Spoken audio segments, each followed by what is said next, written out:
Lusoteca. Pasta 1. Contos do terror. O Gato Preto. Para o mais louco e ao mesmo tempo mais simples conto que quero escrever, não espero nem peço que alguém me acredite. Estaria louco se esperasse por isso num caso em que os meus próprios sentidos recusam o que diretamente experimentaram. Louco eu não sou, e com certeza não estou sonhando, mas amanhã vou morrer e hoje quero libertar minha alma. Meu objetivo imediato é o de expor ao mundo com clareza e, resumidamente, uma série de simples acontecimentos domésticos, sem comentá-los. As consequências desses acontecimentos me aterrorizaram, torturaram, destruíram, mas não vou tentar explicá-los. Para mim, não significaram outra coisa senão horror, mas para muitos podem parecer menos terríveis do que barrocos.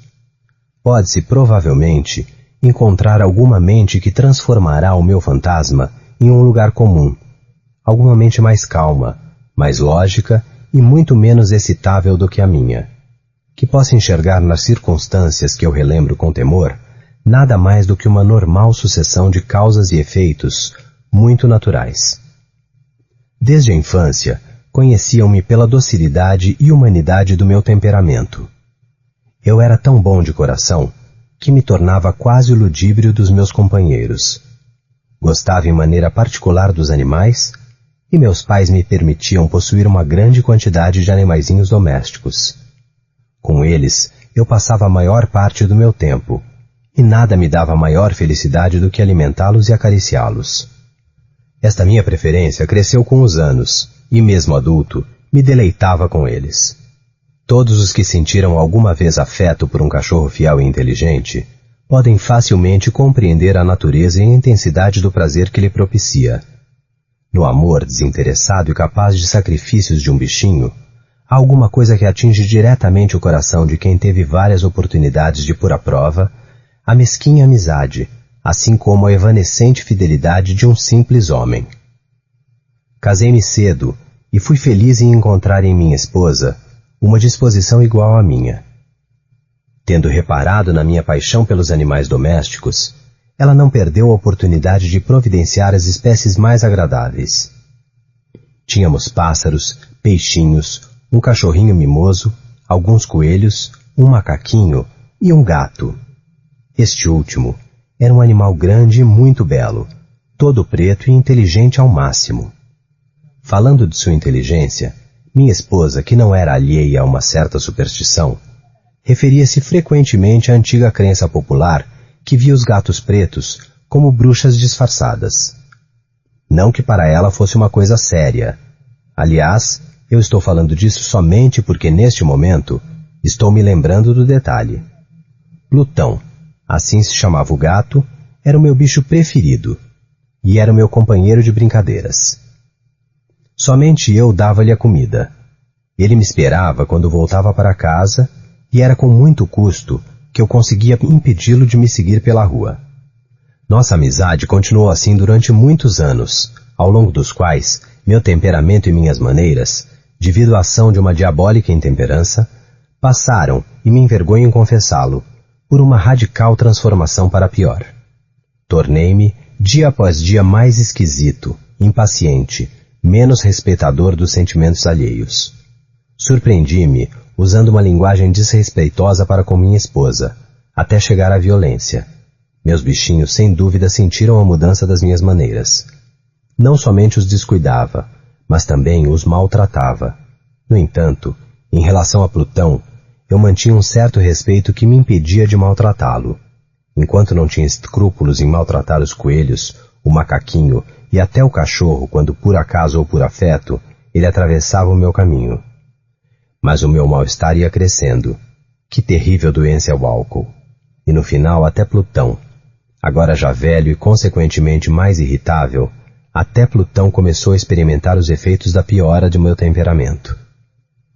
Uma noite, ao voltar completamente bêbado de uma de minhas costumeiras visitas às tabernas da cidade, tive a impressão de que o gato evitasse minha presença. Agarrei-o e ele, assustado pela minha violência, com os dentes feriu-me ligeiramente na mão.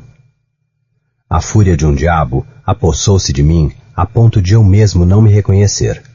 Tive a impressão de que minha alma original tivesse voado fora do meu corpo, e uma maldade feroz, alimentada pelo gin, invadiu todas as fibras do meu organismo. Tirei do bolso um canivete, abri-o, agarrei o pobre bichinho pela garganta e deliberadamente arranquei-lhe um olho da órbita. Enrubeço, queimo, estremeço ao escrever sobre esta maldita atrocidade. Quando na manhã seguinte, diluídos durante o sono os efeitos da orgia noturna, voltei à razão. Experimentei um sentimento misto de horror e remorso pelo crime cometido, mas foi um sentimento apenas superficial e equívoco que não chegou a atingir a alma. Mergulhei novamente nos excessos e afoguei no vinho toda a lembrança do acontecido. Enquanto isso, o gato lentamente se recuperou. A órbita vazia do olho tinha um aspecto pavoroso, mas parecia que ele não sentisse mais dor. Como de costume, ele andava pela casa, mas evidentemente fugia aterrorizado sempre que eu me aproximava. Tinha-me sobrado bastante do meu velho coração para sentir uma certa dor à evidente antipatia que me demonstrava essa criatura que outrora tanto me amara. Esse sentimento transformou-se cedo em irritação e afinal num inevitável processo apareceu o espírito da perversidade. A filosofia não leva em consideração este princípio, mas eu não estou tão certo da existência da minha alma quanto estou certo de que esta forma de perversão maldosa seja um dos impulsos primordiais do coração humano, uma daquelas incidíveis faculdades primárias ou sentimentos que governam o caráter do homem. Quem não se viu, centenas de vezes, realizando uma ação vil ou estúpida, por nenhum motivo, exceto de que não deveria realizá-la? Não somos por acaso dominados por uma eterna tendência a violar, apesar das nossas melhores intenções, aquela que é a lei, somente porque sabemos que essa que estamos infringindo? Esse espírito de perversidade foi a causa de minha completa desgraça. Foi essa insondável propensão da alma a torturar a si mesma, a violentar a própria natureza, a fazer o mal somente pelo prazer de fazê-lo, que me induziu a continuar e levar até o fim a ofensa que tinha infringido ao inofensivo bichinho. Uma manhã, a sangue frio, deslizei um laço no pescoço dele e enforquei-o no galho de uma árvore. Enforquei-o enquanto lágrimas caíram dos meus olhos e o remorso mais atroz torturava o meu coração.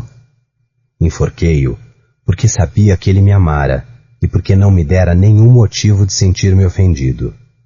Enforquei-o porque sabia que estava cometendo um pecado mortal que colocaria em perigo minha alma imortal, de maneira a pô-la, se isto fosse possível, fora até do alcance da infinita misericórdia do Deus mais misericordioso e terrível.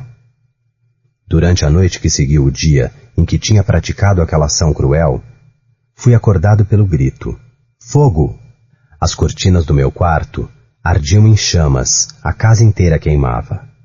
Com muita dificuldade, minha esposa, uma empregada e eu mesmo conseguimos fugir do incêndio. A destruição foi tão completa que todo meu patrimônio foi devorado pelo fogo, e a partir daí me encontrei no desespero. Não tenho a fraqueza de tentar estabelecer uma relação de causa e efeito entre o desastre e as atrocidades que tinha cometido, mas estou relatando uma sucessão de acontecimentos e não quero omitir nenhuma ligação entre eles. No dia seguinte ao incêndio, fui olhar as ruínas. Todas as paredes tinham caído, menos uma. A exceção era constituída por uma parede divisória, que ficava mais ou menos no centro da casa, onde antes do incêndio estava encostada a cabeceira da minha cama. Ali, o reboco tinha resistido, em grande parte, à ação do fogo, o que expliquei pelo fato de que tinha sido refeito há pouco tempo. Em frente a esta parede, tinha-se juntado uma multidão, e parecia que todos estivessem examinando, com particular atenção, especialmente uma parte dela. As palavras esquisito, singular e outras expressões semelhantes excitaram minha curiosidade. Aproximei-me e vi como esculpida em baixo relevo sobre a parede branca a figura de um gigantesco gato. A imagem era de uma surpreendente exatidão. Enrolada no pescoço do animal estava uma corda. Ao ver pela primeira vez esta aparição, não posso classificá-la de outra maneira, minha surpresa e meu terror foram enormes, mas logo a reflexão veio me socorrer. Lembrei-me de que o gato tinha sido enforcado num jardim próximo à casa. Após o alarme pelo incêndio, aquele jardim imediatamente enchera-se de gente. Alguém deve ter pego o animal da árvore e atirado no meu quarto através de uma janela aberta. Esse gesto, presumidamente, tinha sido executado com intenção de me acordar. A queda das outras paredes comprimiu a vítima de minha crueldade dentro do reboco ainda fresco, cujo cal, junto com o calor das chamas e a amônia da carcaça, compôs a imagem tal qual eu a via. Embora tendo explicado esse episódio para minha razão, mas não satisfatoriamente para minha consciência, ele não deixou de impressionar profundamente minha fantasia. Durante meses, não consegui libertar-me do fantasma do gato, e nesse período, aflorou em minha alma um certo sentimento que parecia, mas não era, remorso. Cheguei a condoer-me, tanto pela perda do animal que comecei a procurar, nas espeluncas mal afamadas que agora frequentava habitualmente, outro bichinho da mesma espécie, e de alguma forma semelhante no aspecto, que pudesse substituí-lo. Certa noite, enquanto encontrava-me numa taberna mais do que mal afamada, meio embriagado, minha atenção foi subitamente atraída por alguma coisa preta que descansava na sumidade de um dos enormes tonéis de gin e de rum que constituíam a decoração principal do local. Fiquei olhando durante um bom tempo e, para minha surpresa, não conseguia entender o que fosse aquela coisa. Aproximei-me para tocá-lo com a mão. Tratava-se de um gatão preto, do mesmo tamanho de Plutão, ao qual se assemelhava em todos os aspectos menos um. Plutão não tinha um só cabelo branco em todo o seu manto, enquanto que este gato tinha uma mecha branca de contornos indefinidos que cobria quase que inteiramente o seu peito. Assim que o toquei, levantou-se imediatamente, ronronou, esfregou-se na minha mão, feliz pelo meu interesse. Era exatamente a criatura que eu estava procurando. Propus então ao dono do local de vendê-lo, mas este disse que não era seu, não o conhecia absolutamente, nunca o vira antes. Continuei acariciando-o, e quando fiz menção de voltar a casa, o animal demonstrou a intenção de acompanhar-me. Permiti que o fizesse, e de vez em quando, durante o caminho, parava para acariciá-lo. Quando chegou a casa, ficou logo à vontade, e tornou-se imediatamente o preferido de minha esposa. Da minha parte, ao contrário, senti logo surgir dentro de mim uma profunda antipatia para com o animal. Ele era exatamente o inverso do que eu esperava, mas não sei porquê, a evidente predileção dele por mim causava-me, sobretudo, desconforto e repulsão. Aos poucos, a aversão e o incômodo desembocaram na amargura do ódio. Evitava o animal, mas uma certa vergonha e a lembrança do meu precedente ato de crueldade impediam-me de maltratá-lo. Durante muitas semanas, não lhe bati nem lhe fiz outras violências, mas gradualmente cheguei a olhá-lo com insuportável repugnância e a fugir como a peste da sua odiosa presença. Aquilo que, sem dúvida, aumentou meu ódio pelo bicho foi a descoberta, feita na manhã seguinte à sua chegada em minha casa, de que nele também faltava um olho, assim como o Plutão. Esta circunstância, pelo contrário, tornou-o mais querido para minha esposa, que, como já disse, possuía em alto grau daquela humanidade de sentimentos que outrora fora minha característica peculiar, assim como a fonte dos meus mais simples e mais puros prazeres. Mas a predileção do gato por mim parecia crescer junto com minha aversão por ele. Seguia todos os meus passos com uma tenacidade que é difícil explicar ao leitor. Quando eu sentava, deitava-se embaixo de minha cadeira ou pulava nos meus joelhos, cobrindo-me de odiosas denguices. Se eu me levantava, ele se enroscava nos meus pés com o risco de me fazer cair, ou encravava suas longas e pontudas garras nas minhas roupas para trepar até meu peito. Dava-me então vontade de esmagá-lo de um golpe só, mas me segurava a lembrança do meu precedente delito e ainda mais, deixe-me confessá-lo, o terror cego que o bicho me inspirava. Não era exatamente um terror físico, mesmo estando com dificuldade em explicá-lo de outra maneira. Estou quase com vergonha em confessar.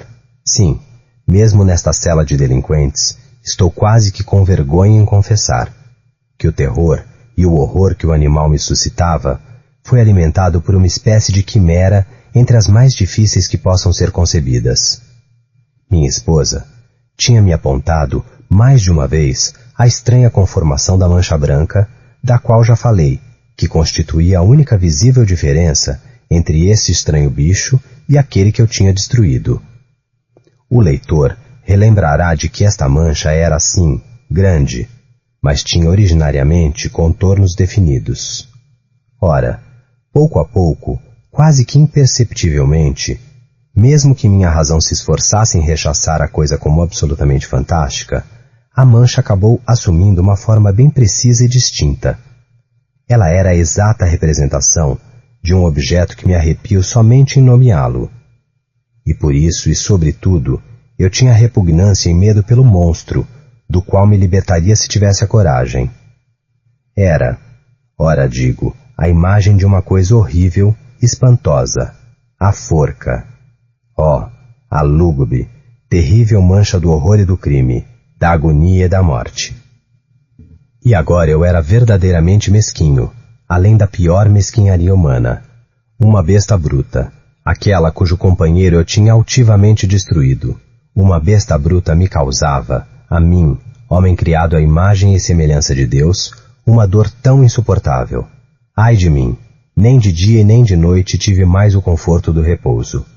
Durante o dia, a criatura não me deixava um só instante, e durante a noite, a qualquer hora, eu me acordava com pesadelos de inexprimível horror e deparava-me com o alento quente da coisa em meu rosto e seu enorme peso, como um fantasma noturno que não tinha possibilidade de afastar de mim, eternamente incumbente sobre meu coração. Sob a pressão desses tormentos, o pouco de bom que ainda havia em mim desapareceu completamente. Pensamentos maus, os mais negros e malvados dos pensamentos, tornaram-se os meus únicos donos. A costumeira brutalidade de meu temperamento tornou-se ódio para todas as coisas, para todo mundo, e ao mesmo tempo, minha pobre esposa, que pacientemente suportava tudo sem queixas, tornou-se vítima frequente, ai de mim, das repentinas e incontroláveis explosões de uma fúria a qual abandonava-me cegamente. Um dia, ela acompanhou-me não sei para qual afazer doméstico, no porão do velho edifício onde nossa pobreza obrigava-nos a morar, e o gato, seguindo-me escada abaixo, quase me fez cair, contrariando-me até a exasperação. Agarrei um machado e, esquecendo na minha fúria o medo infantil que sempre detivera minha mão, desferi um golpe na direção do animal que, se o tivesse atingido como eu queria, teria sido mortal. Mas o golpe foi parado pela mão de minha esposa. Sua intervenção me levou a uma fúria ainda mais demoníaca. Soltei o braço do seu aperto e afundei o machado no cérebro dela. Caiu sem vida no mesmo lugar e sem emitir um pio. Consumado o horrível delito, me dediquei com grande determinação à tarefa de esconder o corpo. Sabia que não poderia removê-lo do edifício, nem de dia nem de noite, sem correr o risco de ser descoberto pelos vizinhos. Vieram-me à mente muitos projetos. Por um momento, pensei de cortar o corpo em pedaços e de destruí-lo com o fogo, depois de cavar uma fossa no chão e sepultá-lo nesta, ou ainda jogá-lo no poço do pátio, de fechá-lo numa caixa, disfarçando-a como se contivesse qualquer mercadoria, e contratar um carregador para levá-la.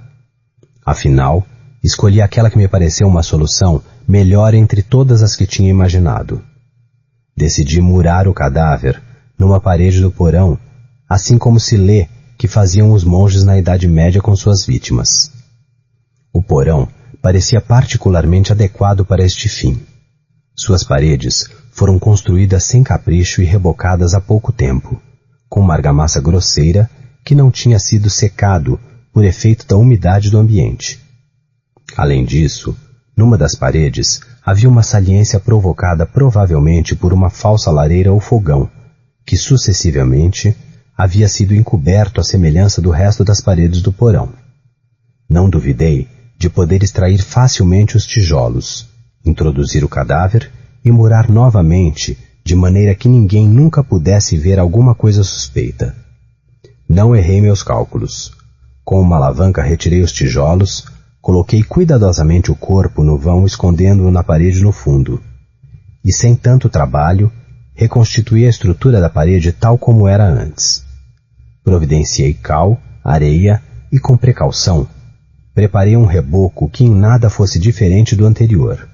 Com todo o esmero, recobri a nova parede de tijolos. No final, fiquei muito satisfeito pelo trabalho. Tudo estava perfeito. A parede não apresentava o mínimo sinal de ter sido modificada. Retirei com a maior atenção todos os restos de entulho e olhei à minha volta triunfante pensando: pelo menos aqui meu trabalho não foi em vão. Meu ato sucessivo foi o de procurar o animal que fora a causa de tão grande desgraça, porque tinha resolvido matá-lo. Se o tivesse encontrado naquele momento, não haveria dúvida alguma que esta seria sua sorte, mas o astuto animal, alarmado pela minha cólera, evitou expor-se à vista. É impossível descrever o profundo sentimento de alívio que me invadiu pela ausência da odiada criatura. Também não apareceu durante a noite, e por isto, pela primeira vez desde que entrara na minha casa, dormi profunda e tranquilamente. Sim, dormi, apesar do peso do delito na minha consciência. Passaram-se o segundo e o terceiro dia, sem que meu atormentador reaparecesse. Voltei a respirar como um homem livre. O monstro, aterrorizado, fugira para sempre e nunca mais o voltaria a ver. Minha felicidade estava no auge. A culpa pelo meu tenebroso delito não me incomodava que pouca coisa. Fizeram-me perguntas às quais respondi com desembaraço. Até o inquérito que fora determinado não deu nenhum resultado e eu olhava já com segurança a minha futura felicidade. No quarto dia, após o assassinato, um contingente de policiais irrompeu inesperadamente na minha casa para executar uma rigorosa inspeção. Apesar disso, eu me sentia tranquilo pela escolha do esconderijo e não demonstrei o mínimo embaraço. Os agentes pediram que eu os acompanhasse na inspeção, que não deixou inexplorado nem o cantinho mais esquecido. No final desceram pela terceira ou quarta vez no porão. Nenhum músculo do meu corpo tremeu. Meu coração batia calmo como o coração de um inocente no sono. Passeava ao longo do porão, os braços cruzados no peito, indo para cá e para lá. Os policiais mostravam-se completamente satisfeitos e preparavam-se para ir embora. A felicidade que enchia meu coração era intensa demais para que eu pudesse contê-la no peito. Ardia pelo desejo de falar alguma coisa, de triunfar e de também realçar mais ainda a convicção deles quanto à minha inocência. Senhores, falei ao final enquanto a equipe subia os degraus, estou feliz por ter afugentado suas suspeitas. Desejo-lhes boa saúde e um pouco mais de sua atenção. Entre outras coisas, esta é mesmo uma casa muito bem construída. Tomado pelo desejo louco de dizer alguma coisa, não me dava conta de como estivesse tagarelando. Posso dizer que esta é uma casa construída de maneira excelente. Estas paredes... Os senhores vão embora? Estas paredes... Os senhores vão embora? Estas paredes são solidamente construídas. E aí, num ímpeto de arrogância, bati pesadamente com uma vara que tinha na minha mão exatamente o trecho de parede atrás do qual estava escondido o cadáver da esposa do meu coração. Possa Deus proteger-me e libertar-me das garras de Satanás. Não se tinha ainda cessado o eco de meu golpe de vara, quando uma voz respondeu do interior da tumba. Um lamento, em princípio apagado e fragmentado como o choro de um neném, mas que subiu rapidamente em um longo, intenso, contínuo urro absolutamente inumano, bestial, um urro, um brado assustador, meio de horror, meio de triunfo, como poderia provir somente do inferno, das gargantas dos amaldiçoados em sua agonia e dos demônios exultantes em sua danação. Seria absurdo falar do que me passou pela cabeça. Sentindo-me desmaiar, apoiei-me na parede oposta. Por um segundo, os policiais permaneceram imóveis, tomados por um terror irracional. Logo a seguir, uma dúzia de fortes braços começaram a demolir a parede que ruiu toda de uma vez. O cadáver, em avançado estado de decomposição, coberto de sangue coagulado, erguia-se na frente dos olhos dos espectadores. Sobre sua cabeça, com a vermelha boca escancarada, com seu único olho de fogo, estava a horrenda besta cuja astúcia havia me levado ao delito, e cuja voz reveladora havia me entregue ao carrasco. Eu murara o monstro dentro da tumba. Pasta 2. A queda da casa Usher. Num dia triste, escuro e silencioso demais, com o céu carregado de nuvens baixas e pesadas, depois de ter cavalgado sozinho num trecho de campo particularmente desolado, ao cair da noite, quando as sombras tornaram-se mais compridas, deparei-me com a malincônica mansão Usher. Não sei porquê, bastou um olhar superficial à velha casa para ser tomado por uma insuportável depressão. Insuportável, porque minha sensação não era atenuada pelo fascínio, quase perverso, que tem, enquanto poéticas, também as mais cruas imagens de desolação e terror. Olhava a cena que se apresentava aos meus olhos. Olhava aquela casa e suas nuas estruturas, os muros lúgubres, marcados pelos olhares vazios das janelas, os bancos, os troncos esbranquiçados das árvores mortas. Olhava com aquela opressão total da alma, comparável somente ao despertar dos prazeres do ópio para o amargo intervalo da normalidade cotidiana, o trágico cair do véu. Era assombroso a ponto de desvanecer o coração. Ficava-se tomado por uma irremediável tristeza que nenhum estímulo da imaginação poderia nunca mais sublimar. Perguntava-me o que era, nesta contemplação da mansão Usher, que me afetasse tanto. Era um mistério insondável, nem conseguia combater as fantasias que nesta reflexão enchiam minha cabeça. Eu era obrigado a limitar-me a uma conclusão por demais insatisfatória, ou seja, que com certeza existem combinações de objetos simples, naturais até a banalidade, que contudo têm o poder de impressionar-nos, mas que ao mesmo tempo este poder permanece misterioso para nós, superior ao poder de nossa mente. Meditei que uma simples mudança nos detalhes da cena, nos elementos do quadro, teria sido suficiente para modificar, ou provavelmente anular, a incrível força desta impressão tão penosa.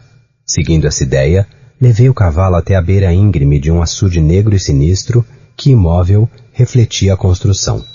Olhei para baixo em suas águas e, enxergando as imagens invertidas e deformadas dos bancos cinzentos, dos troncos incolores e daquelas janelas iguais a olhos vazios, senti um calafrio ainda mais forte. Apesar de seu aspecto tenebroso, propunha-me permanecer algumas semanas exatamente ali, naquela espectral moradia. Roderick Usher fora meu companheiro de farras no tempo da juventude, embora muitos anos tenham se passado desde nosso último encontro. Recentemente, uma sua carta tinha me alcançado num lugar remoto do país. Uma carta tão insistente que não me deixou outra possibilidade senão a de atender imediatamente ao seu pedido. O manuscrito manifestava um agudo estado de tensão nervosa. O autor se dizia acometido por uma grave doença, uma confusão mental que o oprimia. Queria ver-me a qualquer custo. Eu era o seu único amigo íntimo e esperava encontrar em minha alegre companhia algum alívio à doença. A maneira extremamente sincera que ele usava ao pedir-me tudo isso, e mais algumas coisas, não deixavam espaço para outra decisão. Embora convicto de que se tratava de um convite muito estranho, aceitei. Apesar da nossa forte amizade, quando garotos, na realidade eu sabia muito pouco sobre meu amigo. Sua constante discrição pareceu-me sempre excessiva. Sabia que sua antiquíssima família distinguira-se, há tempos imemoráveis, por uma sensibilidade particular que se revelou ao longo dos séculos. Em muitas relevantes obras artísticas e, recentemente, manifestou-se em ações caridosas e generosas, assim como numa intensa devoção para os mistérios, mais do que para as banalmente reconhecíveis belezas da ciência musical. Eu era também ciente do fato, realmente surpreendente, que a família Usher, apesar de sua renomada história, nunca dera origem a duráveis ramos colaterais. Em outras palavras, a família inteira era em linha de descendência direta e, exceto algumas insignificantes variações, fora sempre assim. Fora esta carência, pensei, enquanto refletia sobre minhas impressões pela paisagem e as confrontava com este caráter da família, raciocinando sobre as possíveis influências no decorrer dos séculos de um sobre o outro, talvez precisamente esta falta de um ramo cadete e a consequente transmissão direta de patrimônio e nome de pai para filho, que por fim os tinha caracterizado até o ponto de fundir o primitivo nome da propriedade na singular e ambígua denominação de Mansão Usher, um nome que na mente das pessoas da aldeia que o usavam, definia tanto a família quanto sua moradia. Falei que o único efeito de meu experimento, na verdade um pouco infantil de olhar no açude, teve o efeito de tornar ainda mais profunda a minha primeira impressão de anomalia. Não resta dúvida de que dar-me conta de ser vítima da superstição, e não adianta chamá-lo de outra maneira, contribuiu para multiplicar e acelerar o processo. Já sei há muito tempo que esta é a lei paradoxal de todos os estados de espírito que são originados pelo terror. E provavelmente, por esta única razão, enquanto voltava a olhar diretamente a casa, depois de ter completado sua imagem no açude, eu sentia crescer na minha mente uma nova fantasia. Uma ilusão tão ridícula que encontrava justificativa somente na força das sensações que me angustiavam. Minha imaginação desencadeara-se a tal ponto que eu estava completamente certo de que toda a propriedade, desde a casa até a paisagem circunstante, fosse oprimida por uma atmosfera criada por eles, pelo sombrio mundo deles, um ar que banira o azul, que transbordava dos troncos mortos, dos muros cinzentos, do açude silencioso, uma neblina maléfica e metífica, misteriosa e oprimente, quase que imperceptível e cor de chumbo. Libertei-me dessa impressão que só podia ser um pesadelo, para observar com maior atenção o aspecto da casa. Sua característica mais evidente parecia ser sua excessiva antiguidade. Os séculos tinham-lhe conferido uma inquietante perda de cor. Sobre toda a fachada estendia-se um espesso tecido de esporas, mas tudo isso nem de longe associava-se com sinais de decadência. Em nenhum lugar havia marcas de desabamento de muros. O resultado era uma estranha incoerência entre esta perfeita conservação do conjunto e o aspecto esfarinhado de cada uma de suas pedras. Tudo isto me lembrava aquelas estruturas de madeira aparentemente intactas, que ficam por muito tempo ao abrigo do ar em um porão abandonado qualquer, e por isto sobrevivem à ação dos longos anos transcorridos. Mas exceto este aparente estado de degradação, a estrutura do edifício não oferecia a impressão de instabilidade. Talvez apenas o olhar de um observador muito minucioso pudesse perceber uma finíssima rachadura, que saindo do teto, descia transversalmente ao longo da fachada até perder-se nas soturnas águas do açude. Mergulhado nesses pensamentos, percorrera uma pequena ponte que levava à casa. Aguardava-me o servidor que levou meu cavalo, e eu pude finalmente entrar. Fui introduzido embaixo da abóbada gótica da entrada. Aqui, outro servidor de passo furtivo me conduziu silenciosamente por um labirinto de tenebrosos corredores até o escritório de seu patrão. Não sei por que este breve e ao mesmo tempo interminável passeio reforçou minhas precedentes sensações. Os objetos que me circulavam, a madeira entalhada dos tetos, as foscas tapeçarias das paredes, o preto do ébano dos pisos, os ilusórios troféus arádicos que vibravam à minha passagem, deveriam, pensei, ser-me familiares, e por isso me surpreendi de que, pelo contrário, desencadeavam em mim emoções que desconhecia. Numa das escadas, encontrei o médico da família. A expressão dele era ao mesmo tempo perplexa e astuta. Voltou-se para mim com um ar constrangido e foi embora sorrateiramente. Finalmente, o servidor conduziu-me à presença do patrão. O quarto onde me encontrava era imenso e o teto altíssimo. As janelas eram longas, estreitas e de arco agudo, e a distância entre elas e o sóbrio piso de carvalho era tanta que não poderiam ser alcançadas do interior do quarto. A luz fraca e avermelhada que conseguia penetrar pelos painéis emoldurados mal dava para revelar os objetos maiores, mas o olhar perdia-se a enxergar os cantos mais escondidos e o teto em arco. Tapeçarias escuras pendiam nas paredes. A decoração era excessiva, descuidada, inconfortável. Livros e instrumentos musicais estavam espalhados por toda parte, sem vida.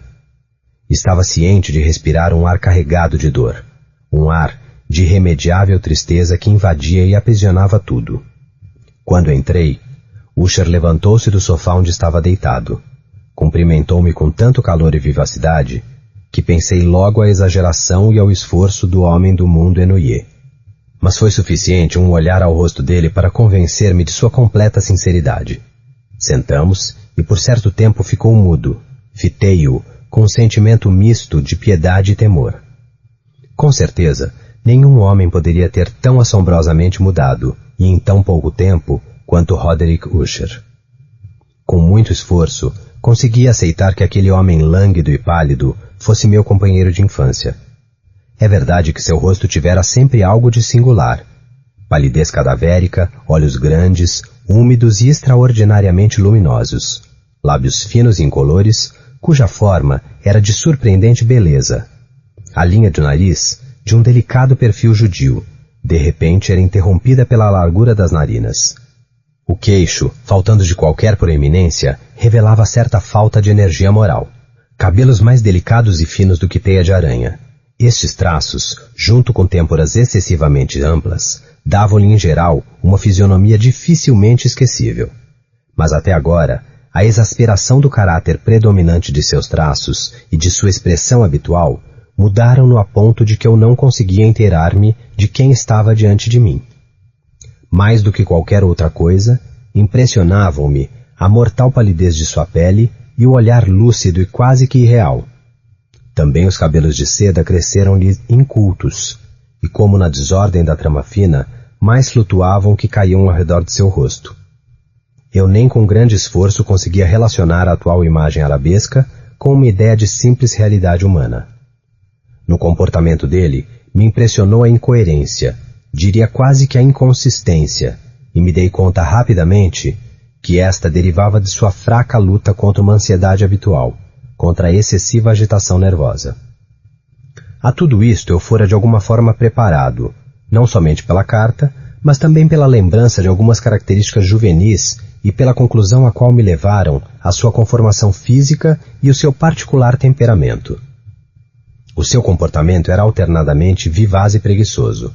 A voz dele passava rapidamente da indecisão trêmula, quando a energia animal parecia completamente ausente, a uma espécie de concisão enérgica, que ressoava brusca, grave, calma e surda, aquela maneira de falar gutural, lúmbia, controlada e perfeitamente modelada, que é a principal característica do bêbado habitual ou do irredutível consumidor de ópio nos momentos de mais intensa hesitação. Foi nesse estado que me falou do motivo da minha visita, do seu intenso desejo de ver-me e do conforto que esperava de mim. Logo começou a falar da natureza de sua doença. Tratava-se, no parecer dele, de um mal hereditário, uma tara familiar, e por isto achava que não tivesse solução. Mas acrescentava logo que era uma simples afecção nervosa e que iria resolver-se rapidamente. A doença manifestava-se com uma série de monstruosas sensações. Contadas nos detalhes, algumas destas pareceram-me interessantes e perturbadoras, com certeza também pela sua maneira de contá-las. Sofria de uma mórbida hipersensibilidade. Suportava somente os alimentos mais insossos. Podia vestir somente alguns tecidos e não outros. O perfume de qualquer flor era-lhe intolerável. Os olhos não suportavam nem a ideia da luz. Todos os sons, com exceção daqueles dos instrumentos de corda, enchiam-no de horror. Observei-o e entendi que era escravo de uma anômala espécie de terror. Morrerei, disse. Vou ter que morrer nesta miserável loucura. Assim, somente assim encontrarei paz. Temo o futuro, não em si, mas pelos seus efeitos em mim. Estremeço somente em pensar no mais banal dos acidentes, pelo efeito que provocaria sobre mim insuportável tensão mensal. Não me assusta o perigo, mas sua inevitável consequência, o terror. Nesta condição enervante e lastimável, eu percebo profundamente que chegará um momento em que mais cedo ou mais tarde, deverei abandonar vida e razão ao mesmo tempo, na luta contra este fosco e misterioso fantasma, o medo. Pelo seu discurso entrecortado e pelas suas alusões ambíguas, me inteirei de outro aspecto de seu estado mental.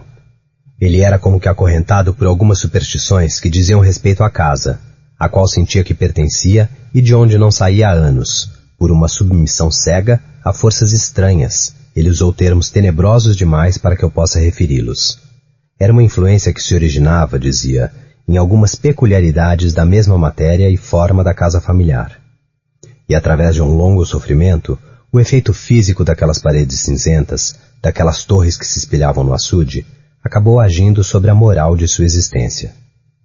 Ele admitiu, no entanto, embora com alguma hesitação, que esta melancolia doentia poderia ter também origens menos obscuras e mais naturais. A doença da irmã, por exemplo, a longa e grave doença de uma irmã muito amada, e há muitos anos sua única companhia, além de uma última parenta que lhe tinha restado. Falava do inevitável falecimento dela com uma amargura que não conseguia apagar da minha mente.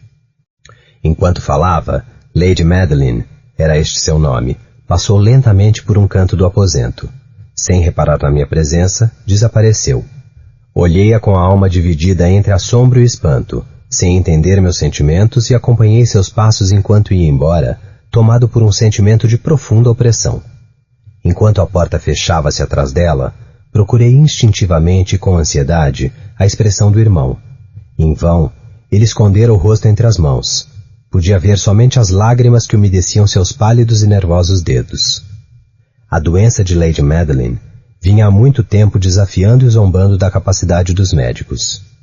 Uma apatia permanente, um esgotamento gradual de sua pessoa, ataques frequentes, embora passageiros, de semi-catalepsia, este era o seu estranho diagnóstico.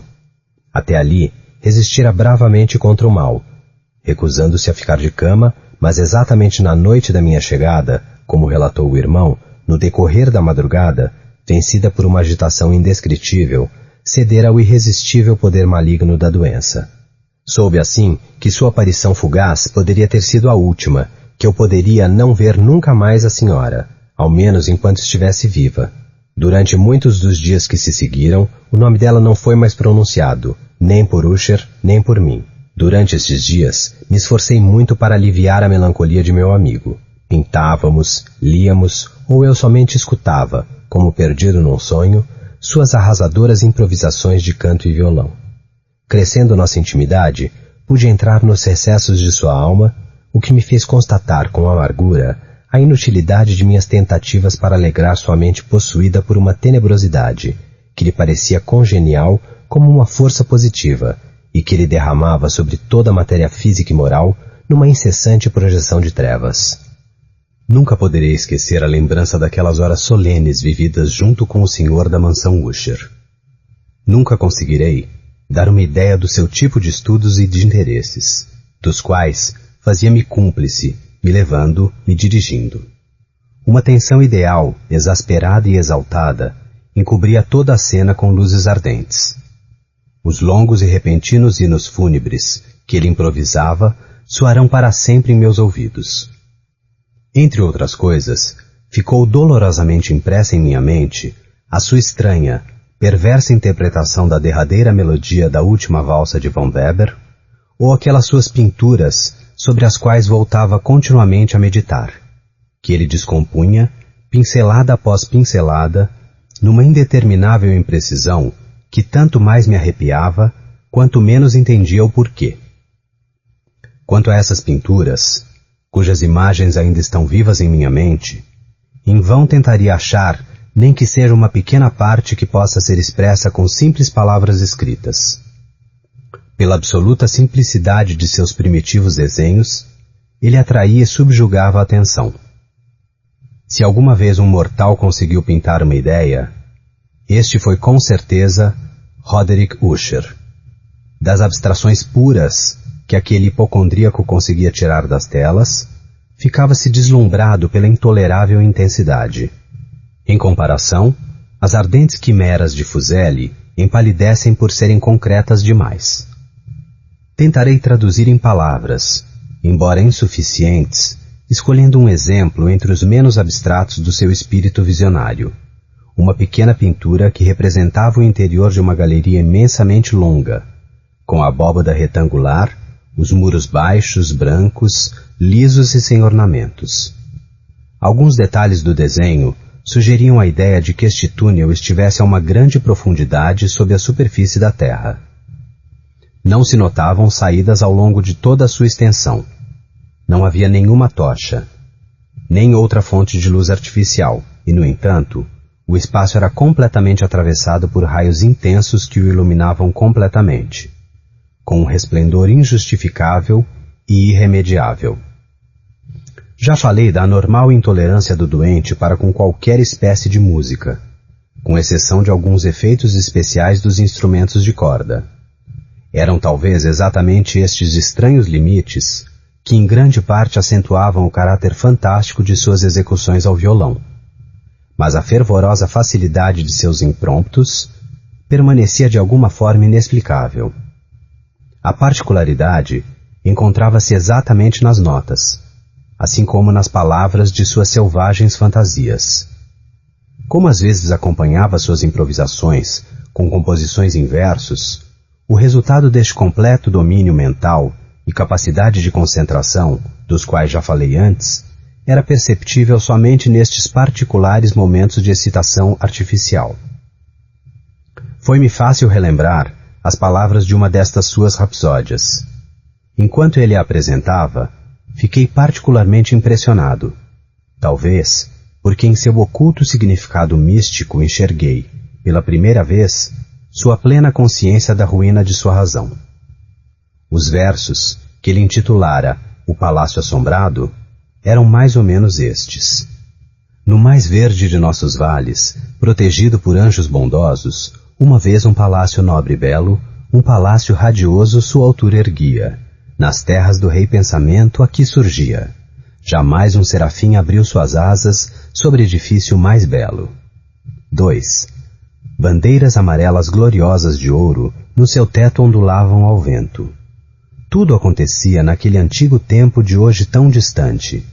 E no ar suave, no jogo daqueles doces dias, por sobre as muralhas claras de plumas, um odor de asas se evolava. 3. Quem atravessava o Vale Feliz pelas luminosas janelas podia ver dançar os espíritos, ao som do alaúde harmonioso. No trono via-se sentado, porfirogênito, na glória de sua fidalguia, o Senhor do Reino Feliz. 4. E resplandecente de pérolas e rubis, era a porta do lindo palácio, pela qual, fluindo, e de luz jamais vista brilhando, de ecos a mais doce multidão não fazia que cantar com vozes de beleza angelical, do rei o imenso resplendor. 5. Mas diabólicos eventos, de vestes lustuosas, à espreita no reino de Ciri. Choremos, pois nunca mais para ele o amanhã surgirá.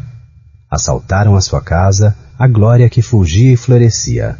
Nada mais é que uma história passada de um antigo tempo sepultado. 6. Quem agora percorre o vale, virá pelas vermelhas janelas fantásticas formas em movimento ao som de dissonantes melodias.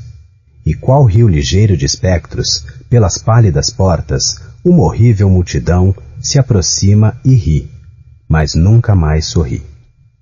Lembro-me bem que as sugestões desta balada conduziram-nos numa sucessão de pensamentos nos quais manifestava-se uma opinião de Usher que menciono não tanto pela sua originalidade, pois outros pensaram a mesma coisa, quanto pela sua obstinação em defendê-la.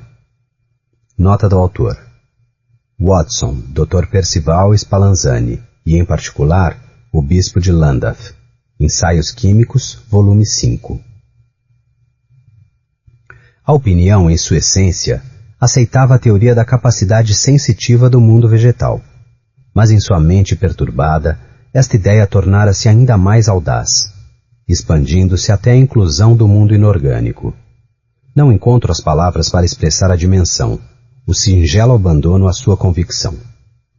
Esta fé absoluta, como já disse, era ligada às pedras cinzentas da casa dos seus antepassados.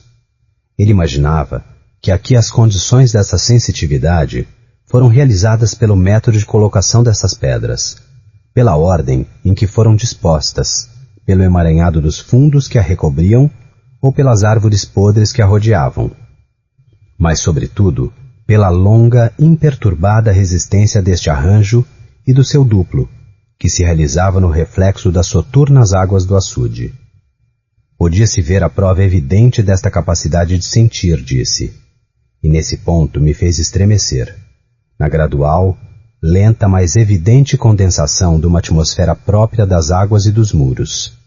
O resultado era discernível naquela silenciosa e inexorável influência, que durante séculos ofuscara o destino de sua família e que fizera dele, pelo que eu mesmo podia constatar, o que ele era atualmente.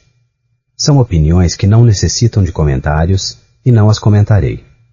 Nossos livros, aqueles livros que há anos contribuíam solidamente à vida mental do doente, estavam, como se pode imaginar, em relação direta com esta sua dimensão visionária. Meditávamos juntos sobre obras tais como Vertver et Chautresse, de Gresset, Balfagor, de Machiavelli, O Céu e o Inferno, de Swedenborg, A Viagem Subterrânea de Nicholas Klimt, de Holberg, A Quiromancia, de Robert Fludd, ou aquela de Jean d'Andanginet, ou de La Chambre, Viagem no Azul de Tieck, A Cidade do Sol, de Campanella. Um dos preferidos era Directorium Inquisitorium, do dominicano Aymeric de Gironne, e havia passagens de Pomponius Mela sobre os antigos sátiros e eigãs da África, com os quais Usher era capaz de sonhar durante horas. Mas seu maior prazer consistia na atenta leitura de um volume raríssimo e curioso, um in quarto, gótico, um manual sobre a Igreja Esquecida, A Vigilia e Mortuorum Secundocorum Ecclesia Maguntinae. Eu não podia deixar de meditar sobre a característica estranhamente selvagem no ritual desta obra e sobre a influência que podia exercer no hipocondríaco, quando numa noite, tendo-me bruscamente informado da morte de Lady Madeleine, ele declarou-me sua intenção de guardar o corpo durante 14 dias, antes do sepultamento definitivo, numa das muitas criptas que se abriam nos subterrâneos da casa. Não achei oportuno discutir sobre a razão que ele forneceu para explicar este estranho procedimento. O irmão fora induzido a esta decisão pelo caráter insólito da doença da morta, e por algumas impacientes e indiscretas exigências dos médicos, além do fato de que o cemitério da família ficava muito distante e fosse de difícil acesso. Não negarei que, lembrando a expressão sinistra da pessoa que encontrara na escada no dia de minha chegada, não senti vontade de opor-me. Pelo contrário, pareceu-me uma preocupação natural e inocente. Ajudei-o pessoalmente, a pedido de Usher, nos preparativos daquele sepultamento temporário. Deposto o corpo no caixão, nós dois sozinhos o levamos para seu lugar de repouso. A cripta onde o colocamos, fechada por tanto tempo que nossas tochas, semi-amortecidas pelo ar sufocante, não conseguiam dar a luz necessária para permitir um exame melhor do local.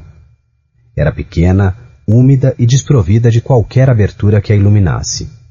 Encontrava-se a grande profundidade, exatamente abaixo daquela parte da casa onde estava meu quarto. Em remotos tempos feudais, pelo que parecia, devia ter sido utilizada como cruel calabouço e, mais recentemente, foi transformada em paiol de pólvora ou outras substâncias combustíveis.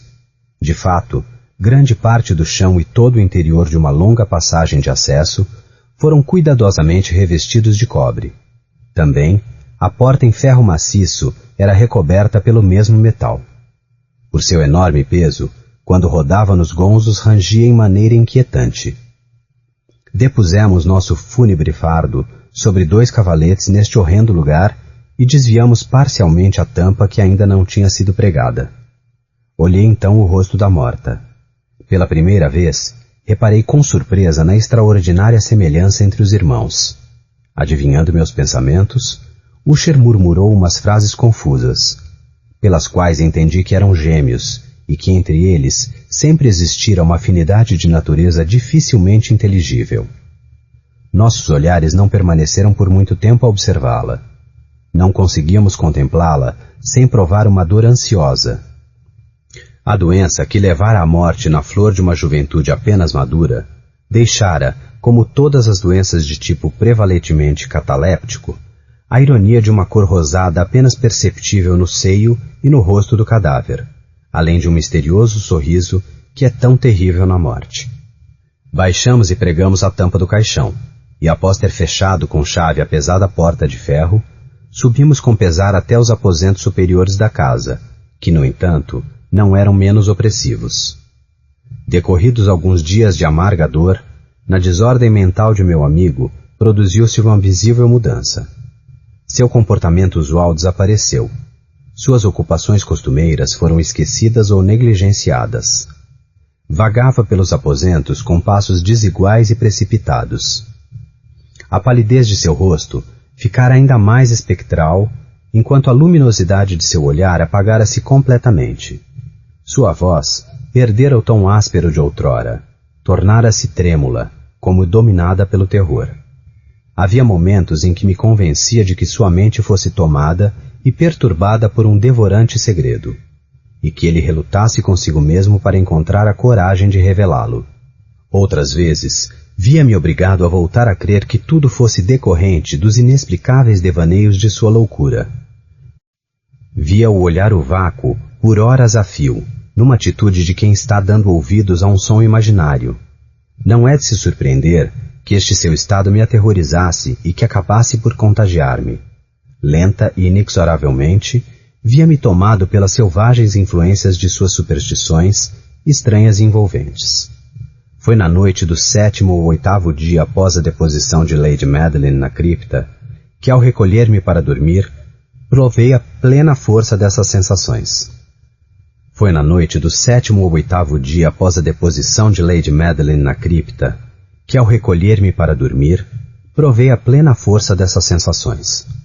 As horas transcorriam-se e o sono não chegava. Tentava racionalizar o nervosismo que me tomara por completo. Obrigava-me a crer que meu estado de espírito fosse determinado pela influência deprimente da sombria decoração do aposento, das cortinas pesadas e em farrapos que esvoaçavam como empurrados pelo impetuoso alento de um temporal nascente. Meus esforços foram vãos. Comecei a tremer de maneira incontrolável. Pouco a pouco meu coração foi invadido por um pesadelo, por um terror que parecia sem motivo. Procurei alívio respirando profundamente. Ergui-me sobre os travesseiros tentando enxergar na obscuridade o ouvido atento e alarmado.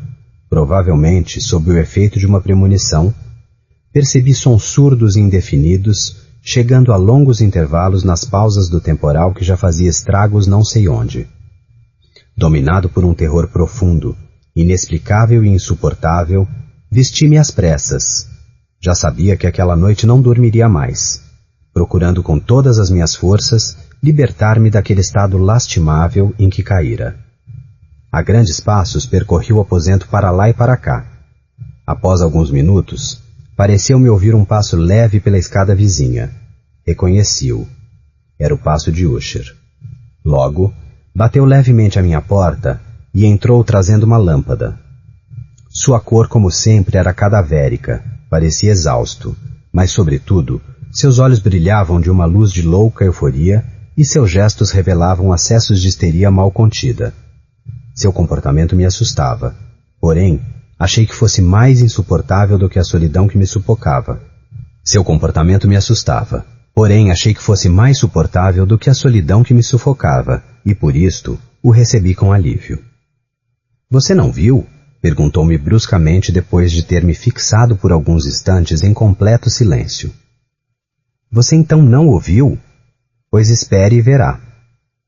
Assim falando e protegendo a lâmpada com a mão, dirigiu-se para a janela que escancarou na tempestade. A fúria impetuosa do vento quase nos levantou do chão. A noite temporalesca era assustadoramente bela, de uma beleza terrível, singular e trágica. Evidentemente, nos encontrávamos no olho do ciclone. O vento mudava de direção com frequência e violência, e as nuvens pairantes sobre os torreões da casa, embora espessas e pesadas, não nos impediam de perceber a extraordinária velocidade com que se precipitavam desde os mais variados pontos, convergindo entre si, mas sem se distanciar. A densidade das nuvens, como disse, não nos impedia de ver suas formas. Apesar de não ter lua nem estrelas, nem qualquer relâmpago que iluminasse a cena.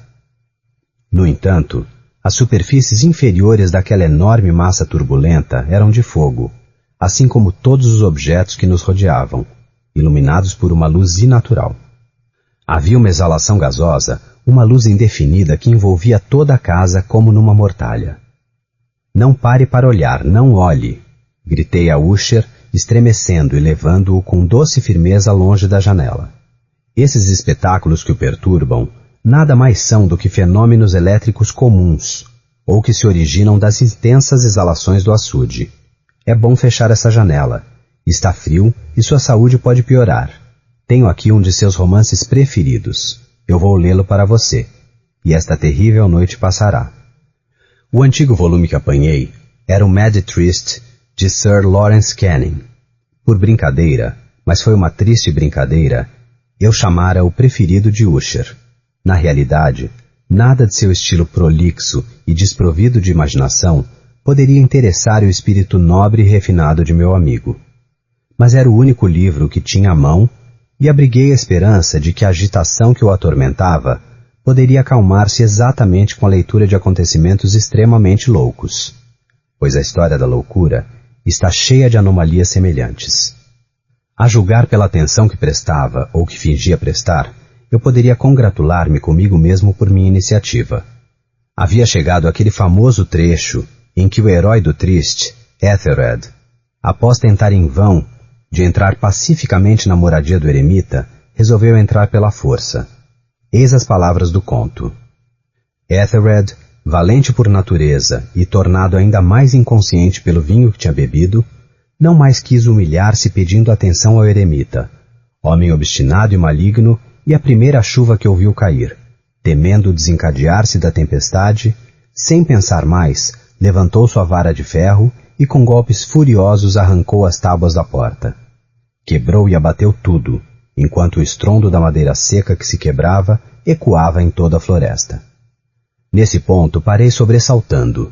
Pareceu-me, mas imaginei logo que a fantasia excitada estava me pregando peças. Pareceu-me ouvir, provindo de um lado muito longínquo da casa, um ruído, um eco sufocado e surdo, do barulho daquela mesma madeira seca que Sir Launcelot descrevera com tanta eficácia. Foi com certeza uma coincidência que atraíra minha atenção, pois o ranger das armações das janelas, junto com o fragor do temporal, eram tão fortes que aquele barulho em si não poderia haver me impressionado. Continuei a ler. Mas o valente Ethelred, traspassada a porta, surpreendeu-se e admirou-se muito por não ver à sua frente o eremita. No lugar dele, havia um dragão de aspecto monstruoso, coberto de escamas e com uma língua de fogo, como guardião de um palácio de ouro e prata. Sobre a parede, pendia um escudo de bronze com esta legenda gravada: "Se penetrarás aqui, serás vencedor. Morta a fera, o escudo para o melhor." Então, Ethelred ergueu a vara para logo descarregá-la na cabeça do dragão, esmagando-a. A fera lançou seu último pestilento suspiro com um berro tão forte e horrível que Ethelred foi obrigado a tampar os ouvidos com as mãos, não podendo suportar este urro nunca ouvido antes. De novo parei bruscamente, maravilhado pelo que ouvira. Não havia dúvida.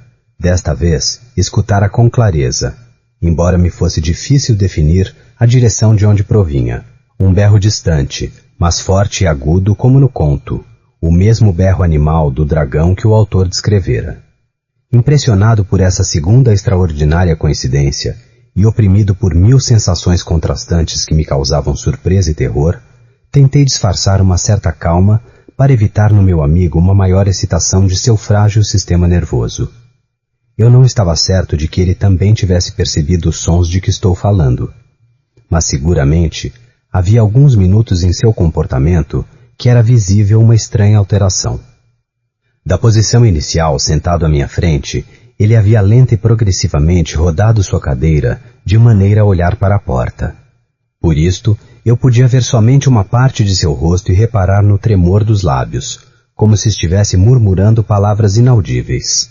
A cabeça pendia-lhe sobre o peito e pelas suas feições entendi que não dormia. Ao contrário, seus olhos estavam escancarados. A cabeça pendia-lhe sobre o peito, e pelas suas feições entendi que não dormia. Ao contrário, seus olhos estavam escancarados. Também o movimento do corpo contrastava com a hipótese que dormisse, pois ele balançava para frente e para trás em maneira constante e uniforme. Retomei a leitura. Agora o herói, tendo escapado à fúria do dragão, lembrou-se do escudo de bronze e do feitiço do qual libertara-se. Pisou na carcaça que impedia seu passo e, pelo pavimento de prata do castelo, corajosamente aproximou-se do lugar onde pendia o escudo, o qual não esperou sua chegada e caiu-lhe aos pés com um estrondo grave e terrível. Tão logo pronunciei estas palavras, no mesmo instante, como se realmente um escudo de bronze caísse pesadamente sobre um pavimento de prata, percebi uma vibração metálica, cava e sonora, embora abafada. Esgotado, com os nervos em frangalhos, corri para a cadeira onde estava sentado Usher. Seus olhos estavam fixos diante de si e seu rosto parecia de pedra. Assim que posei minha mão sobre seu ombro, seu corpo começou a tremer violentamente. Um sorriso sinistro deformava sua boca. O ouvi falar em maneira apagada e apressada. Gaguejava palavras inarticuladas, sem perceber minha presença. Ao curvar-me sobre ele, consegui afinal perceber o medonho sentido de suas palavras. Não o ouvi?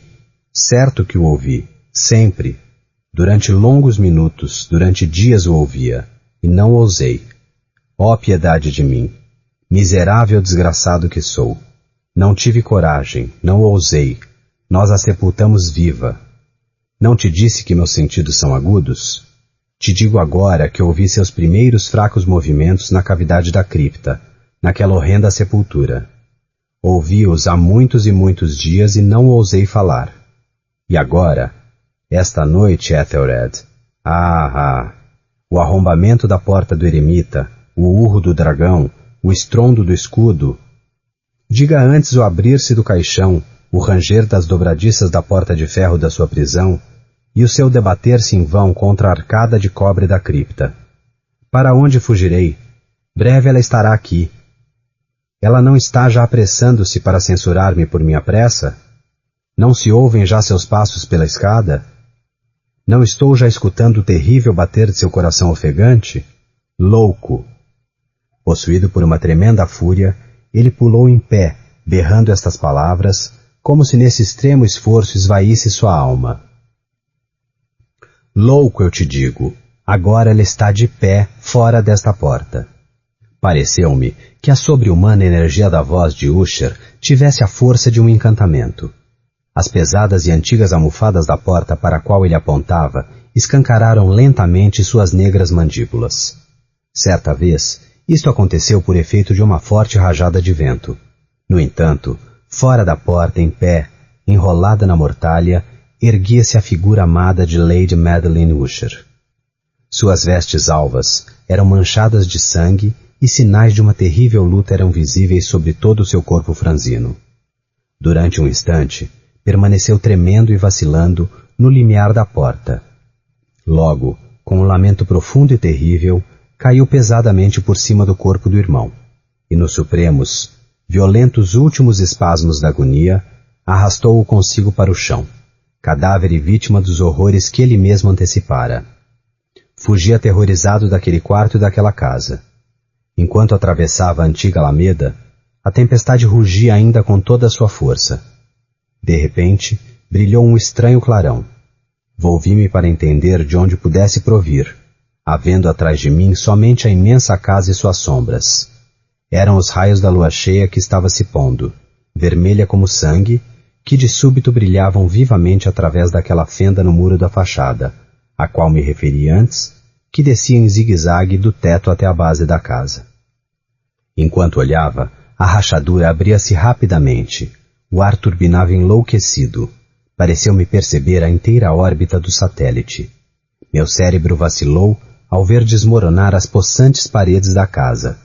Ouvi um longo e tumultuoso estrondo, semelhante à voz de 1000 torrentes, e o profundo açude preto, aos meus pés, fechou-se triste e silencioso, engolindo o que sobrava da mansão Usher. Pasta 3. O enterro prematuro. Há certos temas extremamente absorventes, mas por demais horríveis para satisfazer os objetivos de uma simples narração. O romancista puro deve evitá-los se não quiser arriscar-se a ofender ou descontentar. Eles são convenientemente tratados somente quando o rigor e a magnificência da verdade o sustenta e santifica. Provamos, por exemplo, o mais intenso dos agradáveis sofrimentos, estremecendo com o relato da passagem da Berezina, do terremoto de Lisboa, da peste em Londres, do massacre de São Bartolomeu, ou do asfixiamento dos 123 prisioneiros na Black Hole em Calcutá. Mas o que hesita nesses relatos é o fato, a realidade, a história. Como ficção, olhá-las-íamos simplesmente com repulsão. Mencionei apenas algumas entre as calamidades mais importantes e imponentes de que se tem lembrança, mas nelas é a extensão, mais do que o caráter da calamidade, que tão vivamente impressiona a imaginação. Mencionei apenas algumas entre as calamidades mais importantes e imponentes de que se tem lembrança, mas nelas é a extensão, mais do que o caráter da calamidade, que tão vivamente impressiona a imaginação. Não é preciso lembrá-lo ao leitor que do longo e fatal catálogo das misérias humanas poderia ter escolhido inúmeros exemplos individuais, ainda mais transbordantes de puro sofrimento do quanto sejam as enormes catástrofes coletivas mencionadas. Mas, na verdade, a autêntica desgraça, o supremo infortúnio, é individual, não geral. Que os horrores extremos da angústia sejam suportados somente por um homem em unidade e nunca por um homem massa, disto agradecemos a Deus misericordioso. Ser enterrado vivo é sem dúvida o mais terrível entre os horrores extremos que podem acontecer aos simples mortais. Que isso tenha acontecido muitas e muitas vezes, nenhum ser pensante pode negar. Os limites que dividem a vida e a morte são, quando muito, sombrios e vagos. Quem pode afirmar onde acaba uma e começa a outra? Sabemos que há doenças em que ocorre total cessação de qualquer aparente função vital, mas, de fato, essa aparência nada mais é do que apenas suspensão de vitalidade, isto para usar um termo adequado. Trata-se de simples pausas momentâneas no incompreensível mecanismo. Decorrido algum tempo, certo misterioso e invisível princípio repõe em movimento as engrenagens mágicas, as rodas encantadas.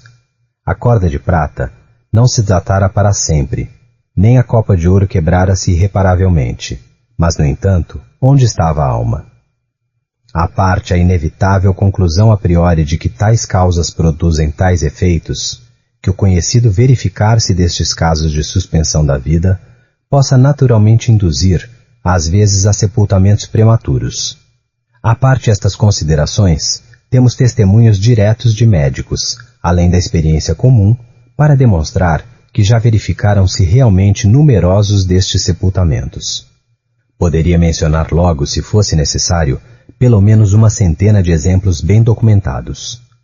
Um exemplo muito representativo, cujas circunstâncias alguns de meus leitores podem guardar ainda bem vivas na memória, ocorreu não faz muito tempo na vizinha cidade de Baltimore, onde causou uma sensação dolorosa, profunda e de vasto alcance. A esposa de um dos mais respeitados cidadãos, um ilustre advogado membro do Congresso, foi acometida, de repente, por uma vitoriosa doença que frustrou completamente a habilidade de todos os médicos. Após muito sofrimento, ela morreu, ou supôs-se que tivesse morrido. Ninguém na realidade suspeitou, nem tinha motivos para suspeitar que não estivesse realmente morta. Apresentava as normais particularidades da morte. O rosto tomara as usuais características cadavéricas. Os lábios tinham a habitual palidez marmórea. Os olhos vítreos e sem brilho. Não havia calor. Cessaram as pulsações. Antes de sepultá-la, esperaram-se 3 dias que deram ao corpo rigidez de pedra. Afinal, o enterro foi apressado por causa do manifestar-se daquela que parecia ser a decomposição do cadáver. A senhora foi tumulada no jazigo da família, o qual não foi reaberto durante os 3 anos seguintes. Decorrido esse prazo, abriram-no para colocar um ataúde, mas ai, que surpresa horrível esperava o marido que abriu pessoalmente a porta.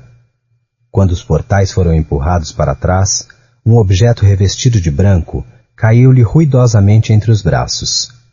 Era o esqueleto da mulher, envolto na mortalha ainda intacta.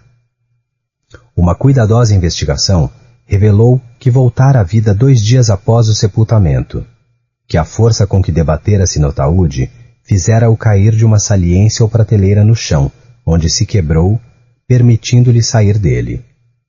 Uma lâmpada cheia de óleo que por acaso fora deixada na tumba fora encontrada vazia, mas isto poderia ter acontecido por evaporação.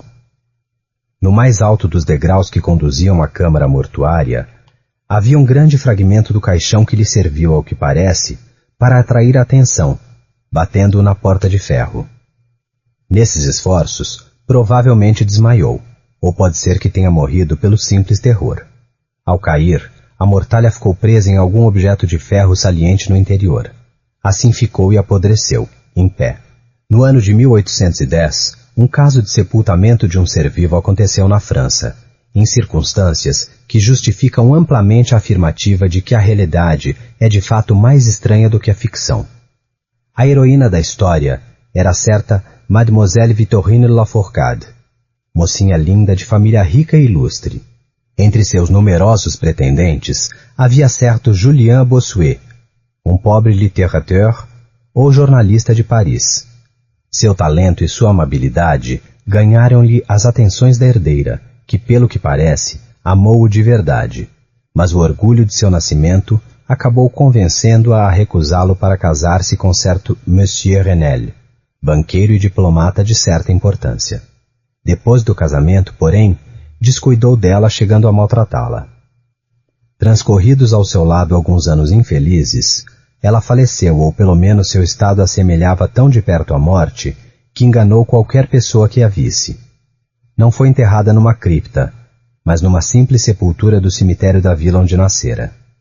Desesperado e ainda exaltado pela lembrança de um amor profundo, o namorado viajou da capital até a longínqua província onde encontrava-se o vilarejo, com o romântico propósito de desenterrar o cadáver para apossar-se de suas lindas tranças. Chega à sepultura. À meia-noite, desenterra o caixão, abre-o e está prestes a cortar os cabelos de sua amada, quando para ao ver seus olhos se abrirem. De fato, a moça fora sepultada viva. A vida não a abandonara ao todo, e as carícias do namorado despertaram-na daquele letargo que todos confundiram com a morte. Enlouquecido, ele levou-a em seu aposento na aldeia. Aplicou remédios analépticos sugeridos por sua cultura médica de certa relevância. Por fim, ela reviveu, reconheceu seu salvador. Permaneceu com ele até pouco a pouco recuperar todas as forças. Seu coração de mulher não era de pedra, e esta lição de amor abrandou-o e concedeu-o a Bossuet. Não mais voltou para o marido, mas mantendo em segredo sua ressurreição, fugiu com seu amante para a América. Após transcorridos 20 anos, voltaram para a França, achando que o tempo tivesse mudado a fisionomia da senhora o suficiente para que ninguém a reconhecesse. Enganaram-se. No primeiro encontro, Monsieur Renel a reconheceu e reclamou seus direitos sobre a mulher. Ela se opôs e o tribunal a apoiou, alegando que as circunstâncias extraordinárias, junto com o longo intervalo dos anos que se passaram, extinguiram não somente em nome da equidade, mas até legalmente a autoridade do marido. O Chirurgical Journey, de Leipzig, periódico de grande autoridade e valor que alguns livreiros americanos bem poderiam traduzir e republicar, relata num número recente um acontecimento muito desconcertante dessa mesma espécie. Um oficial de artilharia, homem de estatura gigantesca e ótima saúde, caindo de cima de um cavalo indomável, sofreu uma gravíssima contusão na cabeça que o deixou de repente insensível. O crânio apresentava uma pequena fratura, mas não se temia por um perigo imediato. Foi executada a trepanação com pleno êxito.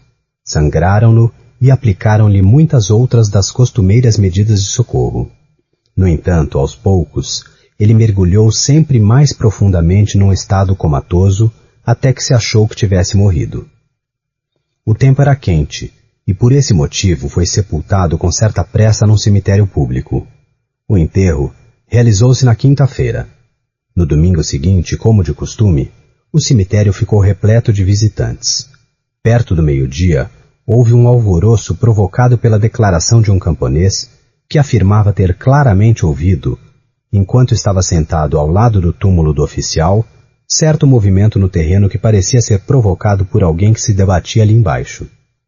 A princípio, não se deu muita importância às declarações do homem, mas seu terror, evidente, e a obstinação em insistir na história acabaram, como era natural, convencendo a multidão. Providenciaram-se às pressas pás e o túmulo, que vergonhosamente era pouco profundo, foi aberto em poucos segundos, o que foi suficiente para que se aparecesse a cabeça de seu ocupante. Naquele instante, ele apresentava-se como um morto, mas estava sentado quase ereto no caixão, cuja tampa ele conseguira levantar na sua luta furiosa. Foi levado às pressas para o hospital mais próximo e ali declararam-no ainda com vida, embora em estado de asfixia. Depois de algumas horas, reanimou-se. Reconheceu algumas pessoas de sua amizade e, em frases entrecortadas, falou da angústia que sofrera no túmulo. Pelo que relatou, ficou evidente que após o enterro, ficara plenamente consciente de estar vivo durante pelo menos 1 hora antes de perder de vez os sentidos.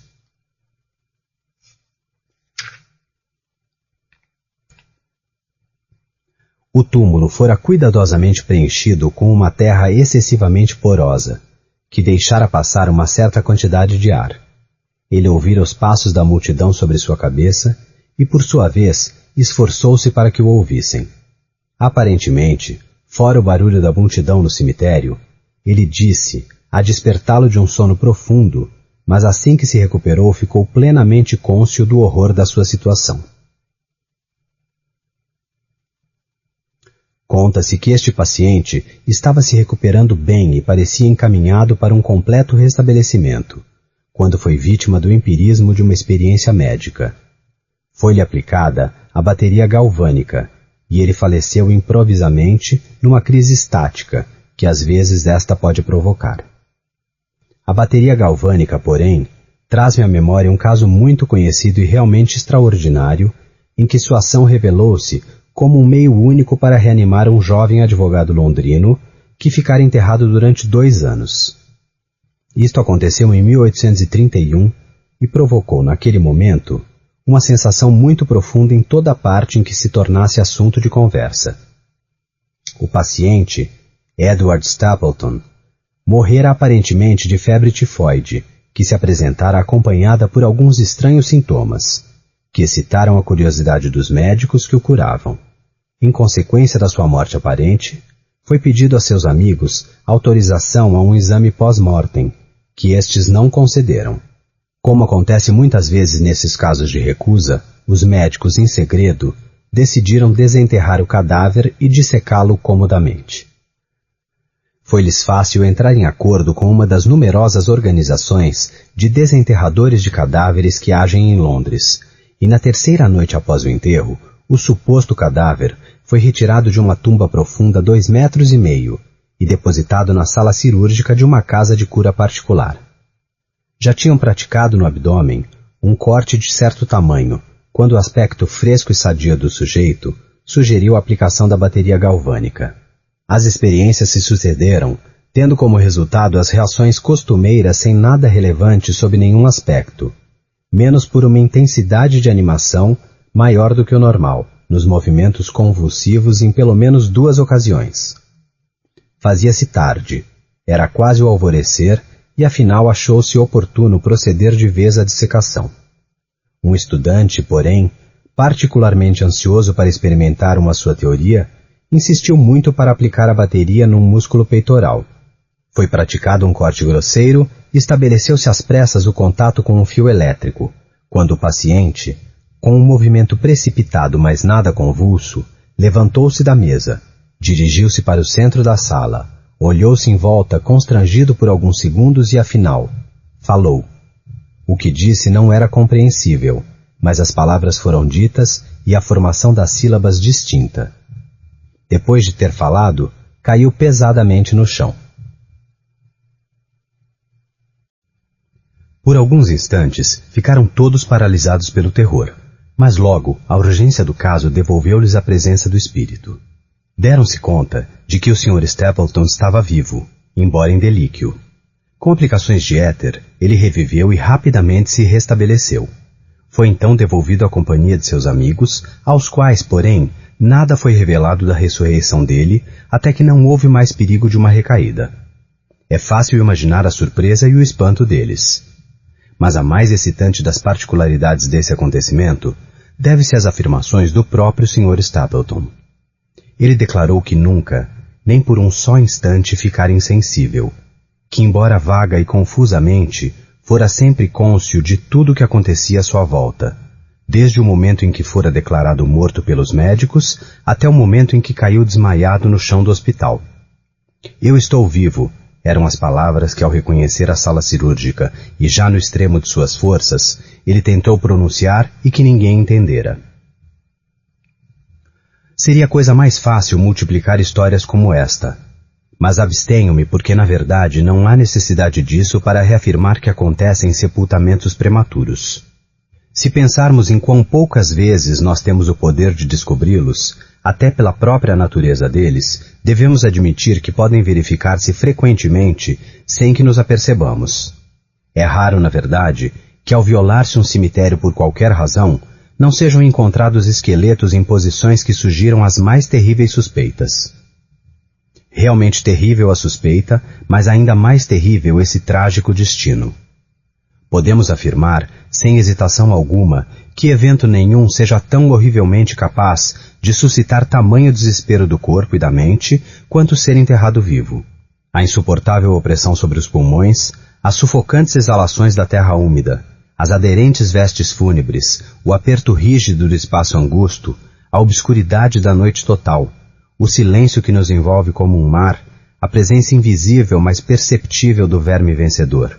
Tudo isto, junto com a lembrança do ar e da grama verde lá em cima, dos amigos queridos que acorreriam em nossa ajuda se somente soubessem de nossa sorte, e por outro lado, o saber que dessa sorte eles nunca poderão ser informados. Que nosso desesperado ofício é o do morto verdadeiro. Esses pensamentos, digo, levam um coração ainda palpitante a um desespero tão horrível e arrebatador que a mais ousada imaginação recua diante dele. Não existe nada tão terrível na face da terra. Não podemos imaginar nada que seja tão repugnante, nem no reino do mais profundo inferno. É por isso que todos os contos sobre esse tema despertam um interesse profundo. Um interesse que, porém, pelo temor reverencial do próprio tema, baseia-se justamente e especificamente na nossa convicção da verdade dos fatos narrados. O que quero relatar agora é de meu conhecimento direto, é minha concreta e pessoal experiência. Durante vários anos, estive sujeito a ataques daquela singular doença que os médicos, por não conhecerem um termo mais específico, costumam definir catalepsia. Embora tanto as causas imediatas e predisponentes, quanto o diagnóstico verdadeiro desta doença sejam ainda envoltos no mistério, suas manifestações e características evidentes são bastante conhecidas. Parece que o fator mais variável seja a intensidade. Às vezes, o paciente jaz somente por um dia, ou até menos, numa espécie de profundo letargo. Ele apresenta-se imóvel e sem sentidos, mas as pulsações cardíacas são ainda perceptíveis. Permanece algum resto de calor, um ligeiro colorido ainda fica em seu rosto, e aproximando-se um espelho a seus lábios, pode-se constatar uma ação pulmonar lenta, irregular e vacilante. Em outros casos, o transe permanece durante semanas, até meses, e apesar da observação mais severa, assim como das investigações médicas mais rigorosas, não se consegue estabelecer uma substancial diferença entre o estado do paciente e aquele que é comumente considerado de morte absoluta. Frequentemente ele é salvo de um sepultamento prematuro somente por saberem seus amigos que ele foi vítima outras vezes de ataque de catalepsia, além da constatação da falta de sinais de decomposição do corpo. Por sorte, a evolução da doença é gradual. As primeiras manifestações são vistosas e inequívocas. Os ataques tornam-se sucessivamente sempre mais característicos, prolongando-se cada um mais do que o precedente.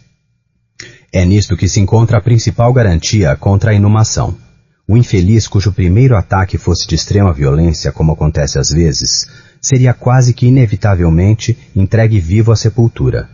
Meu próprio caso não diferia substancialmente daqueles relatados nos livros médicos. Às vezes, sem causa aparente, mergulhava pouco a pouco num estado de semissíncope ou semidesmaio. Ficava nesse estado sem dor, sem conseguir me mexer, praticamente sem conseguir pensar, mas guardando uma leve consciência letárgica da vida e da presença de quem estava à minha volta, até que a crise da doença me devolvia de repente a todos os sentidos. Outras vezes, o ataque era rápido e violento. Sentia-me mal, entorpecido, gelado, aturdido, e caía logo prostrado. Depois, durante semanas, tudo era vazio, escuridão e silêncio, e o nada tornava-se o universo.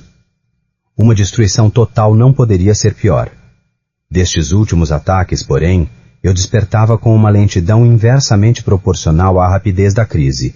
Da mesma forma como a luz do dia aparece para o mendigo sem lar, sem amigos, que vaga pelas ruas nas longas e desoladas noites de inverno, exatamente assim, lentamente, assim cansadamente, assim alegremente, voltava para mim a luz da alma.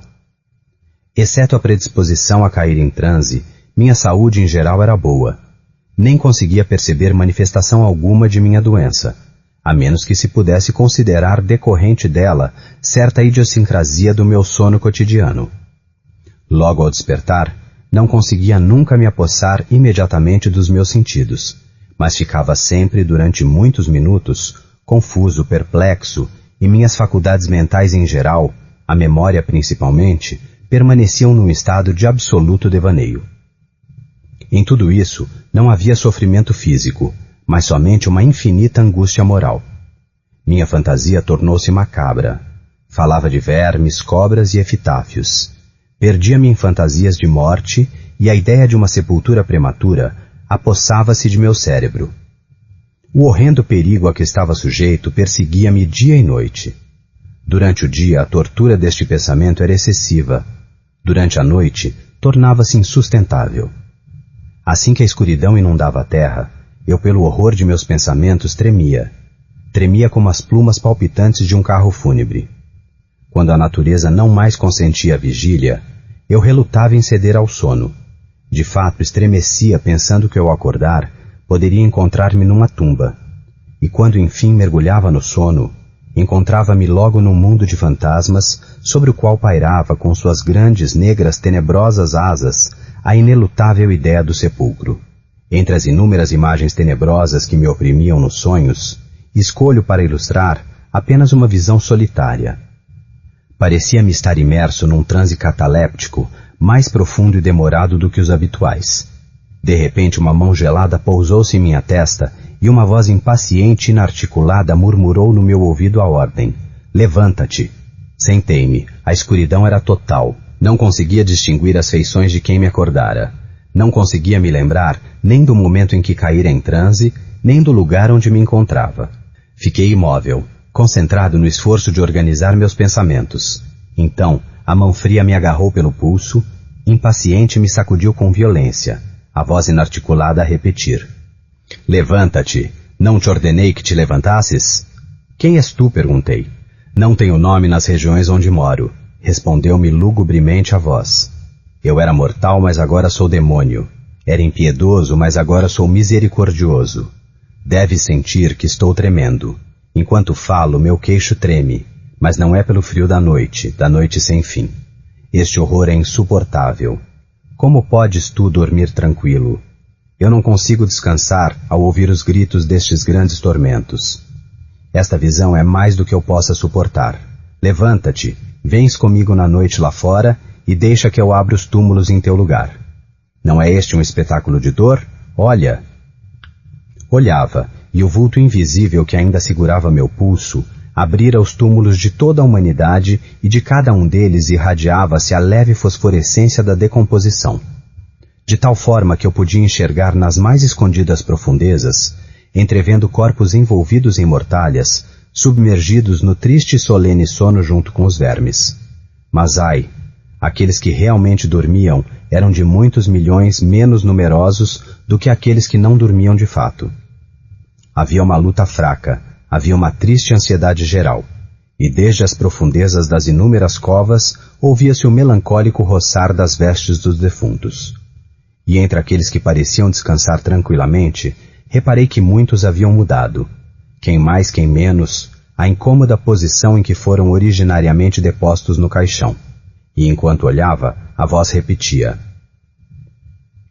"Não é este, ó, não é um espetáculo lastimável?"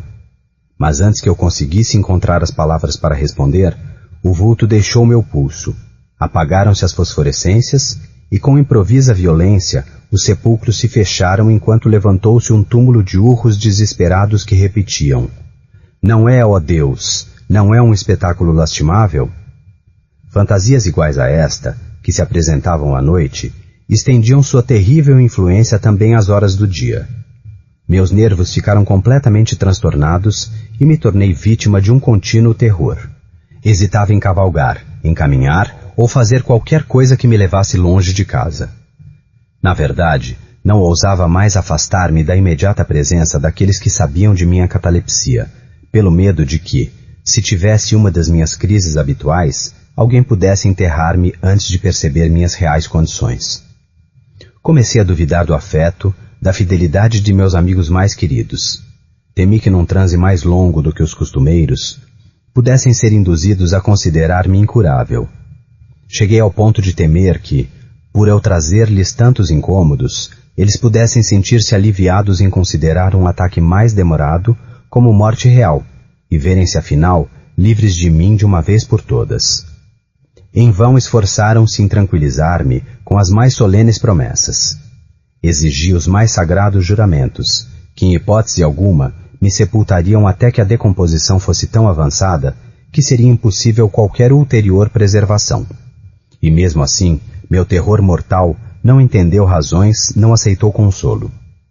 Iniciei a cercar-me de uma série de complicadas precauções. Entre outras coisas, mandei reformar a cripta de família de modo que pudesse facilmente ser aberta pelo lado de dentro. Uma pressão mínima sobre uma longa alavanca que penetrava até o túmulo causaria a abertura das portas de ferro. Fiz também com que ar e luz entrassem livremente e coloquei um escaninho para água e comida bem perto do caixão que deveria conter-me. Este caixão era revestido de pano quente e macio e provido de uma tampa que tinha um dispositivo com o mesmo princípio da porta da cripta, ou seja, com o acréscimo de molas tão engenhosas que o mínimo movimento do corpo seria suficiente para abri-lo. Além de tudo isso, mandei colocar no teto da cripta um grande sino, cuja corda, penetrando através de um furo no caixão, seria amarrada a uma das mãos do cadáver. Mas ai de mim, de que valem as precauções contra o destino do homem? Nem mesmo estas medidas tão engenhosas bastariam para salvar de tortura suprema da inumação prematura um desgraçado predestinado para estes tormentos. Chegou um momento, como já acontecera antes, em que me achei emergindo de uma total inconsciência, na primeira sensação vaga e indefinida de existência. Lentamente, com passo de tartaruga, aproximou-se o vago alvorecer do dia físico. Um torpor incômodo, uma tolerância apática de uma dor surda. Nenhuma ansiedade, nenhuma esperança, nenhum esforço. Em seguida, após longo intervalo, um zumbido nos ouvidos. Depois, após um intervalo ainda maior, uma sensação de coceira, de formigamento nas extremidades. Logo, um período que pareceu eterno de agradável descanso, durante o qual a sensação reacordada esforçava-se para tornar-se pensamento. Logo, uma breve recaída no nada e ainda uma súbita revivescência. Afinal, o leve tremor de uma pálpebra e imediatamente o choque elétrico do terror, mortal e impreciso, que arroja o sangue em torrentes das têmporas para o coração. E agora, o primeiro verdadeiro esforço para pensar. E agora, a primeira tentativa de relembrar. E agora, um sucesso parcial e evanescente. E agora, a memória reconquista suas forças a tal ponto que estou, pelo menos em parte, consciente da minha situação. Eu sei que não estou despertando de um sono comum. Lembro-me de ter sofrido um ataque de catalepsia. E agora, afinal, como sob a força de um oceano, meu espírito trêmulo é dominado por um perigo sinistro, a única espectral ideia sempre dominante. Permaneci imóvel alguns minutos, dominado por essa fantasia. E por quê? Não conseguia encontrar a coragem para mover-me. Não ousava fazer o esforço que me informaria sobre minha sorte. Contudo, alguma coisa no meu coração sussurrava-me que era verdade. O desespero, como nenhum outro tipo de desgraça, pode jamais despertar. Somente o desespero, após longa incerteza, induziu-me a levantar as pesadas pálpebras. Ergui-as. Era escuro. Tudo escuro. Sabia que o ataque acabara. Sabia que a crise de minha doença passara há muito tempo. Sabia que já tinha voltado ao pleno uso de minhas faculdades visuais, contudo era escuro, da obscuridade intensa e suprema da noite, que dura para sempre. Tentei gritar, mas os lábios e a língua áridos mexeram-se convulsamente. Dos meus pulmões cavernosos não saiu voz alguma, e como que oprimidos pelo peso de uma montanha, arfaram e palpitaram junto com o coração cada vez que pesada e trabalhosamente tentava inspirar o ar.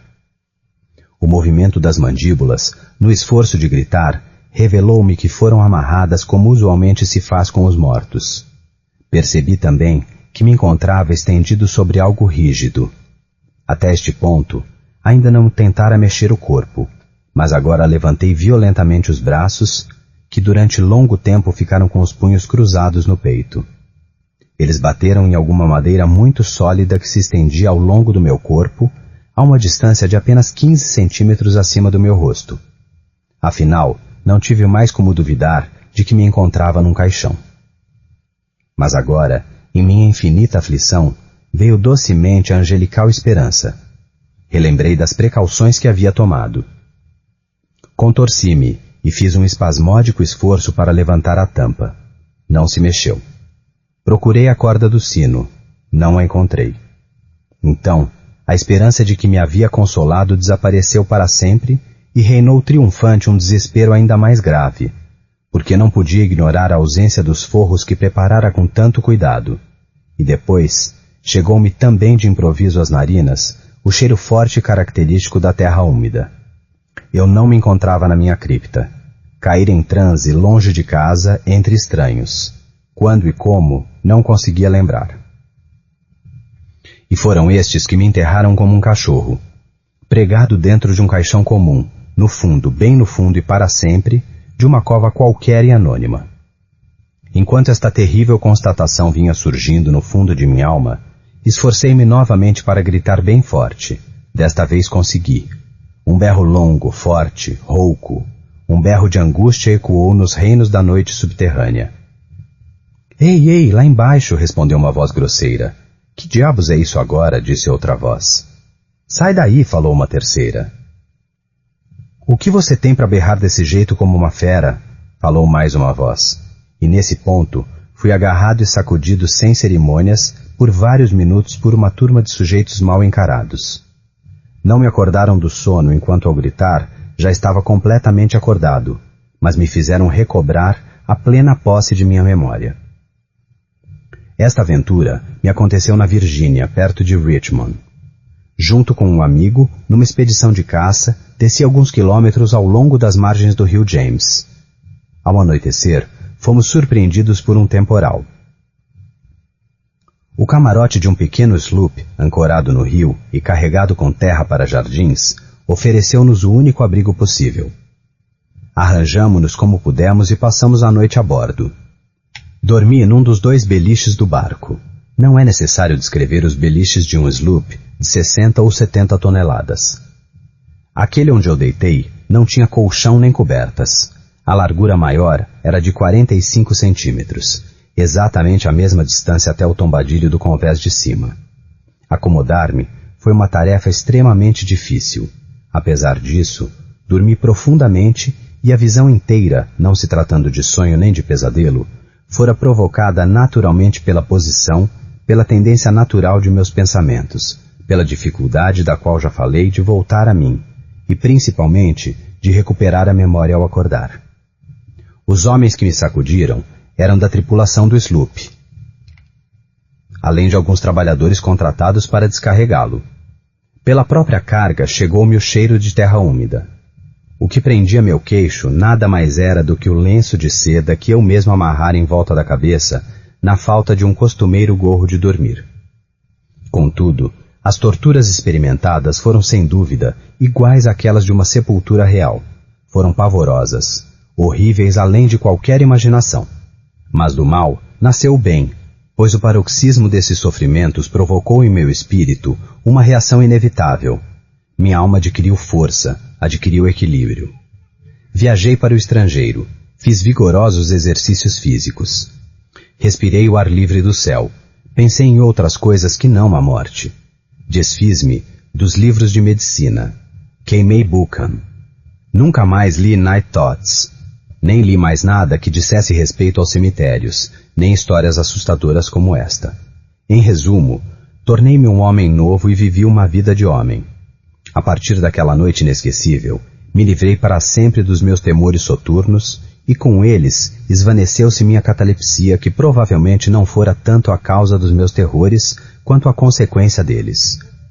Há momentos em que, mesmo aos olhos serenos da razão, o mundo de nossa triste humanidade pode assumir alguma semelhança com o inferno. Mas a imaginação do homem não é carátis para poder explorar impunemente todas suas cavernas. Ai, a legião sinistra dos terrores sepulcrais não pode ser considerada puramente imaginária. Mas, assim como os demônios, em cuja companhia a Frasiabe desceu nos Oxus, devem permanecer como hóspedes, ou nos devorarão. Devem ser deixados dormir, ou sucumbiremos. Pasta 4. O coração denunciador. Sim, é verdade. Nervoso. Muito, assustadoramente nervoso eu era e continuo sendo. Mas por que dizer que sou louco? A doença aguçou meus sentidos, não os destruiu, não os cancelou. Mais do que os outros, era agudo o sentido da audição. Ouvia tudo no céu e na terra, ouvia muitas coisas do inferno. Mas então, como posso ser louco? Ouçam e observem com quanta lucidez, com quanta tranquilidade eu posso contar a história inteira. É impossível dizer como a ideia entrou pela primeira vez em minha mente. Uma vez concebida, porém, ela me perseguiu dia e noite. Não havia motivo, não havia paixão. Eu amava o velho.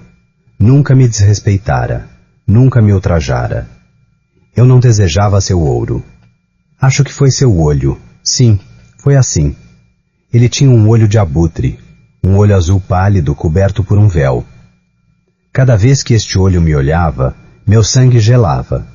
Foi assim que, aos poucos, muito lentamente, enfiei na cabeça que mataria o velho para libertar-me para sempre daquele olho. Ora, aqui está o problema. Vocês me acham louco. Os loucos não sabem de nada, mas vocês deveriam olhar para mim. Deveriam ter visto como procedi cautelosamente, com quanta atenção, com quanta prudência, com quanta dissimulação lancei mão à obra. Nunca fora tão gentil para com o velho do que em toda a última semana antes de matá-lo. E todas as noites, perto da meia-noite, eu girava o trinco da porta do quarto dele e abria-a, assim delicadamente. Então, quando a porta estava aberta o suficiente para que passasse uma cabeça, eu introduzia uma lanterna cega, toda fechada, assim que nenhuma luz filtrasse, e logo enfiava a minha cabeça. Nota de rodapé 1. Lanterna cega. Espécie de pequeno lampião metálico com portinholos móveis que controlavam a saída da luz. Oh, vocês teriam rido ao ver minha habilidade. Movia a cabeça lentamente, muito lentamente, para não perturbar o sono do velho. Demorava 1 hora para introduzir a cabeça inteira além da abertura, de maneira que pudesse vê-lo deitado na cama. Ah, um louco teria sido tão sábio? E então, quando a cabeça encontrava-se bem no quarto, devagarinho abria a lanterna. Oh, tão cautelosamente! Sim, cautelosamente, porque a dobradiça rangia. Abria-a o mínimo suficiente para que somente um raio fino de luz atingisse o olho de abutre. Fiz isto durante 7 longas noites, e toda noite exatamente à meia-noite. Mas deparava-me com o olho sempre fechado. Assim, era impossível executar a obra, porque não era o velho quem me perseguia, mas seu olho malvado. E toda manhã, quando o dia raiava, eu entrava atrevidamente em seu quarto, corajosamente lhe falava, chamava-o pelo nome com cordialidade e perguntava-lhe como passara a noite. Dessa forma, vocês percebem, ele deveria ter sido um velho bem perspicaz para suspeitar que toda noite, exatamente à meia-noite, eu entrava para observá-lo enquanto dormia. Na 8ª noite, fui ainda mais cauteloso ao abrir a porta. O ponteiro dos minutos de um relógio move-se mais rapidamente do que minha mão. Nunca antes daquela noite eu sentira a extensão de meus poderes, de minha sagacidade. Mal conseguia frear o sentimento do meu triunfo. Pensar que eu estava lá, que abria a porta pouco a pouco e que ele nem imaginava meus segredos, atos ou pensamentos. Ri com gosto dessa ideia. Talvez ele tenha me ouvido porque se mexeu na cama de improviso, como se estremecesse. Vocês poderiam pensar que recuei, mas não foi assim. O quarto dele estava escuro como piche no breu mais espesso. As janelas estavam fechadas por medo dos ladrões. Assim, sabia que ele não poderia ver a porta se abrir e continuei empurrando-a, sempre mais, sem parar. Já estava com a cabeça dentro e a ponto de abrir a lanterna, quando meu polegar deslizou sobre o trinco de lata e o velho pulou na cama gritando: "Quem está aí?" Fiquei perfeitamente imóvel sem falar nada. Durante 1 hora inteira não mexi um músculo, e por todo esse tempo não ouvi deitar-se de novo. Ele permanecera sentado na cama a escutar, exatamente como eu fizera noite após noite, escutando os pássaros da morte esvoaçando ameaçadores. Agora eu ouvi um gemido leve, e sabia que era o gemido de um terror mortal. Não era um gemido de sofrimento ou de dor. Oh, não! Era o som grave e sufocado que se eleva do fundo da alma quando está por demais carregada de medo. Eu bem conheci este som.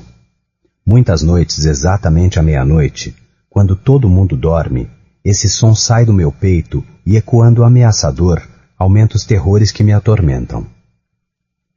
Eu repito que bem o conhecia. Eu sabia o que o velho estava provando e tinha piedade dele, embora abafasse um riso no meu coração. Eu sabia que ele ficara acordado desde o primeiro ruído abafado, quando mexera-se na cama. Seus temores cresceram a partir daí. Tentara imaginá-lo sem motivo, mas não conseguira. Dissera a si mesmo: é só o vento na chaminé, é só um rato andando pelo quarto, ou é só um grilo que fez seu trilo. Sim, esforçara-se a confortar-se com estas suposições, mas tudo fora em vão. Sim, tudo em vão, porque a morte, ao aproximar-se dele, avançara a passos largos, com sua sombra negra, e envolvera a vítima. E foi a influência funesta daquela sombra invisível que o levou a sentir, embora não me visse nem ouvisse, e fez sentir a presença de minha cabeça no quarto. Depois de ter esperado longamente, pacientemente, sem ouvi-lo deitar-se, resolvi abrir uma pequena, muito pequena fenda na lanterna. Assim, abria furtivamente. Não podem imaginar quão furtivamente, até que um raio só, leve, fino como o fio de uma aranha, pulou da fenda para cair exatamente no olho do abutre. Estava aberto, completamente escancarado, e fiquei curioso quando o vi. Via-o com clareza perfeita, todo de um azul opaco, com um horrível véu que me gelou a medula nos ossos, mas não podia ver outra coisa no rosto ou na figura do velho, porque, como por um instinto, dirigira o raio exatamente sobre aquele maldito lugar. E não lhes disse, já que o que vocês confundem com loucura nada mais é do que a extrema acuidade dos sentidos? Agora ouçam. Chegou-me aos ouvidos um som baixo, surdo, ligeiro, como de um relógio quando abafado com algodão. Igualmente, eu bem conhecia aquele som. Era o bater do coração do velho. Aumentou minha fúria, como o bater de um tambor estimula a coragem de um soldado. Mas ainda freiei-me, permaneci imóvel. Meu respiro imperceptível, a lanterna imóvel. Experimentava com quanta firmeza podia fixar o raio da lanterna no olho do velho. Entretanto, o infernal tantã de seu coração aumentava. Tornava-se a cada instante mais rápido, sempre mais rápido e mais forte, sempre mais forte. O terror do velho havia de ser extremo. Tornava-se mais forte, digo, mais forte a cada instante. Querem me ouvir com atenção? Falei que estou nervoso, eu sou assim. E agora, na mortal hora da noite, no silêncio assustador daquela velha casa, um ruído tão esquisito como este desencadeou em mim um terror incontrolável. Contudo, durante alguns segundos, ainda me contive e fiquei parado. Mas o tantã tornava-se mais forte, forte. Pensei que o coração iria explodir, e fui tomado por uma nova inquietação. O rumor poderia ser ouvido por um vizinho. A hora do velho chegara. Com um berro, abri a lanterna e pulei no quarto. Gritou uma vez, somente uma vez. Num instante arrastei-o no chão e virei sobre ele a cama pesada. Então, sorri alegremente. A façanha estava quase que concluída. Mas durante muitos minutos o coração bateu ainda com um ruído abafado. E isto não me incomodava. Ninguém o ouviria além da parede. Afinal cessou. O velho estava morto, seco. Pousei minha mão em cima do coração dele por vários minutos. Não havia pulsações. Estava morto, seco. Seu olho nunca mais me atormentaria. Se ainda me acharem louco, não mais o pensarão quando souberem das cuidadosas medidas que tomei para ocultar o cadáver. A noite estava acabando e eu trabalhava ligeiro em silêncio. Primeiro, esquartejei o cadáver. Cortei-lhe a cabeça, os braços, as pernas. Depois, arranquei 3 pranchas do assoalho do quarto e coloquei tudo entre os vãos. Logo recoloquei as tábuas com tamanha inteligência, com tamanha astúcia, que olho humano nenhum, nem mesmo dele, poderia descobrir alguma coisa fora do lugar. Não havia nada sujo, nem mancha de espécie alguma, nem marca de sangue. Eu fora extremamente cuidadoso em todos os detalhes. Uma tina recolhera tudo. Quando acabei com todas essas tarefas, eram 4 horas da madrugada, ainda escuro como a meia-noite. O sino bateu a hora. No mesmo instante, tocaram à porta da rua. Corri descendo para abrir com o coração leve. Por que deveria estar agora com medo? Entraram 3 homens que muito educadamente apresentaram-se como funcionários de polícia. Um grito fora ouvido por um vizinho durante a noite. Surgiu a suspeita de alguma coisa ilegal. A informação chegara ao quartel da polícia, e eles, os funcionários, receberam a incumbência de investigar o caso. Sorri. O que tinha eu a temer? Dei boas-vindas. O grito, eu disse, fora meu, no sono. Também disse que o velho estava viajando, no campo. Levei os visitantes a percorrer toda a casa. Pedi que procurassem bem, muito bem. Conduzi-os, enfim, no quarto dele. Mostrei seus tesouros bem guardados, intactos. No entusiasmo de minha confiança, trouxe cadeiras ao quarto, convidei-os a descansar ali de suas fadigas. Enquanto eu mesmo, na audácia selvagem de meu completo triunfo, coloquei minha cadeira exatamente em cima do lugar onde jazia o cadáver da vítima. Os funcionários estavam satisfeitos. Minha maneira de comportar-me os convencera. Eu sentia-me muito à vontade. Sentaram-se e, enquanto eu respondia com tranquilidade, eles conversavam de coisas banais. Mas dali a pouco, dei-me conta de que estava empalidecendo e desejei que fossem embora.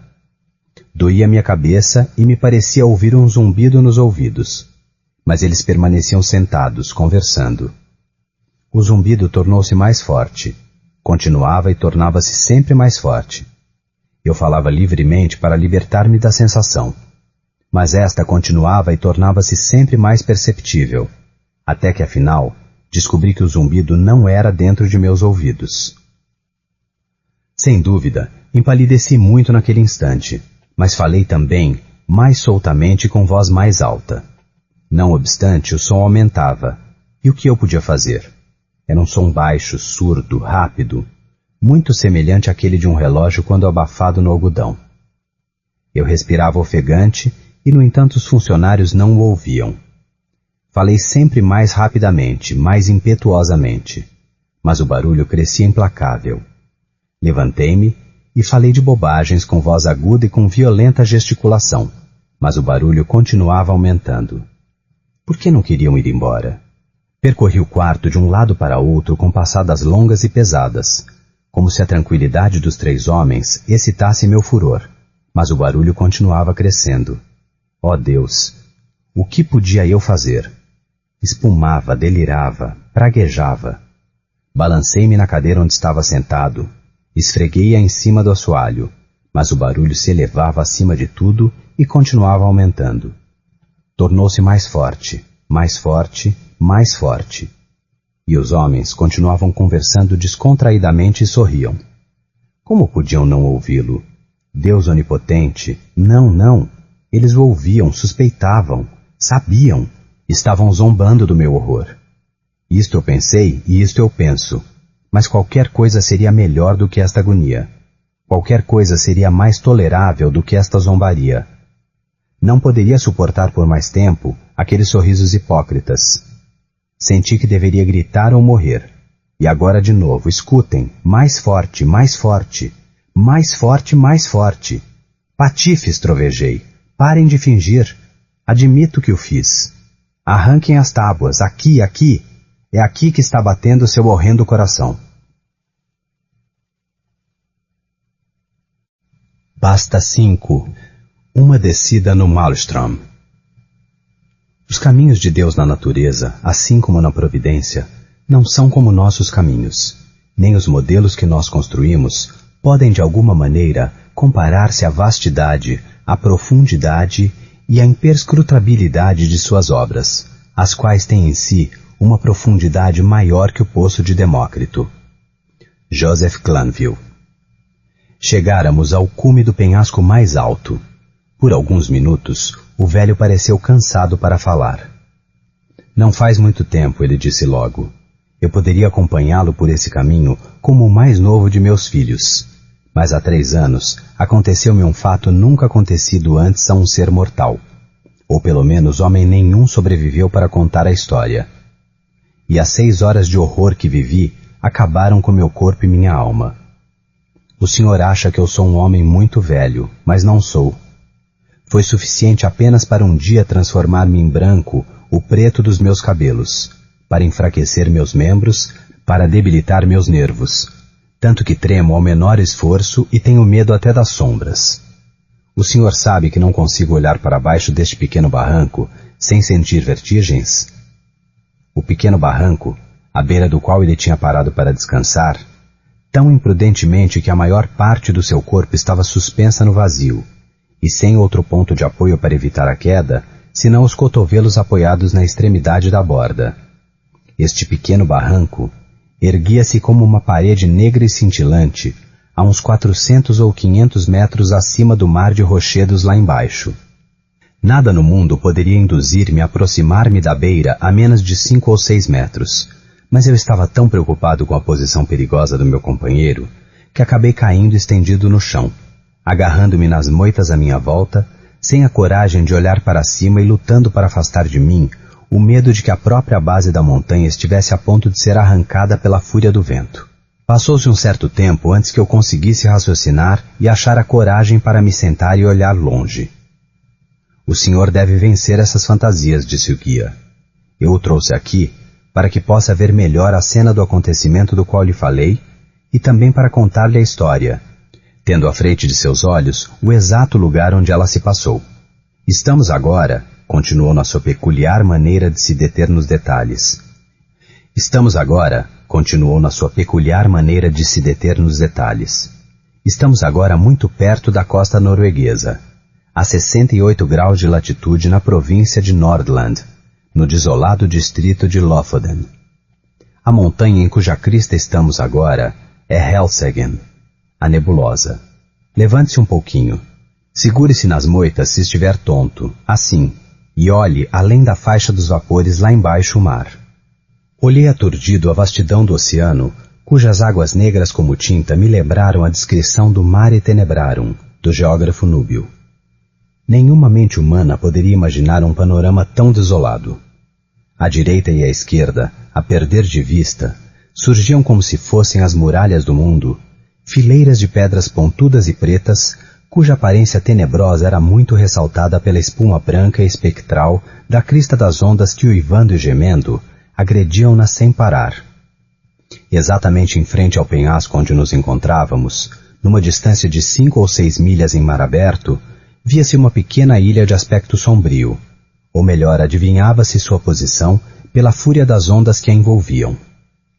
Aproximadamente 2 milhas mais perto, havia outra menor, rochosa e nua, circundada por uma fileira de pedras negras e irregulares. O aspecto do oceano entre a ilha mais longe e a costa tinha alguma coisa muito em comum. Embora soprasse naquele momento um vento forte na direção do litoral, tanto que um bergatim que navegava longe tinha 2 palmos de vela e balouçava de tal forma que seu casco sumia continuamente nas ondas. Apesar disso, aqui não havia um regular alternar-se destas, mas somente um breve, veloz, raivoso, cruzar-se e acavalar-se da água em todas as direções, seja em direção ao vento, quanto em sentido contrário. Pouca espuma, exceto a que se formava perto das pedras. A ilha mais distante, continuou o velho, é chamada pelos noruegueses Vurg. A mais próxima é Moskoe. 1 milha ao norte, a Ambaren. Mais longe, Islesen, Hotholm, Kjedhelm, Suarven e Bukholm. Mais longe ainda, entre Moskoe e Vurg, estão Otterholm, Flimen, Sandflessen e Stockholm. Esses são os verdadeiros nomes dos lugares. Mas nem o senhor nem eu podemos entender por que achou-se necessário dar um nome a todos. O senhor está sentindo alguma coisa? Está vendo alguma mutação no mar? Fazia uns 10 minutos que estávamos em cima de Helseggen, onde subíramos de Lofoden, passando pelo interior, de maneira que não tivemos a possibilidade de ver o mar até que explodiu na nossa frente quando alcançamos o cume. Enquanto o homem falava, comecei a escutar um som cavo, crescente, igual ao bramir de uma manada de búfalos nas planícies da América. E, ao mesmo tempo, reparei que o aspecto do oceano abaixo de nós estava rapidamente passando da condição que os marujos chamam de quebrado para uma espécie de correnteza que se dirigia ao leste. Enquanto a observava, essa correnteza adquiriu uma velocidade imensa que crescia a cada instante, até tornar-se arrasadora. Em 5 minutos, todo o mar até Vurg foi desfigurado por uma fúria incontrolável, mas foi entre Moskoe e a costa que o fragor alcançou a violência máxima. Aqui, o vasto leito das águas se fundia, para logo dividir-se em 1000 torrentes que lutavam entre si, explodindo de improviso em frenéticas convulsões, inchando-se, rebulindo e uivando, enrolando-se em inúmeros gigantescos redemoinhos, turbinando e precipitando-se em direção ao oriente com a velocidade das águas de uma cascata. Mais alguns minutos e eis outra radical mutação de cena. A superfície da água se acalmou, tornou-se lisa, desapareceram os redemoinhos e iam aparecendo faixas de espuma onde antes não as havia. Essas faixas alongaram-se, fundiram-se umas nas outras, até formar o embrião de um redemoinho bem maior. De fato, de repente, este tomou consistência formando um círculo de mais de 1 milha de diâmetro. A orla do redemoinho era formada por larga faixa de espuma cintilante, mas nem uma gota dessa franja recaía na boca do terrificante funil, cujo interior, até onde o olho podia alcançar, era uma parede de água lisa, brilhante, preta, inclinada a 45 graus no horizonte, animada por um moto rotatório e ao mesmo tempo ondulatório ao longo do perímetro externo, e capaz de produzir um fragor pavoroso, meio urro, meio bramido, mais intenso daquele que possa nunca ter subido aos céus, em sua angústia da poderosa queda do Niágara. A base da montanha e a própria rocha tremeram, e eu, aterrorizado, joguei-me no chão agarrando-me nos ralos tufos de plantas. Este, disse o velho, este não pode ser outra coisa senão o grande redemoinho de Malmström. Assim, acrescentou, ele é chamado, nós noruegueses, chamamos-no Moskoeström, pelo nome da ilha que está no meio. O que foi relatado sobre este fenômeno não é suficiente para dar uma ideia do que vi. Nem mesmo Jonas Ramos, que é o mais detalhista de todos, tem capacidade de descrever a grandiosidade e ao mesmo tempo o horror da cena. Menos ainda, aquele louco sentido de surpreendente novidade que perturba o espectador. Não sei desde qual ponto, nem em qual momento o escritor tem observado o fenômeno, mas estou certo de que não foi do topo da Helseggen, nem durante uma tempestade. Há trechos em sua descrição apreciáveis pelos detalhes, mas o efeito é por demais fraco em relação à grandiosidade do espetáculo. Entre Lofoden e Moskoe, a água atinge entre 70 e 80 metros de profundidade, mas do outro lado, em direção a Vr, a profundidade diminui, a ponto de um navio não poder passar sem correr o risco de bater nas pedras, como acontece até em tempo de calmaria.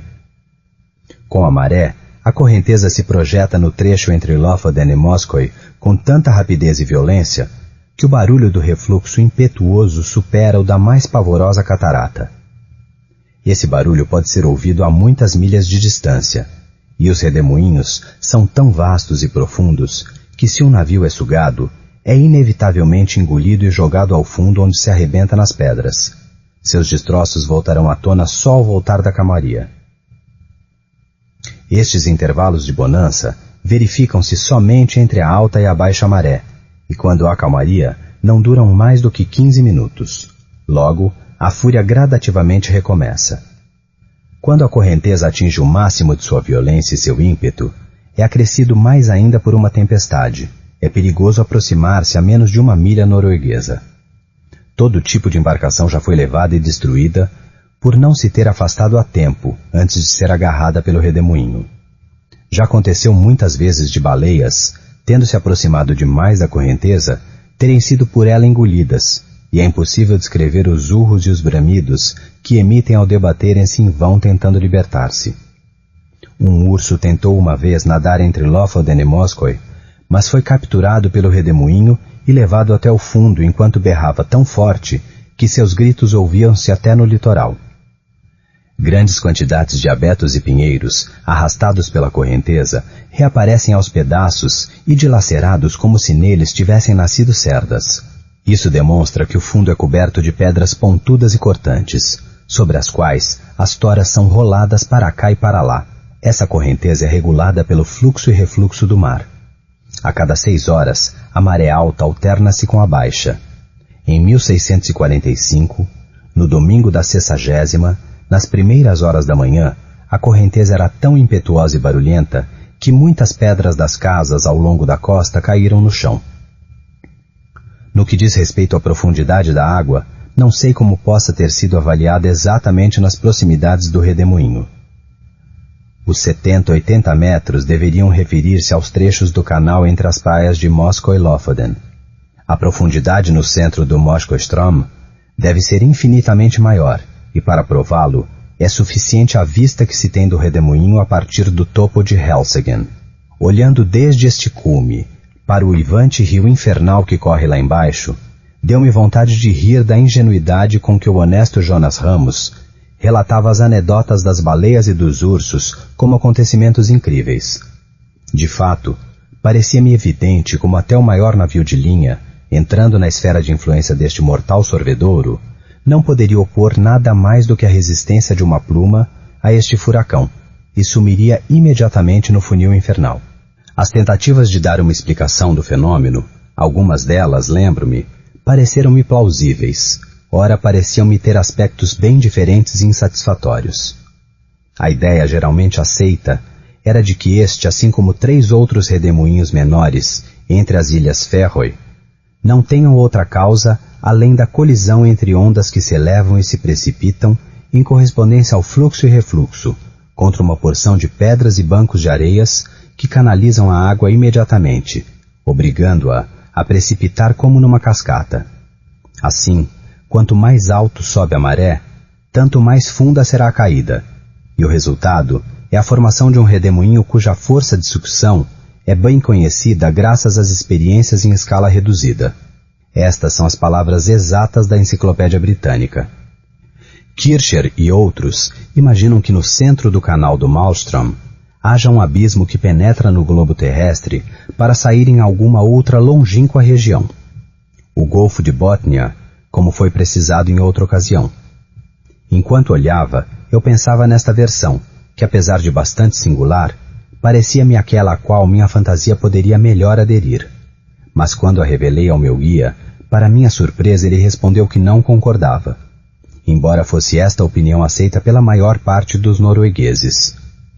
No que diz respeito à minha primeira hipótese, ele confessou não entendê-la, e aqui concordei com ele, porque convincente no papel, torna-se incompreensível e, mais ainda, absurda frente à tempestade do abismo. O senhor já viu bem o redemoinho, disse o velho. Se quiser arrastar-se circundando a pedra para proteger-se ao abrigo do barulho da água que cai, posso contar-lhe uma história que vai convencê-lo de que eu sei bastante sobre o Moskostrom. Depois que me acomodei, ele continuou. Eu e meus 2 irmãos tínhamos um navio pesqueiro de aproximadamente 70 toneladas, equipado com uma goleta, que usávamos para pescar além Moskoi, perto de Vurgoi. Quando a correnteza é forte, tendo-se a coragem de tentar, podem-se fazer boas pescarias, mas entre os pescadores de Lofoden, somente nós 3 considerávamos que valia a pena arriscarmos-nos além das ilhas para pescar. As zonas pesqueiras habituais estão muito mais ao sul, e nelas pode-se pescar sem correr muitos riscos em qualquer momento, por isso são as mais preferidas. Mas nos lugares que nós escolhemos, naquela zona entre as pedras, não somente o peixe é de qualidade melhor, mas também é muito mais abundante. Assim, em um dia só, pode-se pescar a quantidade de peixes que os outros mais medrosos pescam numa semana. Na realidade, nós fazíamos uma especulação exacerbada. O risco de vida no lugar do trabalho, sendo a coragem o capital. Mantínhamos o barco numa enseada a 5 milhas ao norte daqui, no litoral, e tínhamos o hábito, em dia de tempo bom, de aproveitar os 15 minutos de calmaria para atravessar rapidamente o canal de Moskostrom, passando bem além do redemoinho.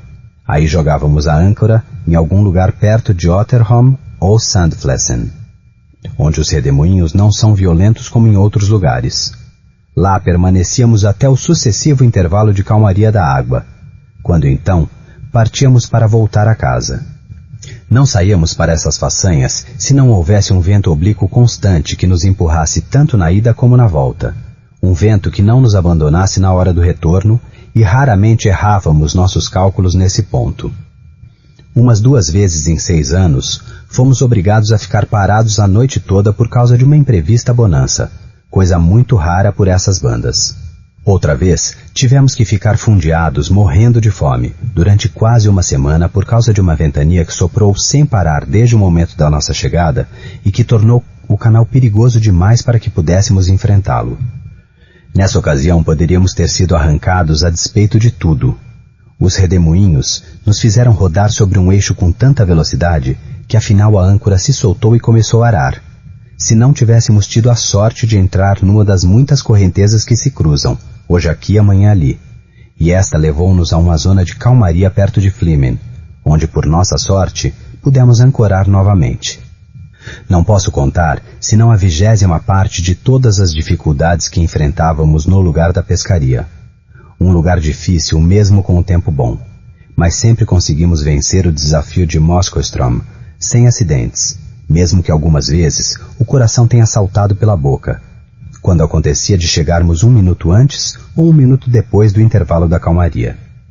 Às vezes, o vento não era tão forte como imaginávamos no início, e por isso percorríamos muito menos caminho do que queríamos, enquanto que pela correnteza o barco tornava-se ingovernável. Meu irmão mais velho tinha um filho de 18 anos, e eu também tinha 2 garotos robustos.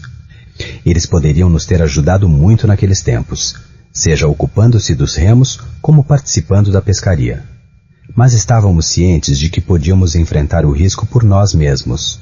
Mas não tínhamos a coragem de expor nossos garotos a esses mesmos riscos, já que afinal tratava-se mesmo de um perigo bem grande, essa é a verdade. Daqui a poucos dias fará 3 anos desde o dia em que aconteceu o que estou para lhe contar. Era 18 de julho de 1800... Um dia que o pessoal desta parte do mundo nunca irá esquecer, porque foi o dia em que baixou do céu o mais terrível furacão jamais visto antes. Entretanto, durante a manhã toda soprara uma leve brisa de sudoeste que durava ainda no entardecer, enquanto o sol brilhava, de modo que nenhum de nossos mais velhos marinheiros poderia nunca prever o que aconteceria dali a pouco. Nós 3, meus 2 irmãos e eu, Fizéramos a travessia pelas ilhas aproximadamente às 2 da tarde, e logo enchemos o barco de ótimo peixe, que reparamos todos fora mais abundante do que de costume. Eram exatamente 7 horas no meu relógio quando zarpamos para voltar para casa, a tempo para superar a parte pior do Strom, com as águas calmas, o que sabíamos que aconteceria às 8 horas. Zarpamos com um vento fresco de boreste e durante algum tempo navegamos a grande velocidade, sem que nos atingisse a menor ideia de perigo, porque afinal não havia razão alguma para temer. De repente, fomos surpreendidos por um vento que soprava vindo de Helseggen. Era uma coisa diferente, nunca experimentada antes, e eu comecei a sentir certo desconforto, sem saber por quê. Nos posicionamos de maneira a ter o vento favorável, mas contudo não conseguimos progredir em virtude dos redemoinhos. Eu estava prestes a propor que voltássemos à nossa ancoragem, quando à popa vimos o horizonte inteiro coberto por uma nuvem da cor de cobre, que avançava com uma velocidade impressionante. Ao mesmo tempo, o vento que nos desviara caiu e nos encontramos numa calmaria plana que nos levou à deriva para cá e para lá. Esta situação não durou bastante para deixar-nos o tempo de refletir. Em menos de 1 minuto, a tempestade abatera-se sobre nós. Em menos de 2 minutos, o céu desapareceu completamente. E isso, junto com os violentos borrifos de água, imergiu-nos num breu tão fundo que não nos enxergávamos um ao outro no pesqueiro. Seria coisa de louco querer descrever a tempestade que se abateu sobre nós. O mais velho e experiente marinheiro da Noruega nunca experimentara coisa igual. Tínhamos recolhido às pressas as velas antes do início da tormenta, mas a primeira rajada de vento decepou os 2 mastros e jogou-os ao mar como se tivessem sido cerrados. O grande mastro levou consigo meu irmão mais novo, que se agarrara nele para salvar-se. Nosso barco tornou-se a pluma mais leve que tinha pousado nas ondas. O convés era plano, com uma escotilha só, perto da proa, que nós costumávamos manter sempre fechado ao atravessar o Strom para evitar embarcar água com alguma onda imprevista. Se não fosse por essa precaução, teríamos ido a pique logo, porque, por alguns momentos, nos encontramos completamente submergidos na água. Não sei como meu irmão mais velho conseguiu salvar-se. Nunca consegui esclarecer isto.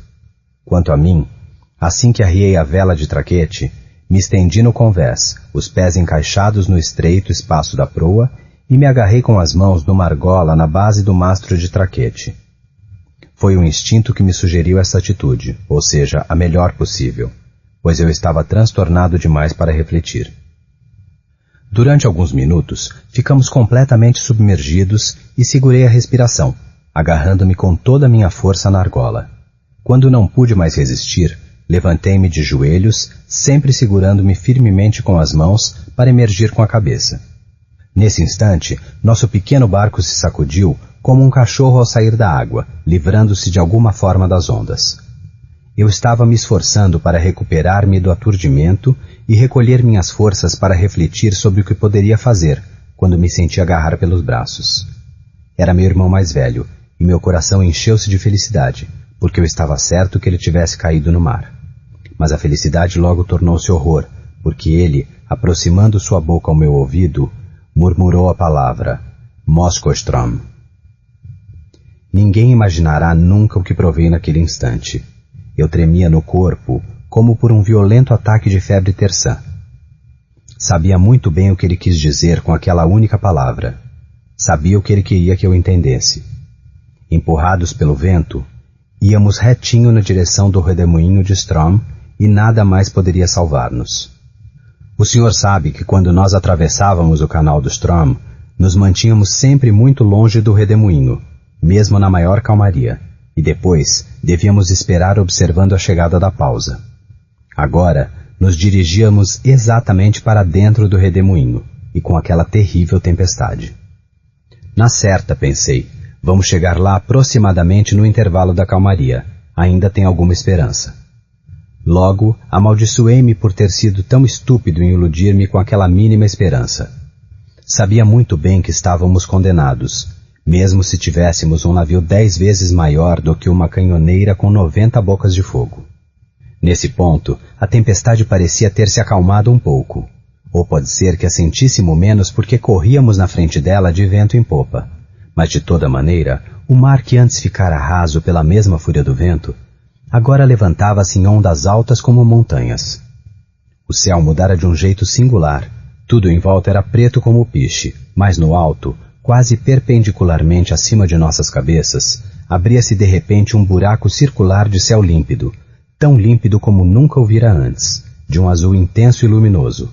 E através deste buraco brilhava a lua cheia com um resplendor que nunca tivera antes. Iluminava tudo com clareza máxima. Meu Deus, que cena apresentou-se aos nossos olhos! Fiz algumas tentativas para falar com meu irmão, mas por um motivo que não sei explicar, o fragor era atormentado de tal maneira que não consegui comunicar-lhe nenhuma palavra, apesar de gritar no ouvido dele com todo o meu fôlego. Ele sacudiu a cabeça, pálido que nem um morto, e levantou um dedo como para dizer, escuta. No início não conseguia entender o que queria me dizer, mas logo um pensamento horrível atravessou minha mente. Puxei meu relógio de bolso, estava parado. Olhei-o à luz da lua. Desatei a chorar e, furioso, joguei-o no mar. Parara-se às 7 horas. Tínhamos passado do intervalo de calmaria e agora o redemoinho de Strom estaria no auge de sua fúria. Quando um barco é bem construído e equilibrado, com carga não excessiva, as ondas de um forte temporal em mar aberto parecem deslizar por baixo dele, o que pode parecer estranho para quem não entende de mar, e isto, na gíria dos marinheiros, costuma-se chamar de cavalgar as ondas. Bem, até aquele momento cavalgáramos as ondas com a ajuda da sorte, mas de repente, exatamente embaixo da popa, uma onda gigantesca pareceu nos agarrar e arremessar para cima junto com ela, alto, alto, até o céu. Nunca imaginaria que uma onda pudesse subir tão alto, e logo, de repente, de cabeça para baixo, escorregando num mergulho que me deu enjoo e vertigens, parecia-me que estivesse caindo, como num pesadelo, de uma montanha altíssima. Enquanto estávamos no topo da onda, pude lançar uma olhada em volta, o que me foi suficiente para avaliar num instante nossa posição exata. O redemoinho de Moskostrom estava a 1/4 de milha de distância, mas este redemoinho se parecia com o costumeiro, assim como o que o senhor está vendo agora se parece com a correnteza que aciona um moinho. Se eu não soubesse onde estávamos e o que nos esperava, não poderia de maneira alguma ter reconhecido o lugar. Assim, pelo terror, fechei involuntariamente os olhos que se cerraram como num espasmo. Não se passaram mais que 2 minutos quando nos demos conta que as ondas haviam se acalmado e nos encontrávamos envolvidos pela espuma. O barco deu uma repentina virada a bombordo e lançou-se como uma flecha na nova direção. Ao mesmo tempo, o fragor do mar foi encoberto por uma espécie de urro agudo, como aquele que se pode imaginar possam emitir todas juntas as válvulas de descarga do vapor de milhares de navios. Nos encontrávamos agora na faixa de ondas que está sempre ao redor do redemoinho, e eu pensei, naturalmente, que um instante depois teríamos sido jogados, com certeza, no abismo em cujo interior podíamos ver pouca coisa pela enorme velocidade que tínhamos alcançado. O barco não parecia estar imergido na água, mas deslizava em cima dela como uma bolha de ar na superfície da onda. A este bordo, abria-se o redemoinho, enquanto a bombordo, erguia-se o imenso oceano que havíamos deixado. Estava como uma turbulenta muralha entre nós e o horizonte. Pode parecer estranho, mas agora que estávamos no meio do redemoinho, me sentia mais calmo do que quando estávamos nos aproximando dele. Tendo entendido que não tínhamos mais esperança alguma, libertei-me de grande parte do terror que antes apossara-se de mim. Acho que o próprio desespero teve a capacidade de relaxar meus nervos. Pode lhe parecer basófia, mas estou falando a pura verdade. Refletindo, achava que fosse maravilhoso morrer daquele jeito, e era loucura dar tanta importância à minha vida pessoal frente à manifestação da potência divina. Eu acho que enrubesci pela vergonha quando esta ideia me atravessou a mente. Logo fui tomado por uma curiosidade aguda em relação ao redemoinho em si. Senti um forte desejo de explorar suas profundezas, mesmo à custa do sacrifício da vida que estava preparado para fazer. Minha principal amargura era que nunca poderia contar aos meus velhos companheiros os mistérios que desvendaria. Estas, sem dúvida, eram fantasias um tanto esquisitas para ocupar a mente numa situação tão desesperada. De fato, depois, pensei muitas vezes que as 1000 voltas que dera o barco deixaram-me um tanto apalermado. Outra circunstância contribuiu para restabelecer meu autocontrole. O cessar do vento, que não podia mais alcançar-nos em nossa posição, de fato, como também o senhor pode ver, a faixa das ondas espumantes está muito mais embaixo do que a normal superfície do oceano, e esta nos encobria como uma alta e negra cadeia de montanhas. Se o senhor nunca se viu em mar aberto, no meio de uma tempestade, não pode ter ideia de como a gente se sente transtornado pela ação contemporânea do vento e dos borrifos d'água. Cegam-te, ensurdecem-te, sufocam-te, tiram-te qualquer capacidade de agir e de pensar. Nós estávamos agora, em grande parte, livres desses incômodos, como aquele condenado à morte a quem foi concedido algum pequeno privilégio, impensável até que a sua sorte não tivesse sido definida. Quantas vezes demos a volta inteira da faixa de espuma, é impossível saber. Fomos levados em círculos, rodando e rodando durante pelo menos 1 hora. Voávamos mais do que navegávamos, aproximando-nos gradativamente e inexoravelmente do centro do redemoinho, sempre mais perto da terrificante borda interna. Até aí, eu não deixara a argola. Meu irmão estava na popa, agarrado num barrilete de água vazio, que tinha sido solidamente preso nas tábuas do convés da mesma e que era a única coisa que a primeira violenta rajada não conseguira arrancar. Quando nos aproximamos do centro do redemoinho, enlouquecido pelo terror, deixou o barrilete e lançou-se na direção da argola, e na agonia de seu medo, tentou soltar minhas mãos, não havendo espaço para os dois. Nunca provei dor maior do que esta, quando o vi fazer aquela tentativa, embora soubesse que naquele instante ele era simplesmente louco, louco furioso de puro medo. Não tentei resistir. Sabia que, no fundo, não havia diferença entre agarrar-se um a outro ponto. Por isso, deixei-lhe a argola e me agarrei no barrilete da popa. Não era muito difícil deslocar-se porque o barco rodava com moto uniforme e com estabilidade suficiente, só ondulando por efeito dos violentos golpes e pelo rebuliço do redemoinho. Tinha acabado de me ajeitar na nova posição quando o barco sofreu um violento improviso impulso a este bordo e precipitou de cabeça no abismo.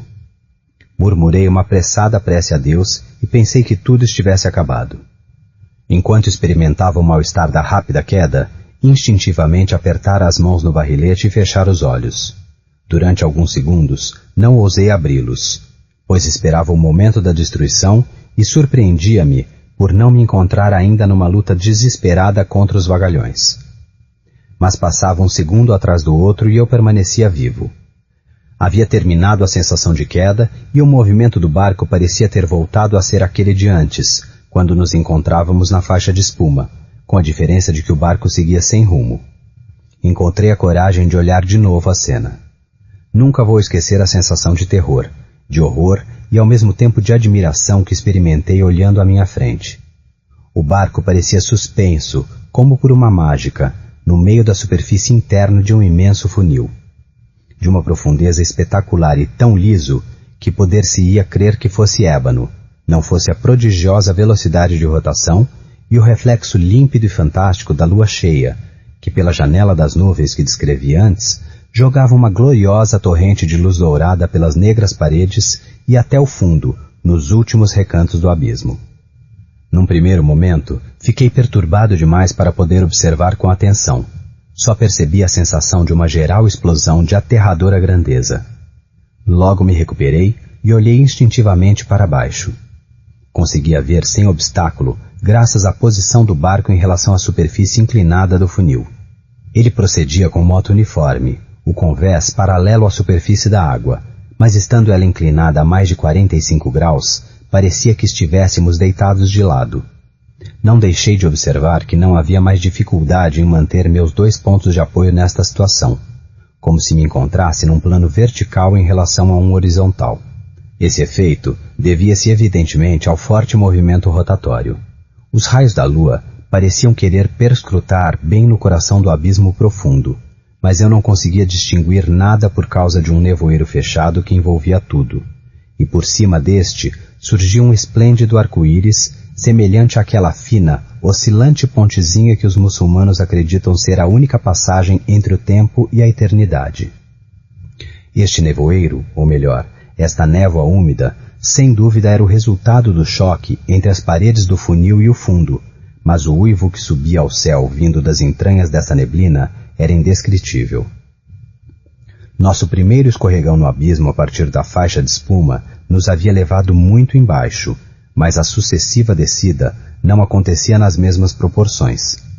Continuávamos rodando, mas não de maneira uniforme. Às vezes com trancos e pulos vertiginosos, percorríamos somente poucas centenas de metros, às vezes quase uma volta inteira no funil. Contudo, a cada volta a descida era lenta, mas sempre perceptível. Olhando à minha volta sobre a vasta superfície de ébano líquido para onde fôramos arrastados, me dei conta de que nosso barco não era o único objeto que caíra no abraço do redemoinho. Tanto para cima como para baixo, viam-se destroços de navios, pedaços de madeiras para construções, troncos de árvores e muitos outros objetos menores, como móveis, caixas quebradas, barris, tonéis. Já falei da estranha curiosidade que em mim substituiu o medo inicial. Ela parecia aumentar à medida que me aproximava de meu fim assustador, e assim comecei a observar com singular interesse as coisas que boiavam junto conosco. Eu devia delirar, porque achava até divertido comparar as relativas velocidades de descida de cada objeto na direção da espuma lá embaixo. Esse abeto, me surpreendi a falar, vai ser com certeza a primeira coisa que vai dar o pavoroso mergulho e vai sumir. E senti uma certa decepção ao ver que os destroços de um mercantil holandês passaram na frente e afundaram antes. No final, após muitas suposições desse tipo, por sinal todas erradas, esse mesmo fato, isto é, a constatação de meus contínuos erros de cálculo, induziu-me a uma reflexão que novamente me fez tremer nas pernas e estremecer no coração. Não era um novo erro que me agitava, mas o embrião de uma alucinada esperança que surgia, em parte da memória e em parte das observações que ia fazendo. Lembrava o grande número de destroços espalhados pelo mar ao longo do litoral de Lofoten, após terem sido agarrados e logo devolvidos pelo Moskostrom. A maioria deles apresentavam-se despedaçados em maneira realmente extraordinária, tão marcados e enrugados que pareciam lascas, mas lembrei também, distintamente, que alguns não pareciam nem um pouco estragados. Eu só podia justificar essa diferença supondo que os fragmentos ásperos eram aqueles que haviam sido completamente sugados, e que os outros teriam entrado no redemoinho muito tarde em relação à maré, ou, por alguma outra razão, teriam descido tão lentamente que não alcançaram o fundo antes da mudança da maré. Em todo caso, pensei, era possível que tivessem voltado à altura do oceano sem passar pela sorte daqueles que mais rapidamente foram sugados até o fundo do redemoinho. Fiz mais 3 importantes observações. A primeira era que os corpos maiores, em geral, eram engolidos mais rapidamente. A segunda, que entre 2 massas iguais, a que tinha forma esférica descia mais velozmente do que aquelas de qualquer outra forma, e afinal, que a forma cilíndrica era a que descia mais lentamente do que qualquer outra. Após meu salvamento, tive muitas conversas sobre o assunto com um velho professor da escola do distrito que me explicou o significado de esfera e cilindro. Ele me explicou também como o que eu observara fosse a consequência natural da forma boiante, mas esqueci a explicação.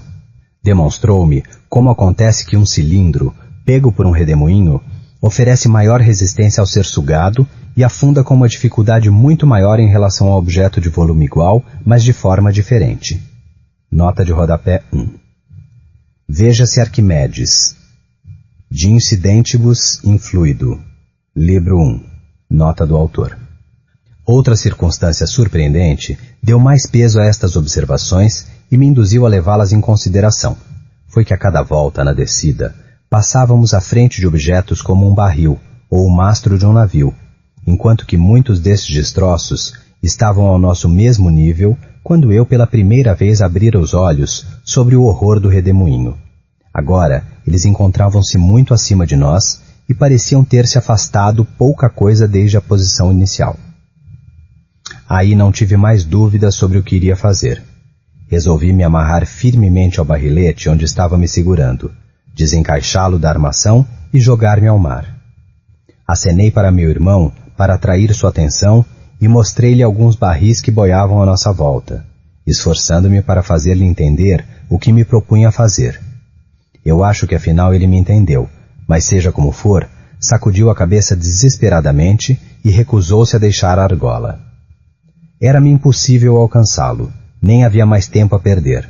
Assim, com uma dor enorme, abandonei-o ao seu destino.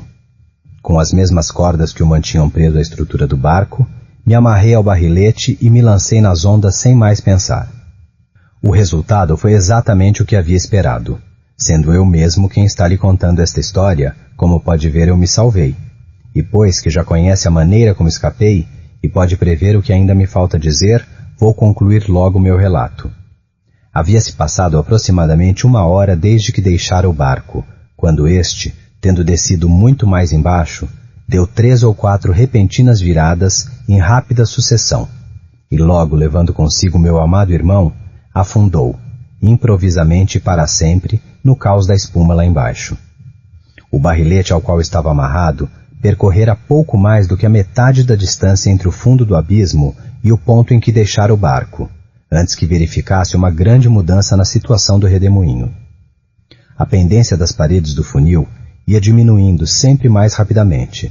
Assim também, gradualmente diminuiu a velocidade de rotação do redemoinho. Desapareceram pouco a pouco espuma e arco-íris, e o fundo do funil pareceu elevar-se lentamente. O céu era sereno, os ventos haviam se acalmado e a lua cheia pousava radiosa ao oeste, quando encontrei-me no oceano à vista do litoral de Lofoten e por cima do lugar onde fora o Moskostrom. Era o momento da calmaria, mas no mar formavam-se ainda ondas gigantescas como montanhas por efeito da tempestade. Fui arrastado violentamente no canal do Strom, e em poucos minutos encontrei-me nas zonas dos pescadores. Um barco me salvou, exausto pelo cansaço e, tendo acabado o perigo, incapaz de falar pela lembrança dos horrores vividos. Os que me salvaram eram velhos amigos, companheiros de todos os dias, e apesar disso, custaram a me reconhecer, como se fosse alguém que voltava do mundo dos espíritos. Meus cabelos, que eram de um preto corvino, tornaram-se brancos como os vê agora. Dizem também que toda a expressão do meu rosto mudou. Contei-lhes minha história, mas não me creram. Agora, acabo de contá-la para o senhor, e não me espero que lhe dê mais crédito do que lhe deram os alegres pescadores de Lofoten. Pasta 6. O manuscrito encontrado numa garrafa. Qui n'a plus qu'un moment à vivre n'a plus rien à dissimuler. Quinol, a ti. Do meu país e da minha família, tenho pouco a dizer.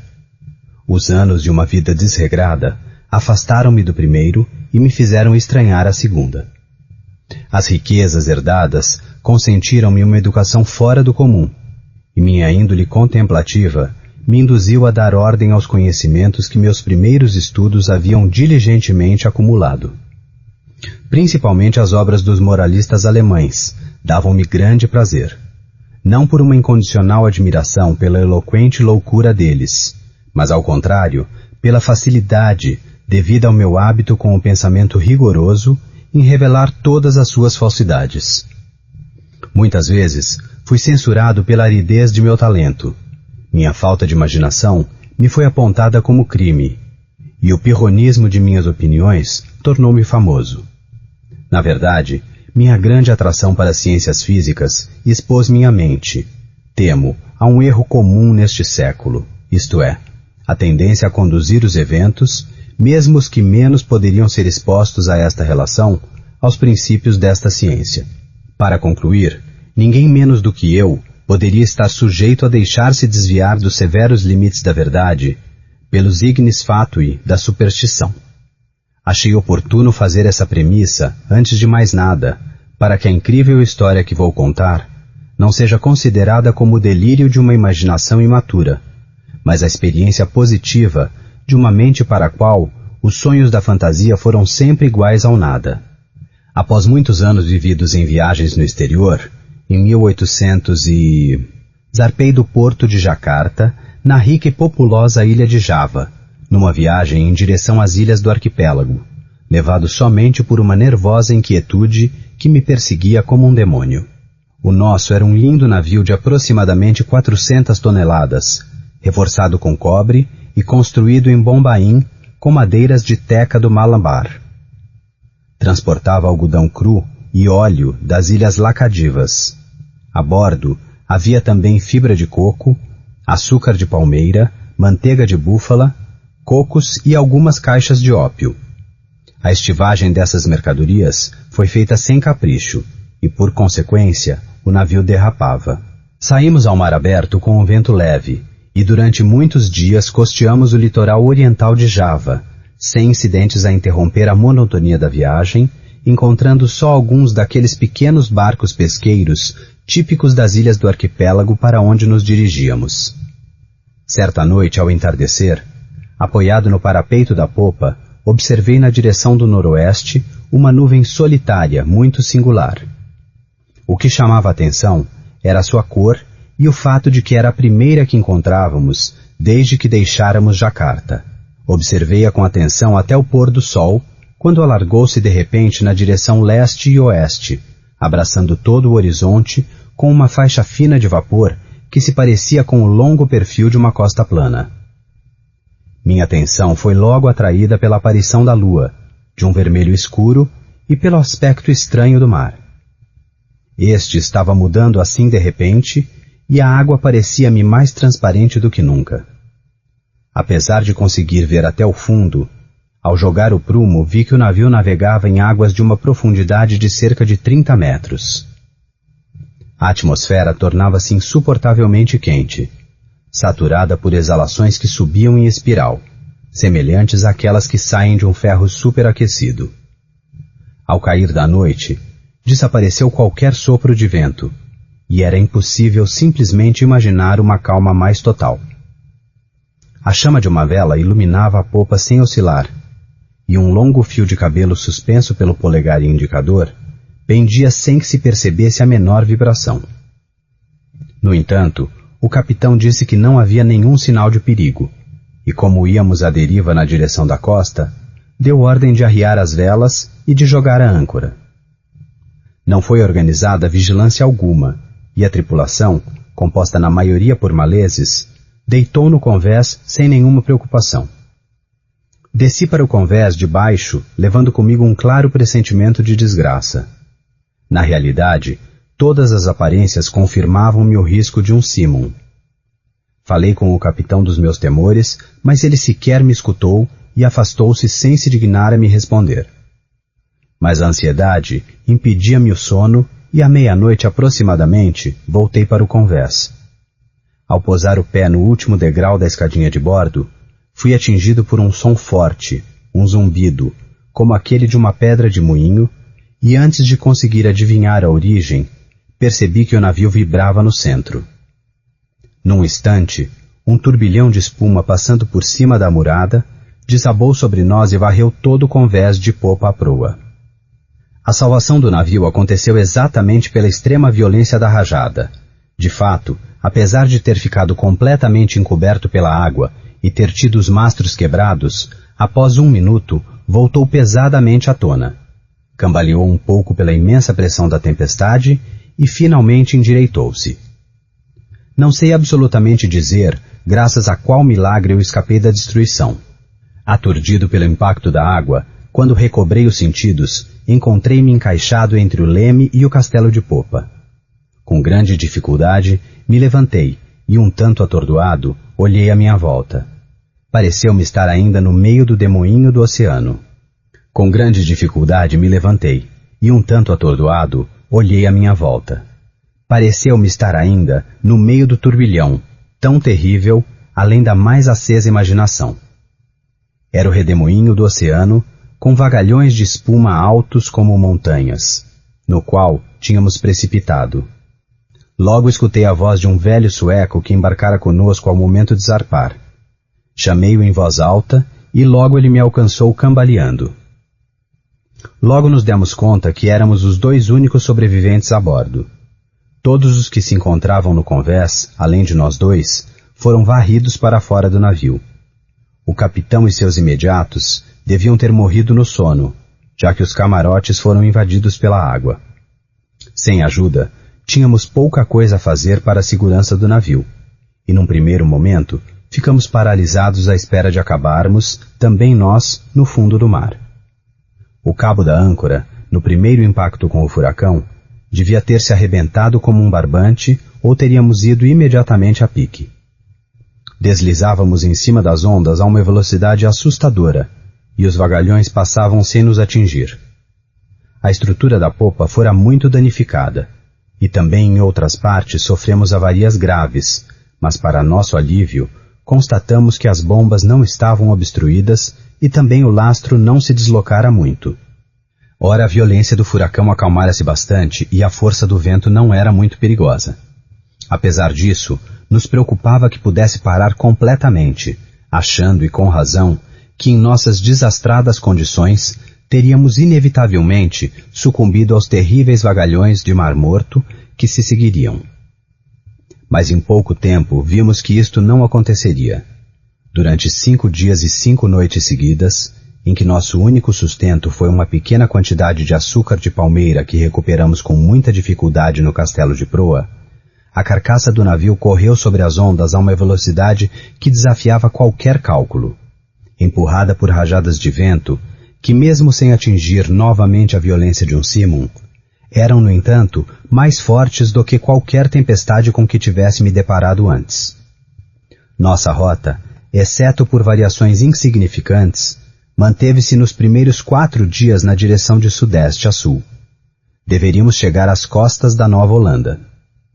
No 5º dia, o frio tornou-se extremo, apesar do vento ter rodado de 1/4 na direção norte.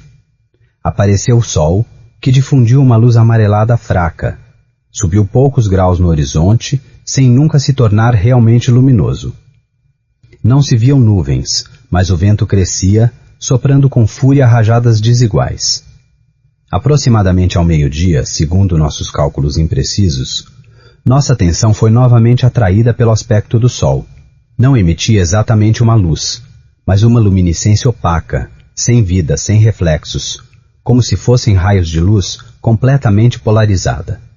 Antes de afundar no mar borbulhante, seu fogo central repentinamente apagou-se, como extinto por algum poder desconhecido. Quando mergulhou no abismo do oceano, era apenas um opaco disco de prata. Esperamos em vão pela chegada do 6º dia, aquele dia que ainda não chegou nem para mim, nem para o sueco.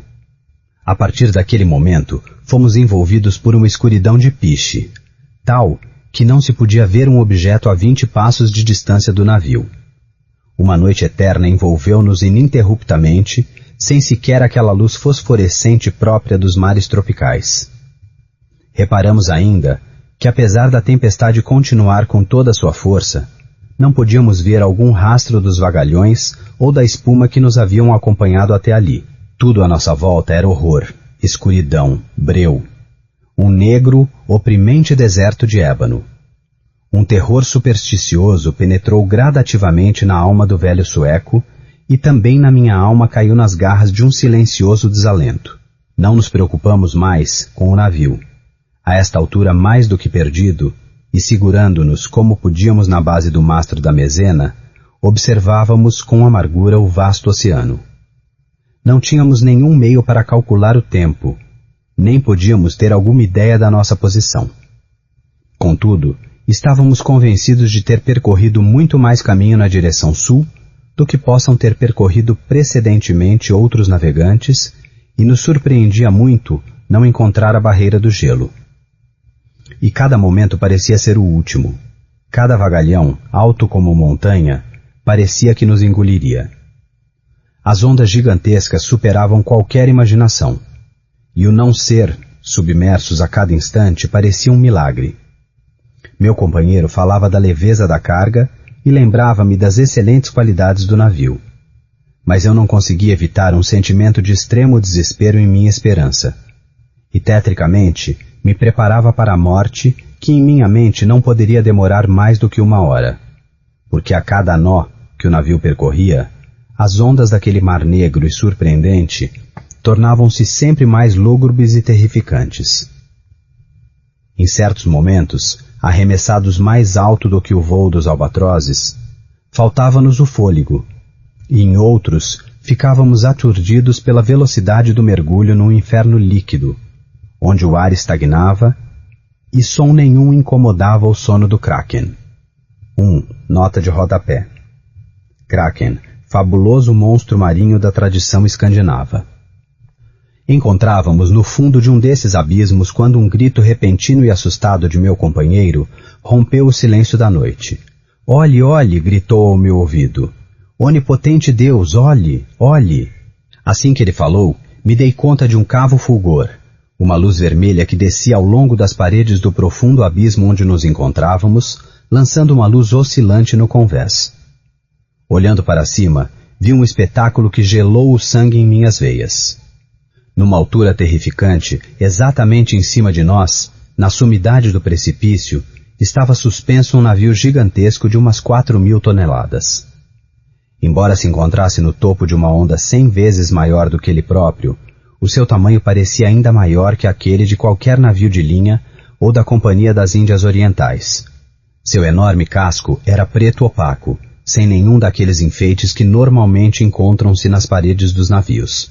Somente uma fileira de canhões de bronze saía das portilhas abertas, refletindo, sobre as superfícies reluzentes, as luzes de inúmeras lanternas de combate que oscilavam por cima dos instrumentos de manobra.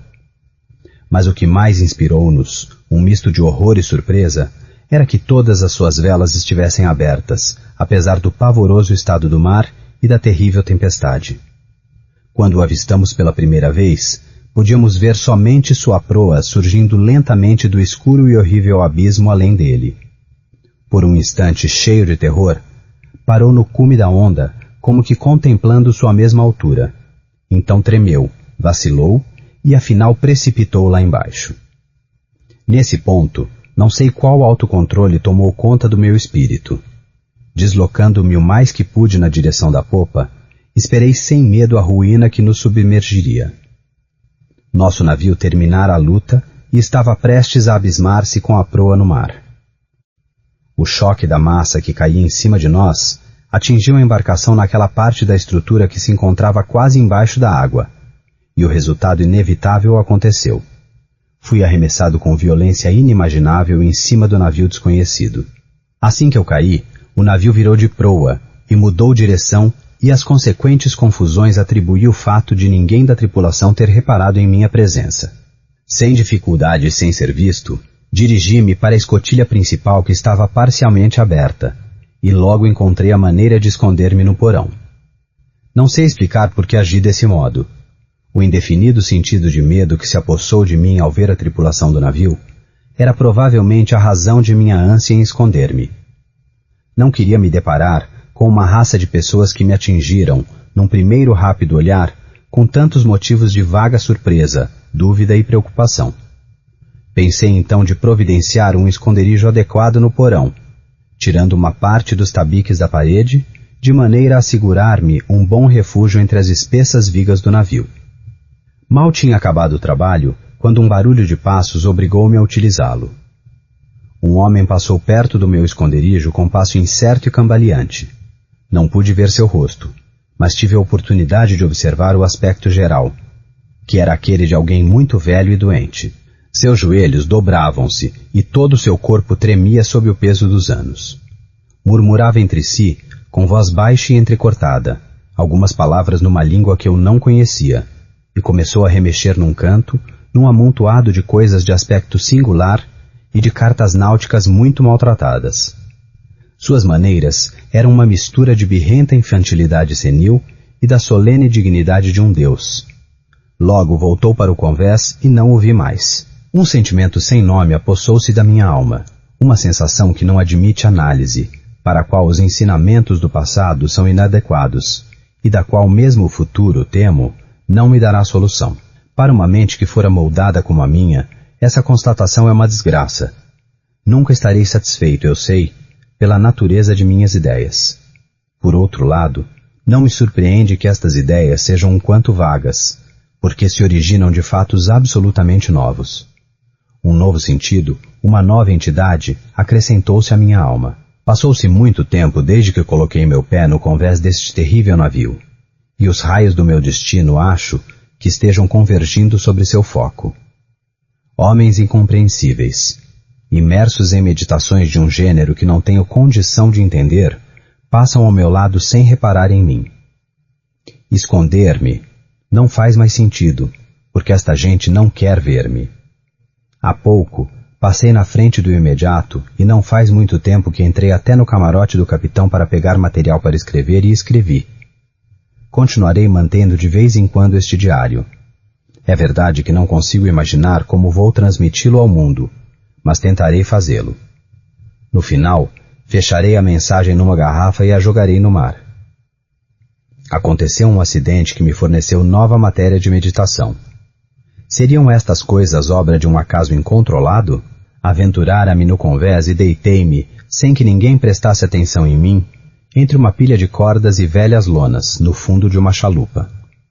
Enquanto refletia sobre a singularidade de minha sorte, distraidamente comecei a sujar, com uma escova embebida de alcatrão, as beiras de uma vela de cutelo dobrada com capricho, que estava ao meu lado, em cima de um barril.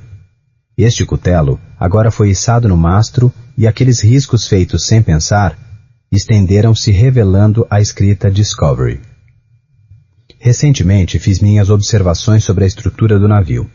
Apesar de bem armado, não acho que seja um navio de guerra. O tipo de construção, a aparelhagem e o equipamento em geral não reforçam esta suposição. Posso facilmente entender o que este navio não é. Não sei como, mas quando observo seu estranho modelo, sua singular mastreação, seu enorme tamanho e suas poderosas velas, a proa simples e a polpa antiquada, como um relâmpago me atravessa a mente a sensação de coisas familiares e sempre misturadas com estas sombras de lembranças, uma memória de velhas crônicas estrangeiras e de tempos passados. Observei o material com que foi construído o navio e não me parece conhecê-lo. Há uma característica deste material que me impressiona mais. Parece não ser adequado ao fim para que se destina. Refiro-me à sua excessiva porosidade. Mesmo levando em consideração a obra dos cupins, efeito inevitável da navegação nesses mares, e do gasto pela antiguidade do navio. Pode parecer uma observação esquisita, mas esta madeira tem todas as características do carvalho espanhol, se esse carvalho pudesse ser dilatado com meios artificiais. Lendo a frase precedente, me volta à memória a afirmação de um velho navegador holandês, com a cara marcada pelas intempéries. É verdade, costumava dizer quando alguém duvidava da veracidade de suas afirmações. Como é verdade que existe um mar onde o próprio navio cresce como o corpo vivo do marinheiro. Há aproximadamente 1 hora, extremei-me em audácia a ponto de imiscuir-me no meio de um grupo de membros da tripulação. Não prestaram a menor atenção em mim, mesmo eu estando bem no meio deles, como se realmente não me vissem. Assim como no primeiro que vira no porão, todos carregavam as marcas de uma idade avançada. Seus joelhos tremiam pela fraqueza, os ombros encurvados pela velhice, a pele enrugada crepitava ao vento, suas vozes eram baixas, trêmulas e entrecortadas, os olhos carregavam a lágrima dos anos e seus cabelos cinzentos voavam na tempestade. Em volta deles, em qualquer parte do convés, havia em desordem instrumentos náuticos do mais estranho e antiquado feitio. Escrevi um pouco antes que havia sido içada uma vela de cutelo. A partir daí, o navio, empurrado pelo vento com todo o seu furor, continuou sua terrificante corrida em direção sul, com todas as velas abertas, desde o topo do mastro até as velas baixas de cutelo, mergulhando a cada momento as extremidades dos tendões de Joanete no mais espantoso inferno de água que a mente humana possa imaginar. Deixei o convés porque era impossível para mim ficar de pé, mas a tripulação não parecia sofrer o mínimo abalo. Parece-me um milagre dos milagres que nossa carcaça não seja logo engolida para sempre. Com certeza, estamos destinados a permanecer em equilíbrio no limiar da eternidade, sem dar nunca um mergulho definitivo no abismo. Com a ligeireza de uma esvoaçante gaivota, deslizamos por cima de vagalhões 1000 vezes mais imponentes do que nunca se viram. As ondas enormes levantam sua crista por cima de nós, como demônios das profundezas, demônios que, contudo, veem-se forçados a simples ameaças, sendo-lhes proibido destruir-nos. Sinto-me obrigado a pensar que a única causa natural à qual pode-se atribuir nossa repetida sobrevivência seja o efeito de uma forte correnteza ou de um impetuoso fluxo submarino. Encontrei-me com o capitão cara a cara em seu camarote, mas, como já esperava, não me deu atenção alguma. Apesar de, no seu aspecto, um observador superficial não encontrar nada que o diferencie de um ser humano comum, contudo uma sensação irreprimível de respeito e temor misturou-se à surpresa com que eu o olhava.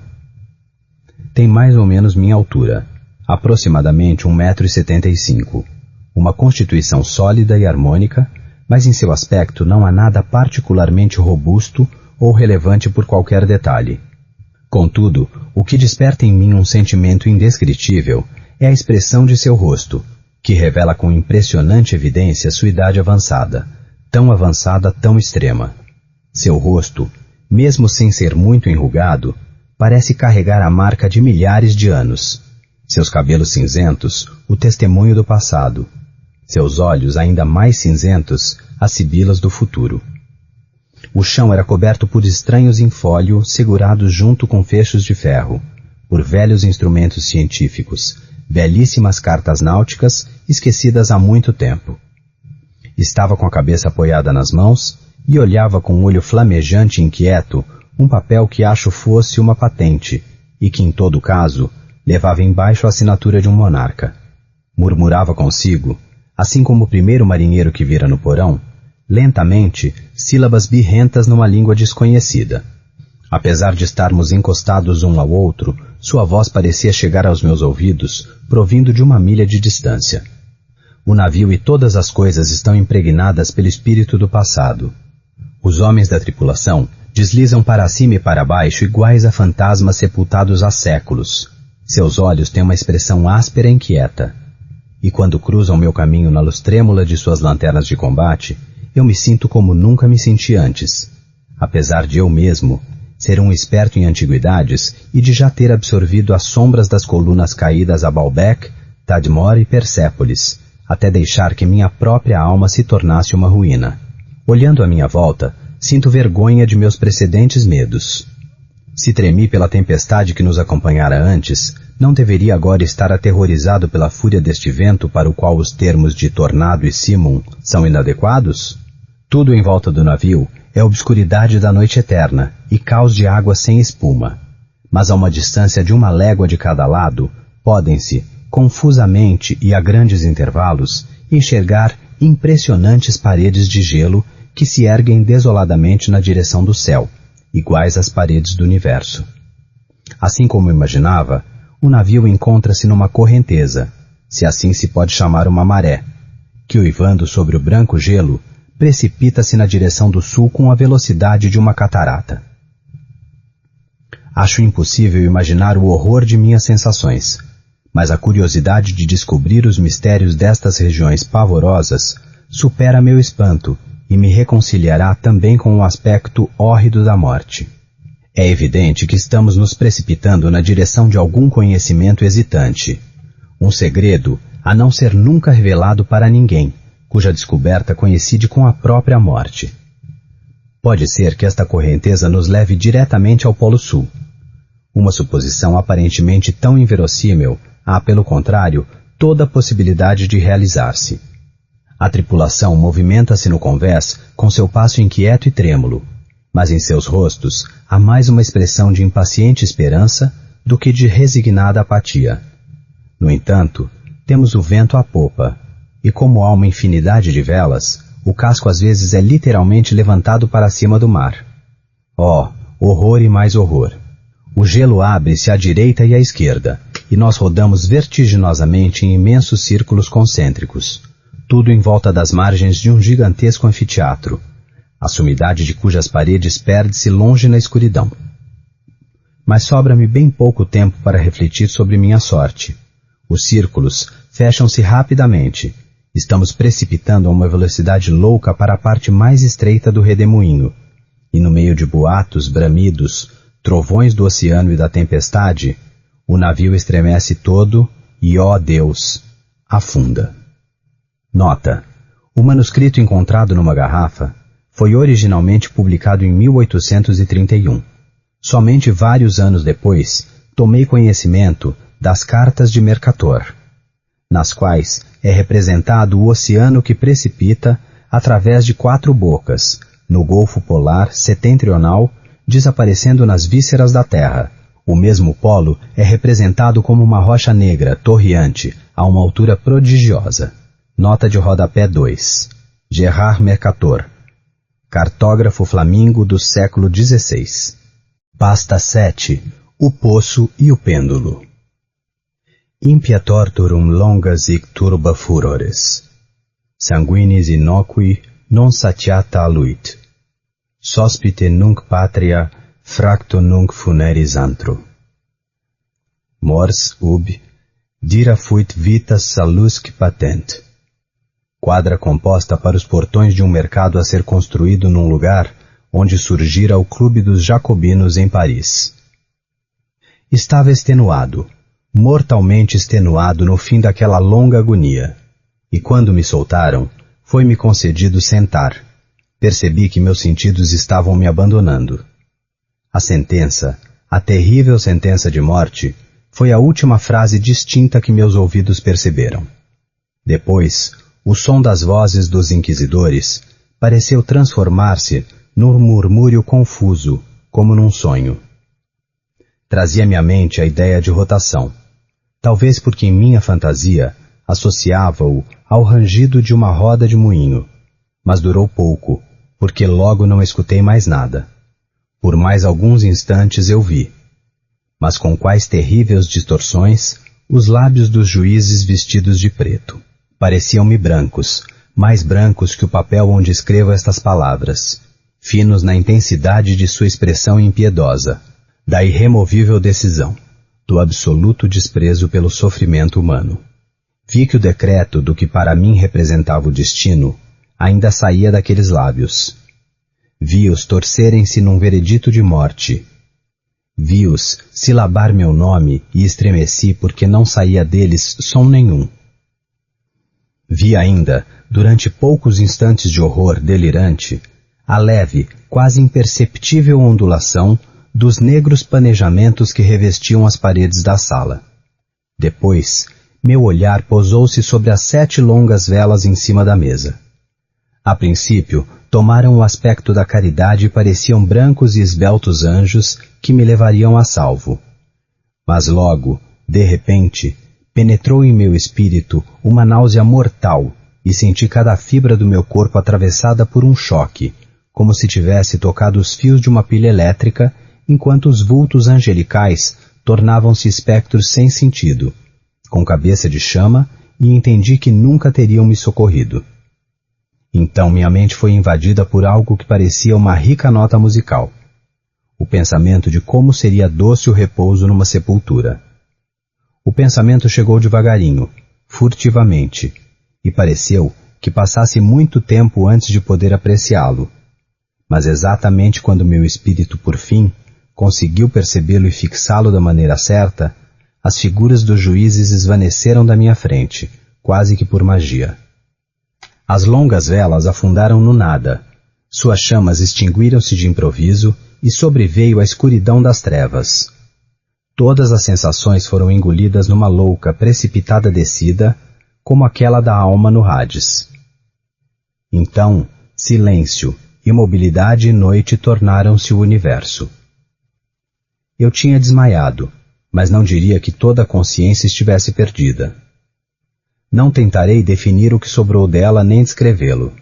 De certo, não estava completamente perdida.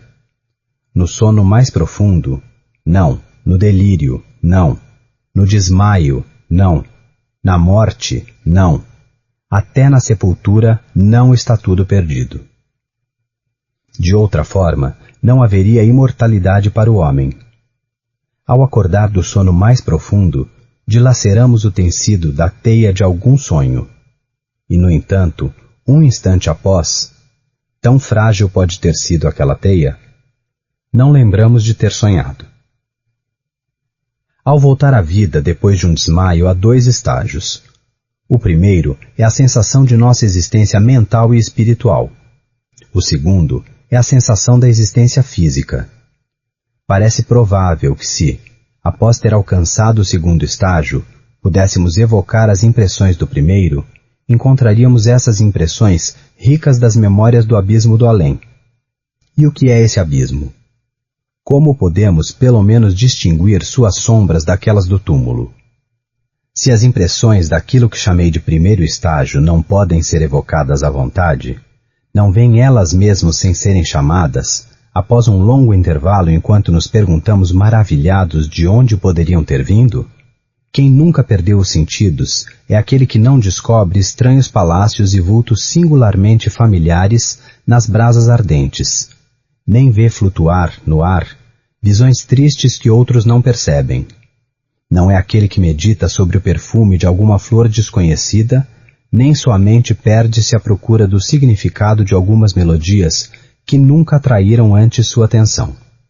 Entre as frequentes, profundas tentativas de relembrar, por meio de esforços intensos, voltados a recuperar alguma marca do estado de aparente anulação em que minha alma caíra, houve momentos nos quais sonhei ter conseguido. Houve momentos breves, muito breves, em que evoquei lembranças que a lúcida razão de momentos sucessivos me garante possam referir-se somente a esse estado de aparente inconsciência. Essas sombras da memória me falam confusamente de altas figuras que me pegavam para levar-me em silêncio para baixo, mais e mais para baixo, até sentir-me oprimido por uma vertigem terrível só em pensar na eternidade dessa descida. Falam-me também do vago horror que sentia no coração por essa inatural imobilidade do próprio coração. Em seguida, vem uma sensação de súbita imobilidade de todas as coisas, como se aqueles que me levavam, um cortejo de fantasmas, transpassados na descida os limites do infinito, parassem como que exaustos pelo cansaço da dura tarefa. Depois disso, não sobra nada mais do que uniformidade da mente e umidade. E então, tudo é loucura, a loucura de uma memória que se debate entre coisas proibidas.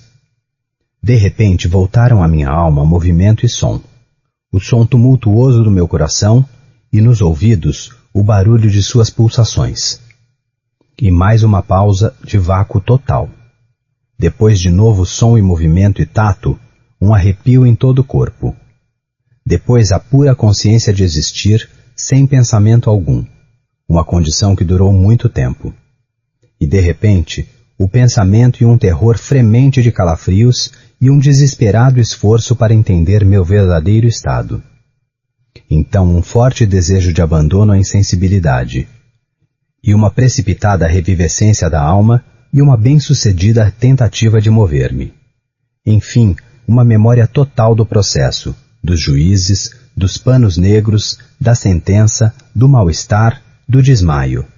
E, finalmente, o esquecimento de tudo que se seguiu, de tudo que, num dia depois, muitas intensas tentativas consentiram-me relembrar vagamente. Ainda não abrira os olhos. Sentia que estava deitado de costas, desamarrado. Estendi uma das mãos, que bateu contra algo úmido e duro. Com certo sofrimento, permaneci muitos minutos assim, enquanto esforçava-me em imaginar onde e o que eu era. Desejava ardentemente servir-me dos olhos, mas não ousava. Temia a primeira olhada sobre os objetos que me cercavam, mas não era o medo de ver coisas horríveis. Temia, acima de tudo, que não houvesse nada para ver. Por fim, com um cavernoso desespero no coração, abri rapidamente os olhos. Meus piores temores foram confirmados.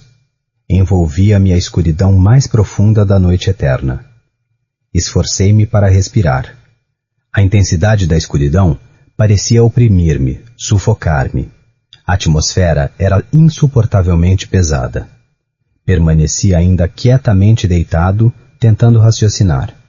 Chamei à memória os procedimentos dos inquisidores, tentando deduzir minha real situação. A sentença fora emitida e pareceu-me ter se passado um longo espaço de tempo. Contudo, nem por um instante pensei estar realmente morto. Esta hipótese, apesar do que se lê nos livros, é completamente incompatível com a existência real.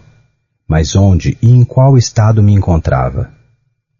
O condenado à morte, pelo que eu saiba, perecia num auto de fé e um desses realizara-se na mesma noite do dia do meu julgamento. Teria sido reenviado ao meu calabouço à espera da próxima execução, que só se realizaria dali a muitos meses? Entendi logo que isto não poderia ter acontecido. Pediam-se imediatamente vítimas. Além disso, meu calabouço, como todos aqueles dos condenados de Toledo, tinha chão de pedra e a luz não era completamente ausente. De repente, uma ideia terrificante arrojou meu sangue em torrentes no coração e por um breve instante recaí na insensibilidade. Quando voltei em mim, levantei-me tremendo convulsivamente em todas as minhas fibras. Estendi desordenadamente os braços ao alto e em volta, em todas as direções. Não senti nada, tive medo de mover um passo, aterrorizado pela possibilidade de encontrar-me fechado entre as paredes de um túmulo. Transpirei copiosamente por todos os meus poros e o suor se detinha em frias e pesadas gotas na minha testa. A agonia da dúvida tornou-se afinal insustentável. Avancei cautelosamente com os braços estendidos e os olhos arregalados, fora das órbitas, na esperança de capturar o menor raio de luz. Avancei de muitos passos, mas continuava o vazio e a escuridão. Respirei mais livremente. Pareceu-me evidente que, afinal, o meu não era o mais horrível dos destinos. Agora, enquanto continuava a avançar com cautela, vieram-me em tropel à memória 1000 vagos boatos sobre os horrores de Toledo. De seus calabouços contavam-se coisas estranhas. Fábulas pensara para sempre, mas, no entanto, singulares e demasiado espantosas para serem contadas, a não ser num sussurro. Deixariam-me morrer de fome nas trevas deste mundo subterrâneo? Ou esperava-me um destino ainda mais espantoso? Com certeza, o resultado de qualquer coisa seria a morte. Provavelmente uma morte mais cruel do que o normal. Bem conhecia eu o caráter dos meus juízes para duvidar disso. O que me ocupava, ou melhor, me perturbava, era o modo e a hora. Minhas mãos estendidas encontraram afinal um obstáculo sólido. Era uma parede, aparentemente um muro de pedra, muito liso, viscoso e frio. Acompanhei-o, avançando com a cuidadosa desconfiança que me sugeria a leitura de algumas antigas histórias. Esse processo, porém, não me fornecia possibilidade alguma de verificar as dimensões de minha prisão. Poderia completar o inteiro percurso e voltar ao ponto de partida sem me dar conta, de tão uniforme parecia ser a parede. Então, procurei a faca que havia no meu bolso quando entrara no tribunal da Inquisição. Não estava mais. Minhas vestes foram substituídas por uma espécie de batina de sarja grosseira. Pensara encaixar a faca em alguma fenda do muro para poder identificar o ponto de onde partira. Tratava-se de uma dificuldade bastante insignificante. No entanto, em minha mente perturbada, num primeiro momento pareceu-me insuperável. Rasguei uma parte do debrum da roupa e coloquei o fragmento bem estendido em ângulo reto com a parede. Tateando em volta da minha prisão, não poderia deixar de encontrar o pano ao completar a volta. Assim pensei, mas não contava com a extensão da cela e com minha fraqueza. O piso era úmido e escorregadio. Avancei cambaleando por algum tempo, até que tropecei e caí. O excessivo cansaço induziu-me a permanecer deitado, e logo o sono se apoderou de mim naquela posição. Ao despertar-me, esticando um braço, achei perto de mim um pão e um jarro de água. Estava demasiado exausto para refletir sobre essa circunstância e bebi e comi com grande avidez. Pouco depois, recomecei minha volta ao redor da cela, e com muita fadiga cheguei afinal ao fragmento da batina. Antes de cair, contara 52 passos. Retomado o caminho, antes de encontrar o pano, contara mais 48. Ao todo, então, eram 100 passos, e admitindo que 2 passos correspondessem a 1 metro, poderia deduzir que todo o percurso em volta de minha prisão medisse cerca de 50 metros. Encontrara, porém, muitos ângulos na parede e não podia formar-me uma ideia precisa da forma do subterrâneo, já que me convencera que disso se tratava. Não havia um objetivo preciso em minha pesquisa, nem esperança alguma, mas apesar disso, uma curiosidade vaga impelia-me a continuá-la. Afastando-me da parede, decidi atravessar de lado a lado minha prisão. Em princípio, avancei com extrema cautela porque o piso, embora parecesse sólido, era barrento e escorregadio. Afinal, ganhei coragem e avancei sem hesitação e com maior segurança, propondo-me proceder o mais possível em linha reta. Avançara de 10 ou 15 passos, quando o pedaço rasgado da batina enroscou-se em minhas pernas. Tropecei e caí violentamente de cara no chão. Na confusão que se seguiu à minha queda, não me dei conta de uma circunstância um tanto alarmante, que porém atraiu minha atenção pouco depois, enquanto ainda jazia prostrado. Era o seguinte, meu queixo pousava sobre o chão da prisão, mas meus lábios e a parte superior da testa, embora presumivelmente estivessem mais embaixo do que o queixo, não tocavam em nada. Ao mesmo tempo, sentia a cara molhada por um vapor vícido e subia-me às narinas o característico cheiro de cogumelos podres. Estiquei o braço e estremeci ao dar-me conta de que caíra exatamente à beira de um poço circular, cujas dimensões não tinha a possibilidade de avaliar no momento. Tateando a alvenaria por baixo da borda, consegui arrancar um fragmento que deixei cair no abismo. Durante muitos segundos, fiquei escutando atentamente as ressonâncias da pedra ao bater nas paredes do báratro. Por fim, ouviu-se um lúgubre mergulho na água, seguido por ruidosos ecos. No mesmo instante, ouviu-se um barulho que parecia um rápido abrir-se e fechar-se de uma porta em cima de mim, enquanto um clarão fraco luziu rapidamente nas trevas e com a mesma rapidez desapareceu. Entendi claramente o destino que me fora preparado e congratulei-me comigo mesmo para o oportuno acidente que me permitiu evitá-lo. Mais um passo antes da queda, e o mundo não teria me visto mais. E a morte evitada por um fio era exatamente do tipo que eu achara fabuloso e absurdo nos contos sobre a Inquisição.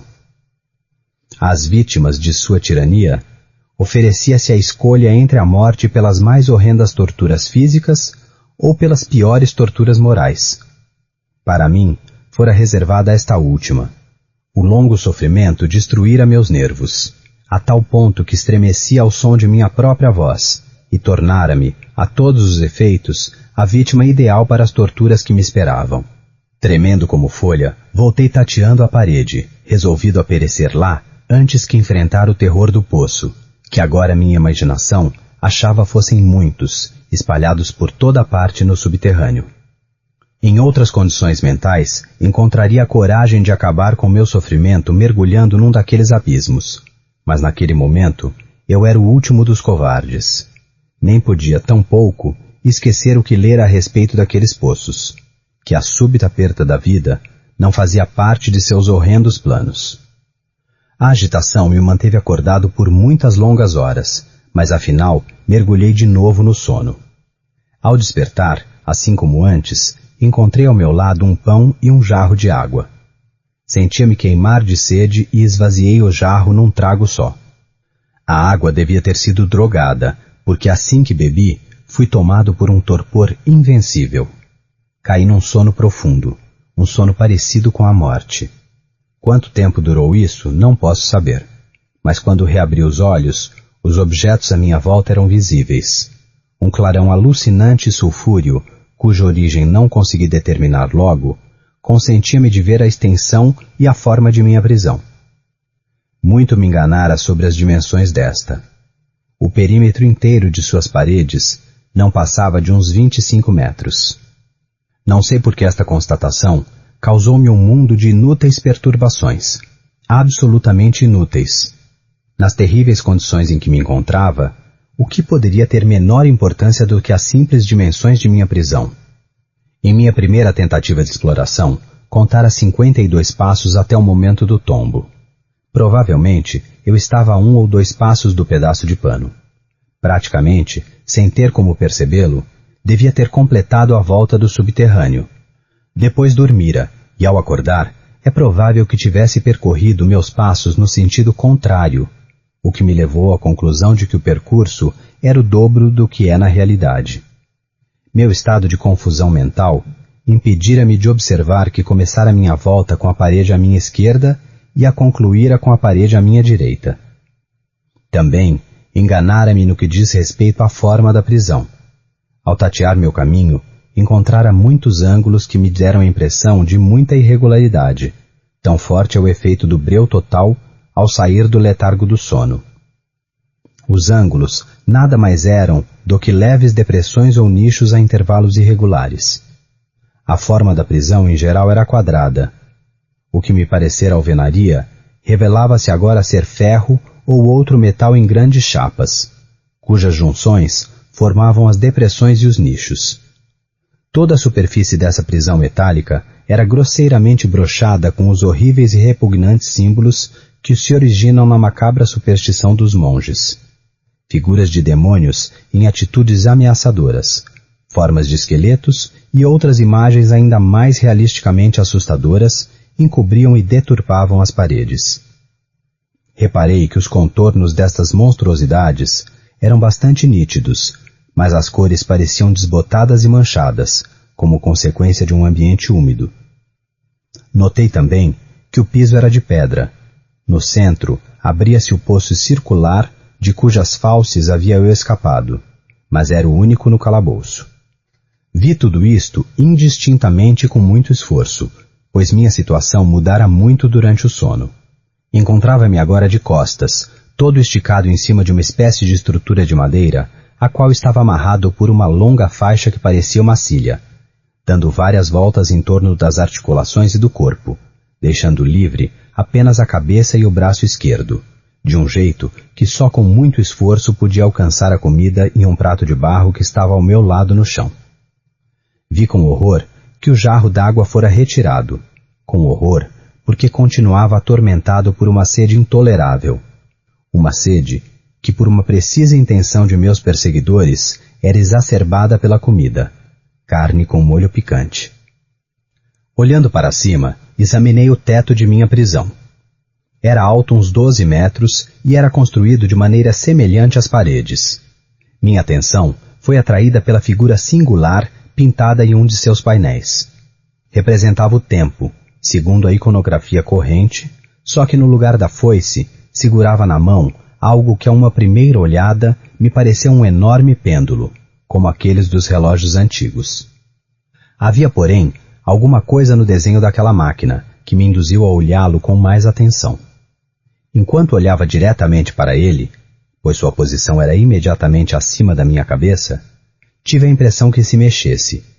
Depois de um instante, minha impressão se confirmou. Sua oscilação era breve e lenta. Durante alguns minutos, o observei com certo medo, mas sobretudo com estupor. Afinal, cansado de controlar seu lento e monótono movimento, voltei os olhos para os outros objetos que se achavam na cela. Um barulho leve atraiu minha atenção, e olhando o chão, vi-o invadido por enormes e numerosos ratos. Saíram em multidão do poço que estava à direita, bem embaixo do meu olhar. Enquanto os observava, continuavam saindo aos bandos, apressados, com olhos vorazes, atraídos pelo cheiro da carne, e tive que lutar com toda a minha atenção para afastá-los. Deve ter-se passado uma meia hora ou até uma hora. Havia dificuldade em ter noção do tempo, antes que levantasse novamente os olhos. O que vi me confundiu e me surpreendeu. A oscilação do pêndulo aumentara quase de 1 metro e, por consequência, também sua velocidade aumentara. Mas o que mais me inquietou foi a constatação de que também havia perceptivelmente descido. Era agora obrigado a reparar, é desnecessário descrever com quanto horror, que sua extremidade inferior era formada por uma meia-lua de aço, medindo uns 30 centímetros de ponta a ponta. Tanto as pontas voltadas para cima, como as bordas, pareciam afiadas como navalha.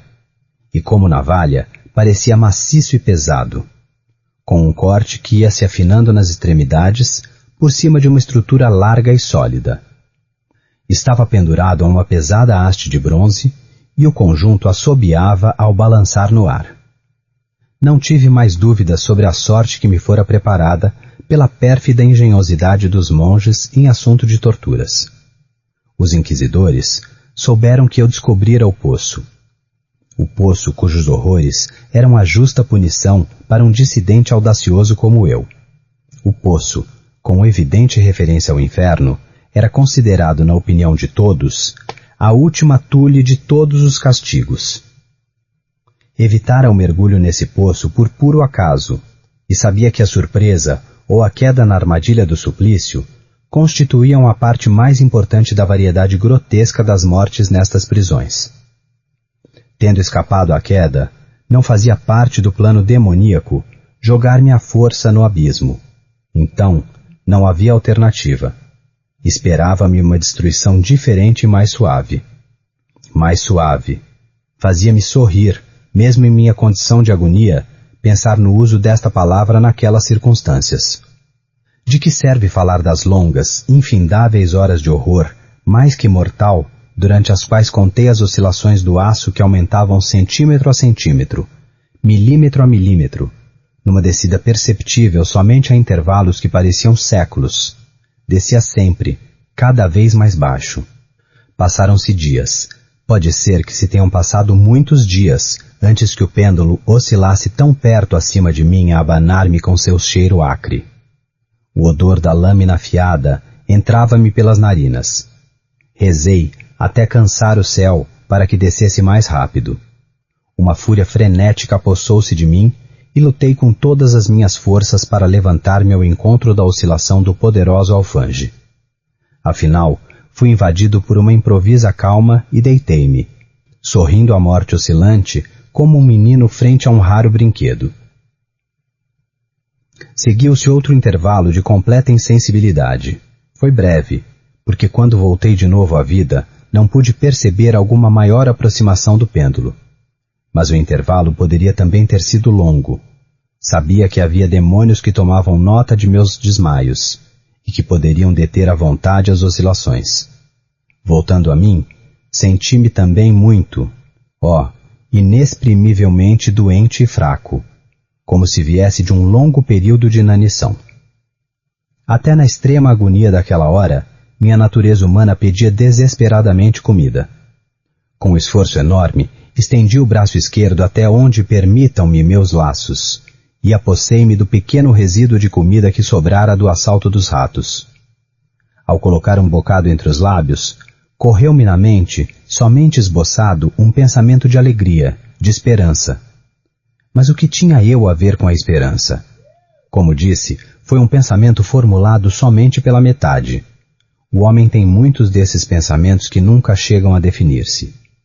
Senti que era de alegria, de esperança, mas também que esvanecera no mesmo instante em que fora formulado. Em vão, esforcei-me de aperfeiçoá-lo, de voltar a agarrá-lo. O longo sofrimento havia quase que destruído todas minhas normais faculdades mentais. Eu era, enfim, um imbecil, um idiota. As oscilações do pêndulo formavam um ângulo reto com meu corpo alongado. Vi que a meia-lua fora projetada de maneira a atingir a região do coração. Desgastaria a sarja de minha túnica, e voltaria e repetiria a operação, e de novo, e de novo. Apesar da terrificante amplitude de suas oscilações, uns 10 metros ou mais, e a sibilante força de sua descida, suficiente para até cortar as paredes de aço, ela poderia, durante muitos minutos, desgastar somente minha veste. Parei nesse pensamento. Não ousava proceder nessa reflexão. Demorei-me nela com teimosa atenção, como se, insistindo nesse pensamento, pudesse parar ali a descida da faca. Esforçava-me de concentrar o pensamento no som que faria a meia-lua ao passar através da sarja da veste, sobre a peculiar e excitante sensação que o atrito do pano produz sobre os nervos. Refleti sobre estes insignificantes detalhes até estremecer todo. Mais baixo, deslizava para baixo com regularidade. Sentia-me tomado por um prazer delirante ao comparar sua velocidade de descida com a de oscilação. Para a direita, para a esquerda, para lá, para cá, com o urro de um espírito danado, e para o meu coração, com o passo furtivo de um tigre. Eu ora ria, ora urrava, à medida que uma ou outra ideia tornava-se predominante. Para baixo, lentamente, implacavelmente para baixo. Vibrava já a 10 centímetros do meu peito. Lutei violentamente, furiosamente para libertar o braço esquerdo. Estava livre somente do cotovelo até a mão. A partir do prato ao meu lado, podia alcançar a boca com muito esforço, mas nada mais. Se pudesse arrancar as ataduras que me prendiam acima do cotovelo, poderia agarrar o pêndulo e tentar pará-lo. Teria sido o mesmo que tentar deter uma avalanche. Para baixo, sempre, incessantemente, inevitavelmente mais para baixo. Arfava e lutava a cada vibração. Encolhia-me convulsivamente a cada oscilação.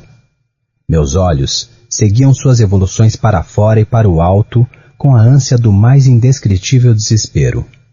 Embora a morte nada mais pudesse ser que um incrível alívio, meus olhos fechavam-se espasmodicamente a cada descida do pêndulo. E estremecia em cada fibra do meu corpo ao pensar que um mínimo abaixamento da máquina afundaria a faca afiada e cintilante no meu peito. Mas era a esperança que estremecia meus nervos e encolhia meu corpo. Era a esperança que triunfa até sobre as torturas, que sussurra no ouvido do condenado a morte até nas masmorras da Inquisição. Vi que mais ou menos 10 ou 12 vai-vens poriam o aço da faca em contato direto com minha veste, e nessa observação, de repente, minha alma foi invadida pela fria, aguda calma do desespero. Pela primeira vez em muitas horas, quem sabe dias, pensei. Ocorreu-me que a correia, a cilha que me amarrava, era inteira.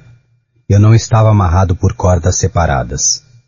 Em sua primeira passagem por cima da cilha, a meia-lua afiada que nem navalha, na certa a cortaria, e eu, com a mão esquerda, poderia soltá-la do meu corpo. Mas quão assustadora seria, nesse caso, a proximidade do aço? E quão fatal seria o resultado do mais leve movimento na luta? E seria verossímil, aliás, que os torturadores não previssem essa possibilidade e não tomassem providências? Era possível que a faixa atravessasse meu peito exatamente no trecho onde se abateria o pêndulo? Receando ver frustrada minha fraca e, pelo visto, última esperança, levantei a cabeça no que podia, a fim de olhar meu peito. A cilha cingia os membros e o corpo em todas as direções, menos na trajetória da meia-lua destruidora. Mal deixara cair a cabeça na sua posição primitiva, que em minha mente brilhou aquela que fora a metade confusa e indefinida de uma ideia de libertação que tivera pouco antes, quando, ao levar a comida aos meus lábios áridos, esta meia ideia atravessou minha mente sem conseguir completar-se. Agora, porém, a ideia inteira ocupou meu pensamento. Fraca, insensata, indefinida, mas finalmente completa. E com a força nervosa do desespero, esforcei-me em realizá-la.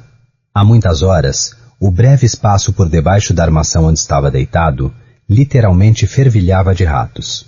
Eram furiosos, agressivos, vorazes.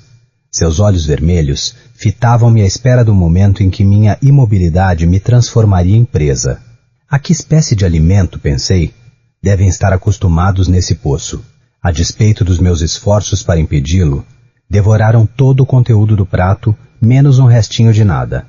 Minha mão assumira um movimento de vai e vem ondulatório para proteger o prato, mas a longa e inconsciente uniformidade do movimento privou-o de seu efeito. Na sua voracidade, os horríveis bichos várias vezes tentaram ferrar meus dedos com suas agudas presas. Com os restos da carne gordurosa e picante que sobrara, esfreguei a cilha que me segurava até onde pude chegar. Logo, levantada a mão do chão, Fiquei imóvel, segurando o respiro. No início, os vorazes bichos foram surpreendidos e assustados pela mudança, pela cessação do movimento. Fugiram alarmados. Muitos voltaram ao poço. Mas foi só um momento. Não contara em vão com sua voracidade. Reparando em minha imobilidade, um ou outro dos mais audaciosos pularam sobre a armação e farejaram a cilha. Pareceu o sinal para um assalto generalizado. Do poço, precipitaram-se tropas frescas. Agarraram-se à madeira, escalaram-na, e às centenas pularam por cima de meu corpo. Nem os perturbava o movimento metódico do pêndulo. Esquivando-se de seus golpes, assanhavam-se sobre a cilha besuntada. Espremiam-se, fervilhavam sobre mim, sempre mais numerosos. Pulavam sobre minha garganta. Seus lábios gélidos chegavam a lamber os meus. Eu estava meio sufocado pelo peso daquela multidão. Um nojo indescritível enchia meu peito e gelava meu coração. Mais um instante e a luta acabaria. Percebia com clareza que minhas amarras iam se afrouxando.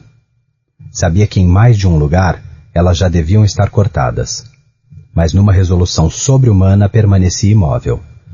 Não errara meus cálculos, não resistira em vão. Finalmente, senti que estava livre.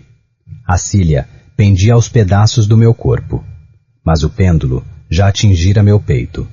Já dilacerara a sarja da minha veste, a roupa de baixo. Balançou mais 2 vezes e uma dor aguda atravessou meus nervos. Chegara o momento da fuga. Agitei uma mão e meus libertadores fugiram precipitadamente. Com um movimento constante, cauteloso, escorreguei lentamente de lado, fora do abraço das amarras, fora da trajetória da cimitarra. Por enquanto estava livre. Livre e nas garras da Inquisição. Mal descera do meu cavalete de horror para o chão de pedra da prisão, que o movimento da máquina infernal cessou, e vi que voltava ao alto, levada por uma força invisível através do teto. Era uma advertência que mergulhou meu coração no maior desespero. Cada movimento meu, sem dúvida alguma, era observado. Livre. Eu apenas escapara à morte num tipo de agonia para cair em outra ainda pior. Com este pensamento, girei os olhos todo à minha volta, sobre as paredes de ferro que me aprisionavam. Algo incomum, uma mutação que no início não conseguia avaliar exatamente, acontecera sem dúvida no ambiente. Durante muitos minutos de aterradoras, trêmulas hipóteses, entreguei-me a vãs e desconexas conjecturas. Foi nesse instante que me dei conta da origem da luz sulfúrea que iluminava a cela. Provinha de uma fenda de nada mais que 1 centímetro, que corria ao longo do inteiro perímetro das paredes que assim pareciam, e estavam de fato, completamente suspensas sobre o chão. Esforcei-me em vão para olhar através desta fenda. Quando voltei a ficar de pé, após essa tentativa, o mistério da alteração no aposento esclareceu-se logo em minha mente. Já disse que os contornos das figuras pintadas nas paredes eram bastante claros, enquanto as cores apresentavam-se desbotadas e manchadas.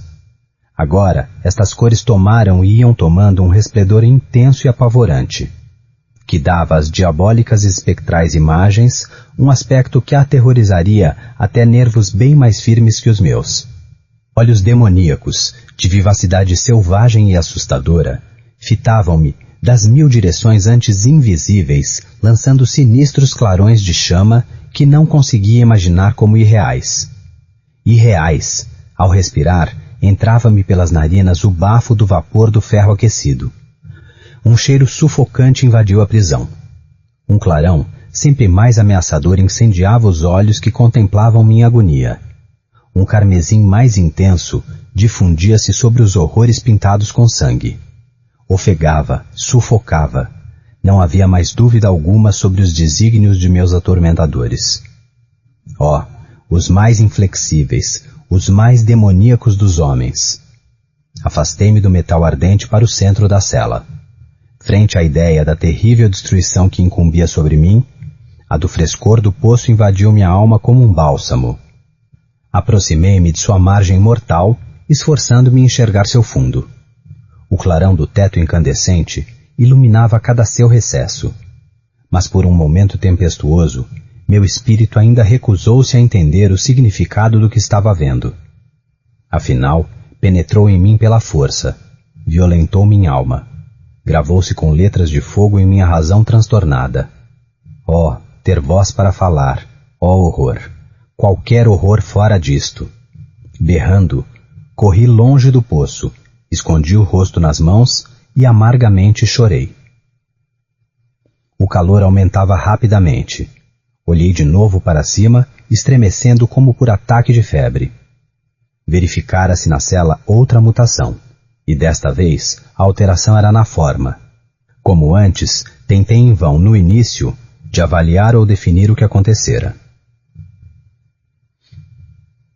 A dúvida não durou muito. A vingança da Inquisição fora acelerada, pois 2 vezes escapara à minha sorte e não se podia brincar muito com o rei dos terrores. A cela fora quadrada. Agora vi que 2 de seus ângulos de ferro tornavam-se agudos e 2 obtusos. A variação pavorosa aumentava rapidamente com um som baixo, surdo, quase um gemido.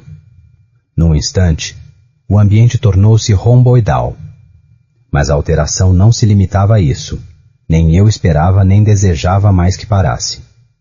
Queria apertar contra meu peito as vermelhas paredes de fogo como uma veste de paz eterna. A morte, gemi. Qualquer morte, menos a do poço. Louco, como podia ignorar que o objetivo das paredes de fogo era impelir-me para o poço? Poderia eu resistir a seu calor? E mesmo assim, poderia suportar sua pressão? No entanto, o losango esticava-se sempre mais, com uma rapidez que não me deixava tempo para refletir. Seu centro, e naturalmente seu ponto mais largo, estavam exatamente em cima do abismo escancarado. Recuei, mas ao fecharem-se, as paredes empurravam-me para a frente sem que eu pudesse resistir. Já para meu corpo queimado e trêmulo, não sobrava nenhum centímetro do chão da prisão para apoiar um pé. Parei de lutar, mas a agonia de minha alma desabou num último, alto, longo berro de desespero. Me senti oscilar sobre a borda, desviei os olhos. Houve um ruído discordante de vozes humanas. Houve um agudo clangor de muitas tropas. Houve um áspero rugido como milhares de trovões. As paredes de fogo afastaram-se velozes. Um braço esticado me agarrou no instante em que, sem mais força alguma, caía no abismo. Era o general Lassalle. O exército francês entrara em Toledo. A Inquisição caíra, enfim, nas mãos de seus inimigos. Olá, obrigado por assistir até aqui. Se você curtiu o conteúdo, não esqueça de deixar o seu like, se inscrever no canal e ativar as notificações para não perder nenhum vídeo novo. Seu apoio faz toda a diferença e me ajuda a continuar trazendo conteúdos incríveis para você. Um forte abraço e até o próximo vídeo.